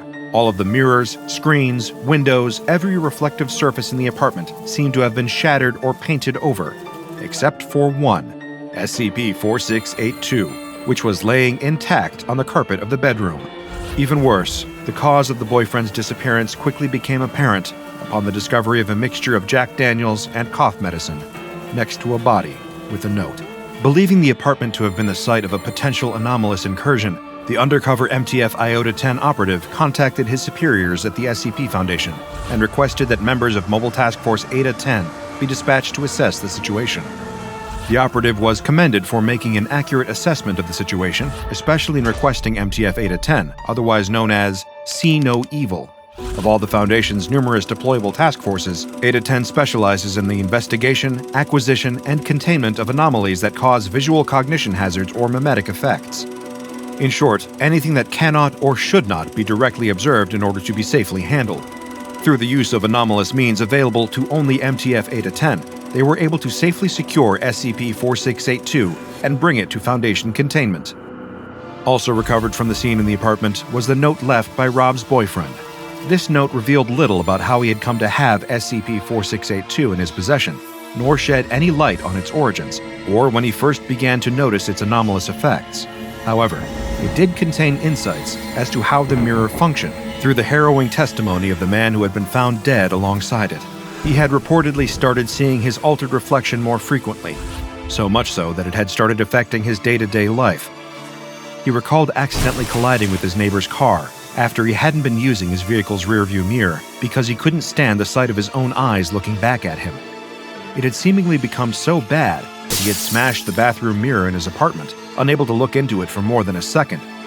However, still being able to see himself in the broken fragments, he tried throwing them away, only to still catch his inaccurate reflection on the metallic surface of his dishwasher.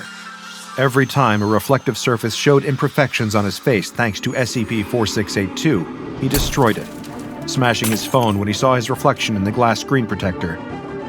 According to his note, he even took a hammer to a hand mirror that Rob had given him as a gift, destroying it so thoroughly that there were only tiny shards and splinters of glass left. And he could still see himself in those, too. Desperation had long since set in, and he was considering somehow inducing blindness in himself, before eventually deciding that there was only one way to be rid of the sight of his own face for good. He had been seeing himself with crooked teeth and chewed fingernails, and had started to believe that Rob's feelings had enabled him to look at his boyfriend with rose-tinted glasses. He felt unworthy of his partner's love, and felt that Rob deserved better, unaware that the imperfections he was seeing in himself weren't really there, and had only appeared as a result of looking into SCP-4682. This tragic outcome of the effects of the body dysmorphia mirror are a large part of the reason that the SCP Foundation have long since discontinued testing with it, opting to keep it in storage where it can no longer hurt the way people look at themselves. A perfect shot. The photographer holds up his camera, focusing on the deer. Then, the creature turns and stares down the photographer with the face of a human man. A long, elegant neck ending in a mutated abomination. The photographer drops the camera and runs away screaming. He won't be coming back to get it. He'd rather just buy a new one. A woman is walking her dog along the dirt road she's walked down every day for several years. It winds alongside a dense forest and past several large plots of land. Some are occupied by farms, some have been left abandoned. It's a pleasant walk, one she can always count on to be as quiet and peaceful as it is stimulating for her dog, with plenty to look at and smell. Occasionally, he gets distracted by a wild animal, but the odd squirrel or possum is nothing the dog hasn't seen before, and she can quickly get him back on the path with a whistle and a tug of his leash. As the two of them near a familiar bend toward the halfway point of the walk, she can't help but notice that something seems off about the dog's behavior today. His steps are anxious, and his hackles are up. He keeps sniffing the air, tugging at the leash, whining insistently, as if trying to tell her something. She soothes the dog, promising him that there's nothing over there. The area he keeps staring at, a low growl rumbling in his chest, is an abandoned farm. No one's been over there for years, but no matter what she does, he keeps staring at that abandoned farm in the distance. Suddenly, there's a rustling sound, some sort of unseen animal moving through the bushes toward the farm. The noise sets the dog off, and he jolts in its direction, yanking so hard and so abruptly on the leash that it flies out of his owner's hand. Free to pursue whatever had been aggravating him so much, the dog tears off toward the abandoned farm. The woman chases after him, desperate to catch her beloved pet before he gets himself attacked by a wild animal, or worse. She sprints after the dog for half a mile until they've passed the ruins of an old barn and reached a horse paddock that seems to be in surprisingly good condition. As the woman catches her breath, she spots a sign she'd never noticed before on the road. It reads, "The Miracle Farm." The paint is unchipped, vivid, even fresh. This doesn't look abandoned. Her dog barks sharply, and she follows the sound. There he is, crouched low to the ground, shaking and barking at a pair of horses. Wait. No, those aren't horses. They have the hooves, the haunches, the tails, but their upper bodies are all human torso, arms, head, and face. It shouldn't be possible. but her dog is barking at what appears to be a pair of centaurs. She grabs hold of his leash, urging him back from the strange beasts. As she backs away, she hears a sound behind her, like a person imitating the crow of a rooster. She spins around and sees a wide-eyed man with a bright red wattle on his face, feathers jutting out of his neck. He crows again, then stoops to peck at the ground. Just behind the rooster man, she sees even more impossible human-animal hybrids. Rotund, pink-fleshed children with pig noses roll in a puddle of mud. A woman coiled up on a rock stares straight ahead, forked tongue flitting in and out of her mouth as she hisses. This place isn't abandoned after all. There is still a farm here, but it's no ordinary farm. The woman scoops her dog, her completely ordinary non-human dog, into her arms and sprints back toward the dirt road. She keeps going, running all the way home until she can get to a phone, and immediately calls the authorities. The first few people she speaks to laugh at her, accusing her of making a prank call, but one man takes her seriously and records her report. Then he passes it on to his friends at the SCP Foundation. They conduct a raid of the Miracle Farm and find that it is just as bizarre as the woman described. They uncover files in their office detailing that the property once belonged to Marshall, Carter, and Dark Limited, before its ownership passed to a private company that specializes in the finest in custom-ordered pets, prey, and companions.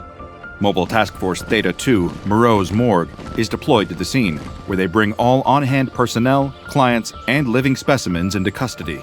Personnel and clients are questioned, then given Class A amnestics and released. The specimens are contained for further study, and the facility is destroyed. But not before the MTF discovers a curious marble statue, acting as a fountainhead, providing all drinking water for the animal-human hybrids on site. The statue, depicting the Roman goddess Venus, allows water to flow out of its mouth when pumped in through the base. Somehow, water flowing through it is causing ordinary animals to transform into these bizarre creations. But how?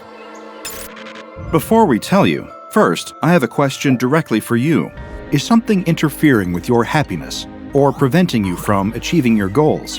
Regardless if you have a clinical mental health issue like depression or anxiety, or if you're just a human who lives in this world who's going through a hard time, therapy can give you tools to approach your life in a very different way. And that's why I'm excited to tell you about today's sponsor, BetterHelp.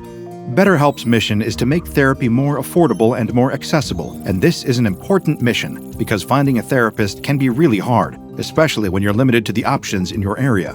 BetterHelp is a platform that makes finding a therapist easier because it's online, it's remote, and by filling out a few questions, BetterHelp can match you to a professional therapist in as little as a few days. It's easy to sign up and get matched with a therapist. There's a link in my description. It's betterhelp.com/DrBob. Clicking that link helps support this channel, but it also gets you 10% off your first month of BetterHelp, so you can connect with a therapist and see if it helps you. And because finding a therapist is a little like dating, if you don't really fit with that therapist, which is a common thing with therapy, you can easily switch to a new therapist at no additional cost, without stressing about insurance, who's in your network, or anything like that. So if you're struggling, consider online therapy with BetterHelp. Click the link in the description or visit betterhelp.com/DrBob. Thank you again, BetterHelp, for supporting this channel. And now back to the strange marble statue. The fountain is quickly removed from the area and brought to the Foundation for further study. And that is the story of how the SCP Foundation got its hands on SCP-1575. As is frequently the case at the SCP Foundation, the research team quickly began conducting controlled experiments using SCP-1575. They exposed a variety of animal test subjects to water that had passed through the fountainhead. I combed through the test logs I was able to access and have compiled some of the most relevant examples of the anomaly's effects on various subjects.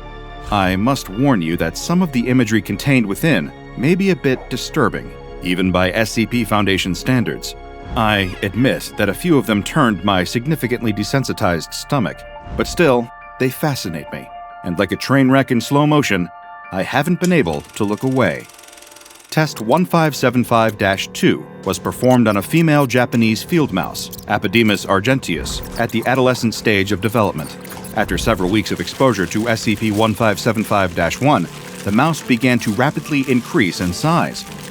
Over the course of 12 days, the mouse grew to a height of 1.01 meters, a 500% increase in overall body size. As the mouse began to grow, her fur falling out and being replaced with smooth, human skin, her face warping into that of a young human woman, her appetite increased drastically. She was provided a standard field mouse diet of fruits, berries, and nuts, and consumed nearly 95% of her body weight at a given time in this provided food. By the 12th day of her mutation, the mouse's heart was unable to support her rapidly growing body, and it gave out. She died due to failure of her cardiovascular system, leaving behind an eerie half-mouse, half-human creature with a vestigial tail, partially transformed paws, and gray-tinged skin where her fur had once been. Test 1575-4's subject was a pre-adolescent male white-tailed deer, Otocoileus virginianus. The deer began to mutate fairly quickly following exposure to the water, and its initial steps were an alarming sight, to say the least. He began to suffer severe hemorrhaging in the pelvic area as his reproductive organs atrophied. By the end of the mutation cycle, they had disappeared entirely, leaving a smooth, fleshy surface behind. Several male researchers in attendance had to leave the room during the initial bleeding, and one asked to be referred to an on-site counselor regarding a persistent, recurring nightmare inspired by the mutation. The deer's arms and legs changed into human arms and legs, hooves into hands and feet. By the end of the process, which stabilized after 30 days, the deer had become an androgynous-looking Eastern Seaboard Native American person. The only remaining indicators that this had once been something other than human were a tail and antler nubs resembling those characteristic of yearling bucks. After testing the anomaly on prey animals, the researchers decided to explore its effects on a predator. The subject of test 1575-6 was an adult female Bengal tiger, Panthera tigris tigris. Naturally, there were concerns about the safety of researchers given the subject's aggressive nature. To prevent any accidental injury or death, she was kept sedated for the duration of any hands-on examination. Unfortunately, the application of these sedatives had a negative impact on the tiger's health during the mutation process. After 4 days, before any dramatic visible transformation had even taken place, the tiger experienced failure of the heart, liver, and kidneys. Though this experiment was largely regarded as a failure, it provided the team with a vital piece of information. Sedatives should not be used on test subjects until they were further along in their transformation and at least 80% stabilized. After the tiger, the research team pivoted to the least threatening version of a similar animal, an adolescent female domestic cat, Felis catus. The transformation occurred without incident over the course of 30 days. It was described as unsettling to watch, especially coupled with the pained yowls of the subject, which slowly transformed into the screams of a young woman. But the subject survived the process. Her body stretched and contorted, claws turned to long, pointed fingernails, whiskers fell out, and fur was completely shed. By the time her transformation was complete, there was a young woman in the containment chamber, crawling around on all fours and batting at particles of dust. She retained her tail, the aforementioned pointed nails, and eyes with the same vertical slit pupils she had as a feline. She spoke several times, but only to request additional food. After testing on a cat, the next natural step was to test the anomaly on a dog. For test 1575-9, the subject was an adult female domestic canine, Canis lupus familiaris, of mixed breed. At this point in time, it was believed that the fountainhead had no anomalous effect on invertebrates. Unfortunately, this experiment proved otherwise. But I'm getting ahead of myself. The dog was exposed to the anomalous water, and dramatic signs of mutation soon began to show. First, the dog began shedding all of its fur. At this point, the researchers got an unfortunate look at something that had been hiding in the dog's coat, an infestation of fleas, which were beginning to transform as well. The fleas had quadrupled in size and were continuing to grow. Even more horrifying, their legs had changed into appendages resembling human fingers, and their features rearranged into a nightmarish facsimile of a human face, blood pouring from their open mouths. Unfortunately for the test subject and any researchers present, the fleas were not the only parasite that had infested this dog. On the 6th day of the experiment, the slowly mutating dog collapsed on her side, breathing heavily, exhibiting intense discomfort. Her abdomen began to distend, and nearby researchers could see something wriggling just beneath the skin. The motion became more violent, and the abdomen distended further and further, as if the dog was progressing through the stages of pregnancy at an advanced rate. One of the researchers made an anxious comment about being reminded of a particular scene from the movie Alien and was admonished for it. But he was quickly proven right, because with a sudden burst, a tapeworm with the face of a man erupted through the skin, screaming at the top of its lungs, eyes rolling wildly in its sockets. One researcher vomited, another fainted. The experiment was swiftly aborted, and testing procedures were updated to include a specification that all subjects must be examined for parasites prior to any exposure to SCP-1575. None of the mutated creatures survived this test. The dog test was a colossal failure on many counts, but it inspired the research team to continue testing on non-mammals, not invertebrates, no one wanted to go down that road again, but other animals at least. For test 1575-12, the subject was a pre-adolescent female hyacinth macaw, Anodorhynchus hyacinthinus. The parrot swiftly began to change, and the sound of agonized caws filled the room, along with a sickening snapping sound. After a moment, the sound was identified as breaking bones. The rest of the bird's body, particularly the muscles and organs, were transforming at a faster pace than the skeleton. The body contorted painfully, and the wings began to split, forming into rudimentary fingers and hands. But the transformation never finished, never stabilized. After 20 days, the macaw was dead, and the cause of death was determined to be internal injuries due to these extensive bone fractures. The subject of test 1575-13 was an adult female leopard gecko, Eublepharis macularius. The transformation occurred at an accelerated rate, and within 1 week, the lizard had grown to a height of approximately 4 feet and displayed many human characteristics, including human legs and feet, a face, and a full head of hair. The hands remained unchanged, though they were larger, and the specimen was still capable of climbing up walls, much like an ordinary gecko. At the 10-day mark, the subject experienced catastrophic organ failure as a result of the mutation and expired. One more test on an invertebrate was conducted, this time deliberately. For test 1575-14, the subject was a female common green grasshopper, Homocestus viridulus. As the mutation began, the grasshopper began to shed its exoskeleton in a process best described as flesh forcing its way out of a casing, breaking the exoskeleton into pieces. What was left following this shedding process was a creature resembling the same grasshopper, but 3 times larger and covered in human skin. It continued to grow, but no further human features seemed to develop. After 15 days, it expired. An autopsy revealed the development of human organs inside, including a heart, lungs, kidneys, and liver. The cause of death could not be determined, but the transformation process is thought to have made the subject incompatible with life.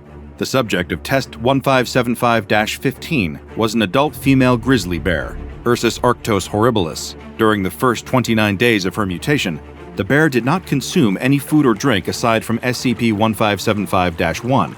Still, she did not appear to experience any hunger or discomfort aside from the pain of the transformation itself.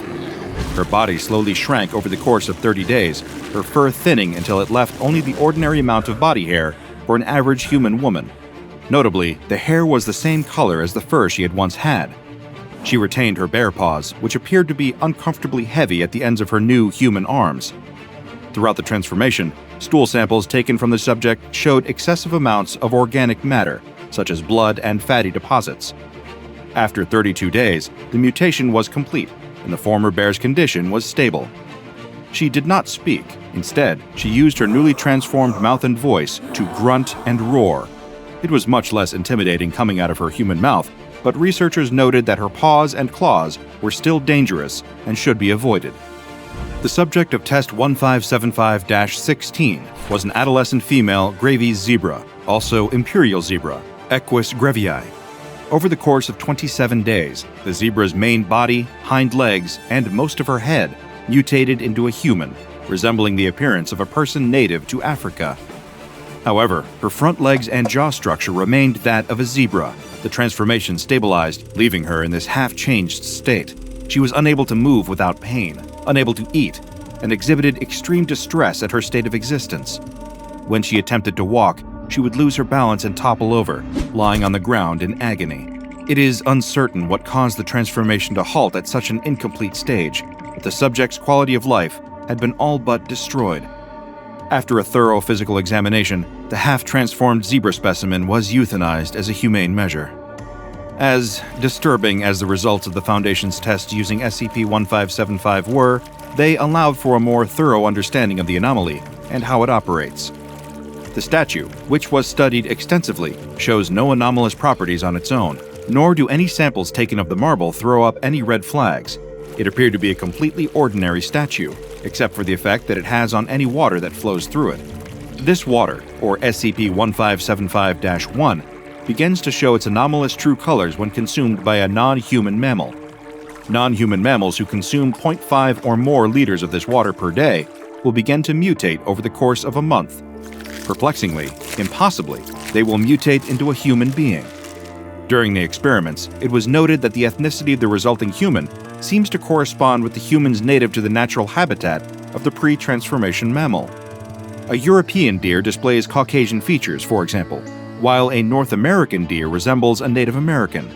Domestic dogs and cats have ethnically ambiguous features or appear mixed race, likely due to the mixed backgrounds of their species.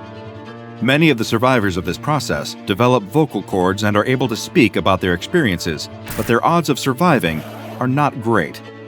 Female specimens have about a 25% fatality rate. Males have a staggering fatality rate of about 95%.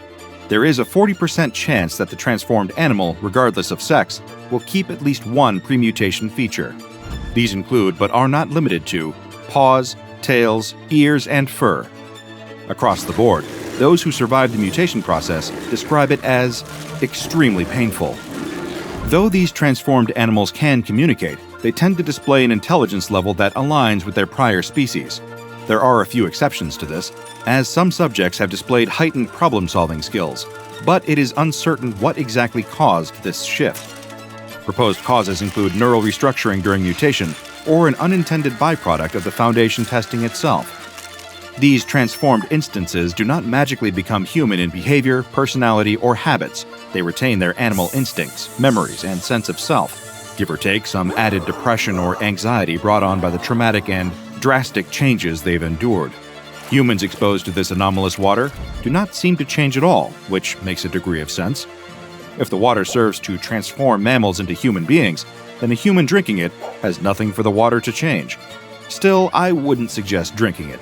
Tap water may not taste great, but it's far less likely to mutate you. SCP-1575 is currently held in a 6 meter by 6 meter by 4 meter containment chamber at Biosite 23, with direct access to Research Laboratory 3 at the same site. Unless it is actively in use for an approved test, no water may be allowed into SCP-1575's containment. After testing has concluded, all water used during the test is to be held in quarantine and may only be used for further tests. At the time of my reading, I discovered one addendum added to the file for SCP-1575 by a doctor assigned to the anomaly. It reads, "Following the incident on the 12th of this month, during test 1575-9, any animal to be used in testing with SCP-1575 is to be thoroughly examined for both external and internal parasites." Our initial beliefs that SCP-1575-1 only affected the primary host has proven wrong.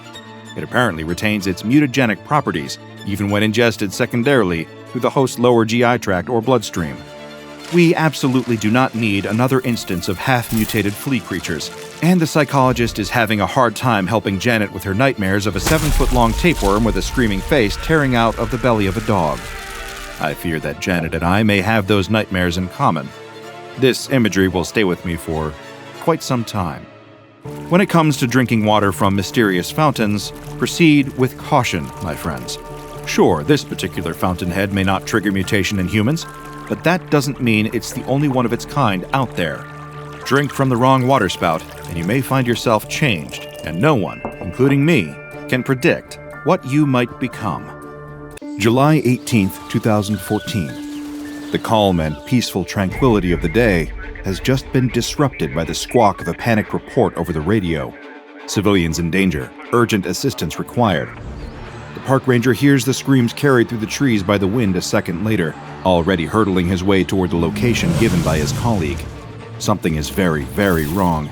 Usually nothing like this happens at Crater Lake National Park.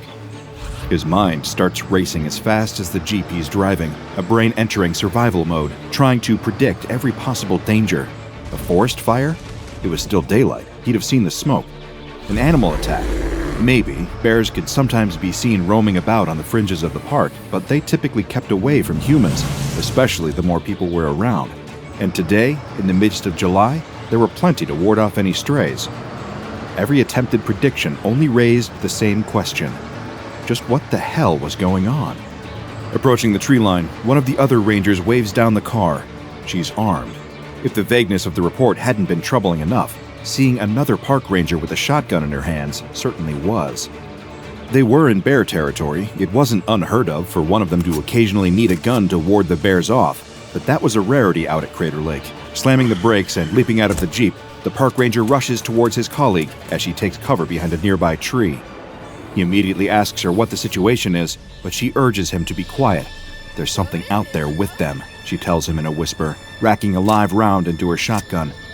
When the park ranger asks what, the other ranger shoots him a look. Her eyes say it all. She's terrified and confused. This isn't just a wild animal on a rampage or frightenedly defending its territory and cubs. She has no idea what it is. She can't even believe she's seen it, let alone start describing it. Twigs snap under the foot of something, causing the other ranger to raise her shotgun, leaning out from behind the tree in the direction of the noise. She scans the space a few feet beyond the barrel. Nothing. The park ranger takes a look for himself, not exactly eager to see what it is, but unable to fend off his own curiosity. He spots something, nothing more than a shape passing between the trees, almost mistaking it for a branch simply moving in the gentle breeze. He taps on the other ranger's shoulder and alerts her. Whatever it is, it's close, and it seems to be walking like a man. The other ranger looks. In a second, she raises her shotgun and fires. A blast of buckshot erupts from the barrel, causing a deafening, high-pitched ringing in the park ranger's ears. He doubles over, clutching his ears as the sound becomes physically painful, not realizing his colleague fumbling as she grabs a fresh cartridge, or the thing staggering towards them. That is, until he looks up, the moment his hearing returns. But before we go any further, I have a question for you. Does something feel wrong with you? Is something interfering with your happiness or preventing you from achieving your goals? Regardless if you have a clinical mental health issue like depression or anxiety, or if you're just a human who lives in this world who's going through a hard time, therapy can give you tools to approach your life in a very different way. And that's why I'm excited to tell you about today's sponsor, BetterHelp. BetterHelp's mission is to make therapy more affordable and more accessible, and this is an important mission because finding a therapist can be really hard, especially when you're limited to the options in your area. BetterHelp is a platform that makes finding a therapist easier because it's online, it's remote, and by filling out a few questions, BetterHelp can match you to a professional therapist in as little as a few days.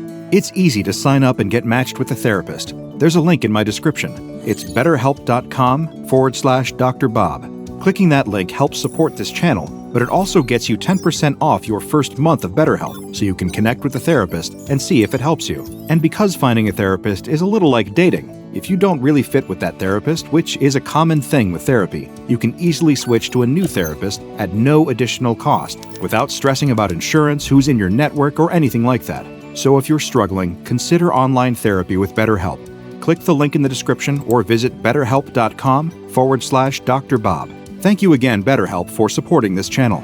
Now back to the bizarre creature in the forest. It's like part of the forest has come to life and assumed the shape of a human being in order to attack them. Roots cover its body, sealing up the space where its eyes would be. Oregon-beaked moss coats its arms and hangs off it like it's been draped in a sheet of yellowy-green plants. The creature is horrible to look at, and yet it looks lost. It stumbles, arms outstretched like it's trying to blindly feel its way around, and the park ranger realizes it can't see. Another cartridge clicks into the shotgun tube, pulled back the chamber by the slide of the pump, and the other ranger raises the weapon, steadying her aim so as not to miss this time. Her sights line up, the mossy monstrosity sitting in the center, and her fingers squeezes on the trigger. An unexpected force from below pushes the barrel of the shotgun upwards, pointing it towards the treetops. Another ear-splitting blast rings out, sending nearby birds flying from their nests in panic. The park ranger keeps the weapon pointed up, despite his colleagues' protests to let go of her gun, or the drops of blood dripping out and trailing down his neck from his own eardrums. He glances over his shoulder as, whatever it is, flees in terror. Startled by the shotgun blast, it runs away between the trees, knocking into some as it moves with uncertainty. Minutes later, a team of other rangers arrives, declaring that they're taking over the search effort for the creature that was found lurking around Crater Lake National Park. These rangers seem off. They look the part, in full uniforms and everything, but the park ranger can't place their faces. They somehow seem brand new, yet not one of them is fazed by the unusual situation. They seemed all the more interested in questioning all the hikers and families visiting the park who had seen the creature, as they were in actually finding it. It was almost as if they didn't want the word getting out. The park ranger decides he can't keep quiet any longer and raises a concern to the newcomers. He tells them that he doesn't think whatever is out there is some kind of monster. He thinks it's human. The new rangers thank him for his input, but insist that they'll take it from here. Little did he know, these weren't other park rangers. They were agents of the SCP Foundation. They have been embedded within the National Park's Rangers to contain SCP-3310, an anomalous log floating in Crater Lake, said to contain a powerful deity named Yao, who can cause dangerous weather to erupt unless the log is left to float freely. Then the call comes in from SCP Foundation Command, reports of an entity attacking civilians. Since they happen to be nearby, in the same park no less, a handful of agents are sent in to investigate and, if possible, contain the creature. Before too long, the civilian witnesses, even the real park rangers who had tried to kill the entity, have all been interviewed, administered with memory-wiping amnestics, and subsequently released, as if nothing out of the ordinary has even happened. Putting boots to the ground, the search for the unidentified creature doesn't last long. Within 2 hours, the agents have found what they're looking for. Only, it's not a creature. It's a person. His name is Zach Herman. They find him cowering under an alcove near the edge of the lake, his moss-covered skin providing a near-perfect camouflage for him to blend in with his woodland surroundings. The only thing that gives him away is the sound of his frightened sobs. The Foundation agents aren't under orders to neutralize him on sight. Instead, they humanely subdue Zach Herman and arrange to have him taken to a nearby Foundation outpost for examination. SCP-3462, an anomalous humanoid entity known to inhabit a rundown Blockbuster video rental store in the nearby town of Bend, Oregon, with the area having been sealed off and constantly patrolled by Foundation personnel. So that seems like the best place to take Zach and figure out exactly what happened to him. Upon closer examination at the Foundation outpost, it's discovered that Zach Herman has a number of unidentified roots growing through both his skin and internal organs. Given the danger to his life that this poses, he's rushed into an operating theater to undergo emergency surgery. 18 hours pass as the Foundation tries to save the man's life.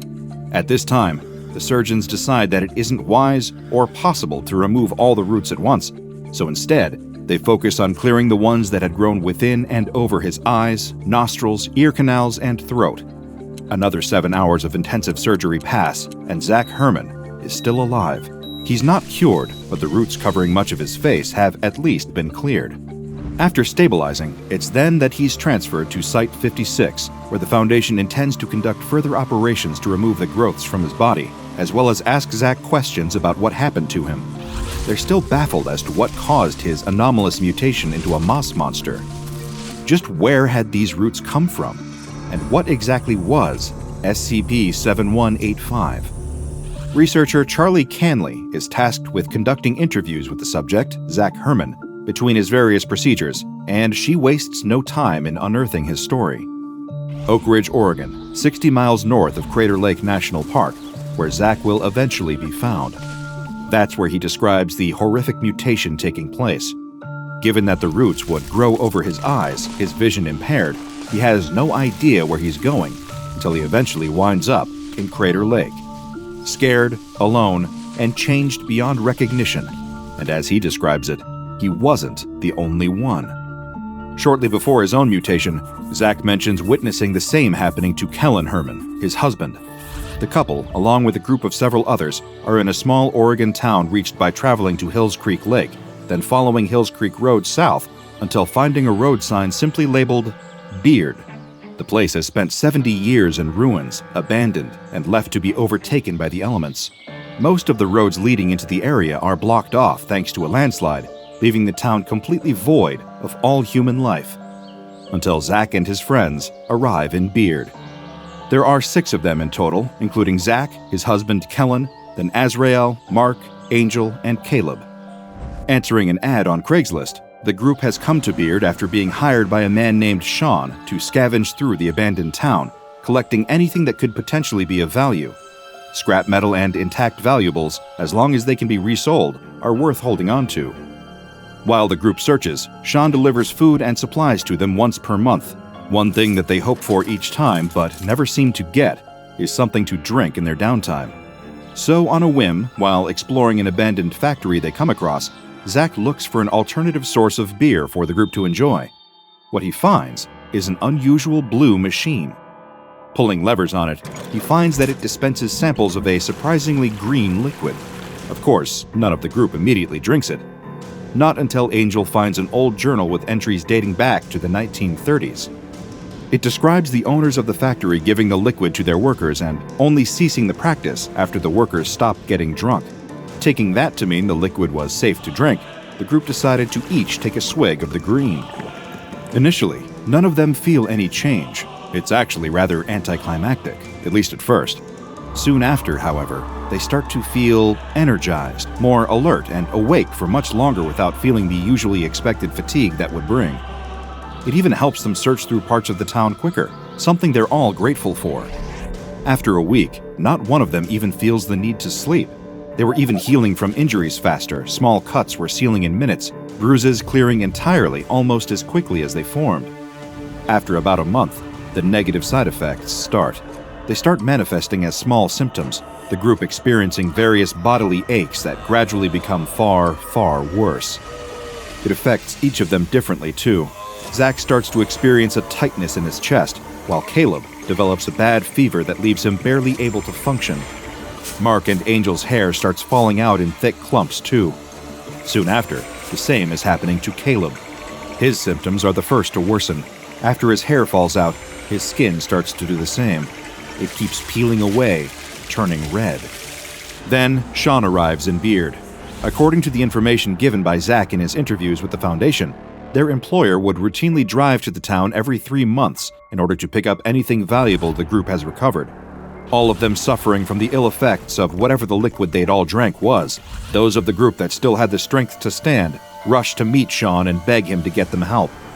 Upon taking one look at them, he drives away, abandoning them. 4 days after Sean left them there, the sleepless group is startled by screaming in the night. It's Caleb, and he's on fire. Panicking, the others try to help, pouring water on him to douse the flames. It seems to work, but it's only a few minutes before the fire starts up again. They even try taking him to the creek that runs through the town, but submerging Caleb in the water only causes his skin to form massive blisters that painfully burst. Keeping him under didn't work either. He kept needing to come up for air, and breaking the surface, he started catching fire again the second he was above water. There was nothing they could do to save him. He just kept burning. Caleb is the first of the group to die. It's not clear when this occurred. Investigating the area, the Foundation recovers fragmented journal entries written by Azrael, in which the others all attribute Caleb's death to him having a weak immune system. But normally, diseases don't cause people to spontaneously catch fire. By the morning, he is almost completely burned, leaving only a charred corpse that the group buries by the factory. Following Caleb's death, Zack is forced to leave. The others blame him for Caleb's death, and he does as well. He intends to find some other way of getting help for the rest of the group. Kellen joins him, and the couple leave Beard together. Meanwhile, Angel, Mark, and Azrael search for their own way out of the town, but to no avail. Hardly any of the roads are accessible on foot, and those that are just lead to abandoned properties on the woodland outskirts of Beard. According to Azrael's journal entry, they then refocused their efforts towards finding a cure for whatever it was they had drunk. It's not much more successful. During Zack and Kellen's absence, Mark is the next group member whose symptoms start to get worse. His hair was almost entirely gone, and soon, rashes started to form over his skin before peeling away. Immediately, he and the other two start to fear that what happened to Caleb might be about to happen to Mark, too. Their only plan is for Mark to stay out in the snow if he starts catching fire in the same way, since, by this point, winter had reached Oregon. But instead of a reoccurrence of Caleb's condition, Mark's skin begins repeatedly forming an unusual bluish-green substance, warm to the touch. It accumulates every few hours, and Angel and Azrael help him scrape it off before it ultimately returns. Within days, it's returning faster, too fast for them to clear it. So much of it forms that it starts dripping off Mark. Then Angel points out it seems to be candle wax, and the more of it, the hotter it gets. Shortly after, the substance burns out Mark's eyes. He's completely covered in scalding hot wax, with no way of removing it entirely. Eventually, he dies. Angel and Azrael can't move his body thanks to the wax, as more of it keeps forming, nor can they bury him yet thanks to a snowstorm outside. It's only a week later that Azrael thinks he sees the body moving. Mark is still alive. He's been lying in a pile of hot wax the entire time, his body still making more. Soon, he stops moving altogether. While all this is happening, Kellen and Zach are still trying to find help, but manage to wind up lost in the woods surrounding Beard. The numerous overlapping and confusing paths surrounding the town had meant one wrong turn sends both of them heading towards the woods, with only a few cans of food, a lighter, and a pocket knife between them. After a week, they pass a mountain that Zach assumes is the Diamond Peak volcano. Another week later, both he and Kellen are beginning to suffer their own severe symptoms from the liquid they consumed. Kellen is vomiting shards of metal and glass. Further metallic chunks were breaking through Kellen's skin as they grew within his body. At the same time, roots grow over Zach's eyes, preventing him from fully seeing just what is happening to his husband. They sit together in Kellen's dying moments, Zach feeling like he needs to be there for his partner, even though he can't see him or do anything to help him. A few hours after Kellen's breathing eventually stops, Zach walks through the woods until he hears the sound of cars, only to be found in Crater Lake National Park. Around the same time, Angel also dies. It takes him a whole week after his eyelids and fingernails fall out, followed by every layer of his skin. It would happen multiple times, thanks to the effects of the green liquid causing him to recover. Also, his skin could once again come off. At one point, Azrael, horrified by it all, sees his friend's face fall off. Still unable to find a way out of Beard, one of the remaining two survivors of the group also starts to change. Bumps form under Azrael's skin, eventually causing his hands to become swollen and preventing him from moving anything below his chest. Aware of his impending fate, he stashes the journal he's been writing in inside a backpack and leaves it for whoever finds them. The Foundation is able to recover the bodies of Azrael, Angel, Mark, and the buried remains of Caleb within Beard, but they decline to share this information with Zach. Sean's identity is confirmed to be that of Sean McDougal, and Foundation agents are sent to interrogate him. They aren't able to ascertain any valuable information from him, so instead amnesticize him. Anything saved on Sean's devices relating to the location of the town of Beard, the group he hired to scavenge there, and the $46,000 he'd made from the scavenged goods are all seized. SCP-7185 consists of two elements. The first is an unidentified machine that was uncovered by Zach Herman and his friends in an abandoned factory in the southern Cascadian mountain range of Oregon. Despite not having any power sources connected to it, SCP-7185 seemingly functions without the need for electricity. It is instead operated via a series of levers connected to the main body of the device. Two are black and one is rusted over. Should both of the black levers be switched downwards and the rusty lever pulled, the machine will produce the second element of this anomaly, designated by the Foundation as SCP-7185-1, hereby alternatively known as the body horror juice. The alcoholic liquid byproduct of activating SCP-7185 is green in color and has a semi-viscous consistency. If this liquid is drunk at any point by a human being, then this person will undergo major bodily changes that tend to span a period of at least several weeks. Anyone ingesting SCP-7185-1 will suffer numerous mutations and deformations of their body, although exactly how they are altered varies depending on the person drinking the juice. SCP-7185-1 also negates the effects of any depressants, opiates, or other stimulants taken after ingestion, meaning there is no way to nullify the pain of these intense physical changes. On July 21, 2014, Zach Herman died due to complications during surgery. The Foundation surgeons had been making extensive efforts to clear the roots growing throughout his body as a result of Herman ingesting SCP-7185. They had made enough of a difference to allow him to participate in interviews with researcher Canley. However, during these exchanges, Zach mentions that he can still feel everything that is happening to him during the procedures. Every incision, every removal, every stitch. The same day, the body of Zach's husband, Kellen Herman, is also recovered. Check out the DrBob Patreon and become a junior researcher today. Now go and watch another entry from the files of DrBob, like SCP-420, Aggressive Skin Condition.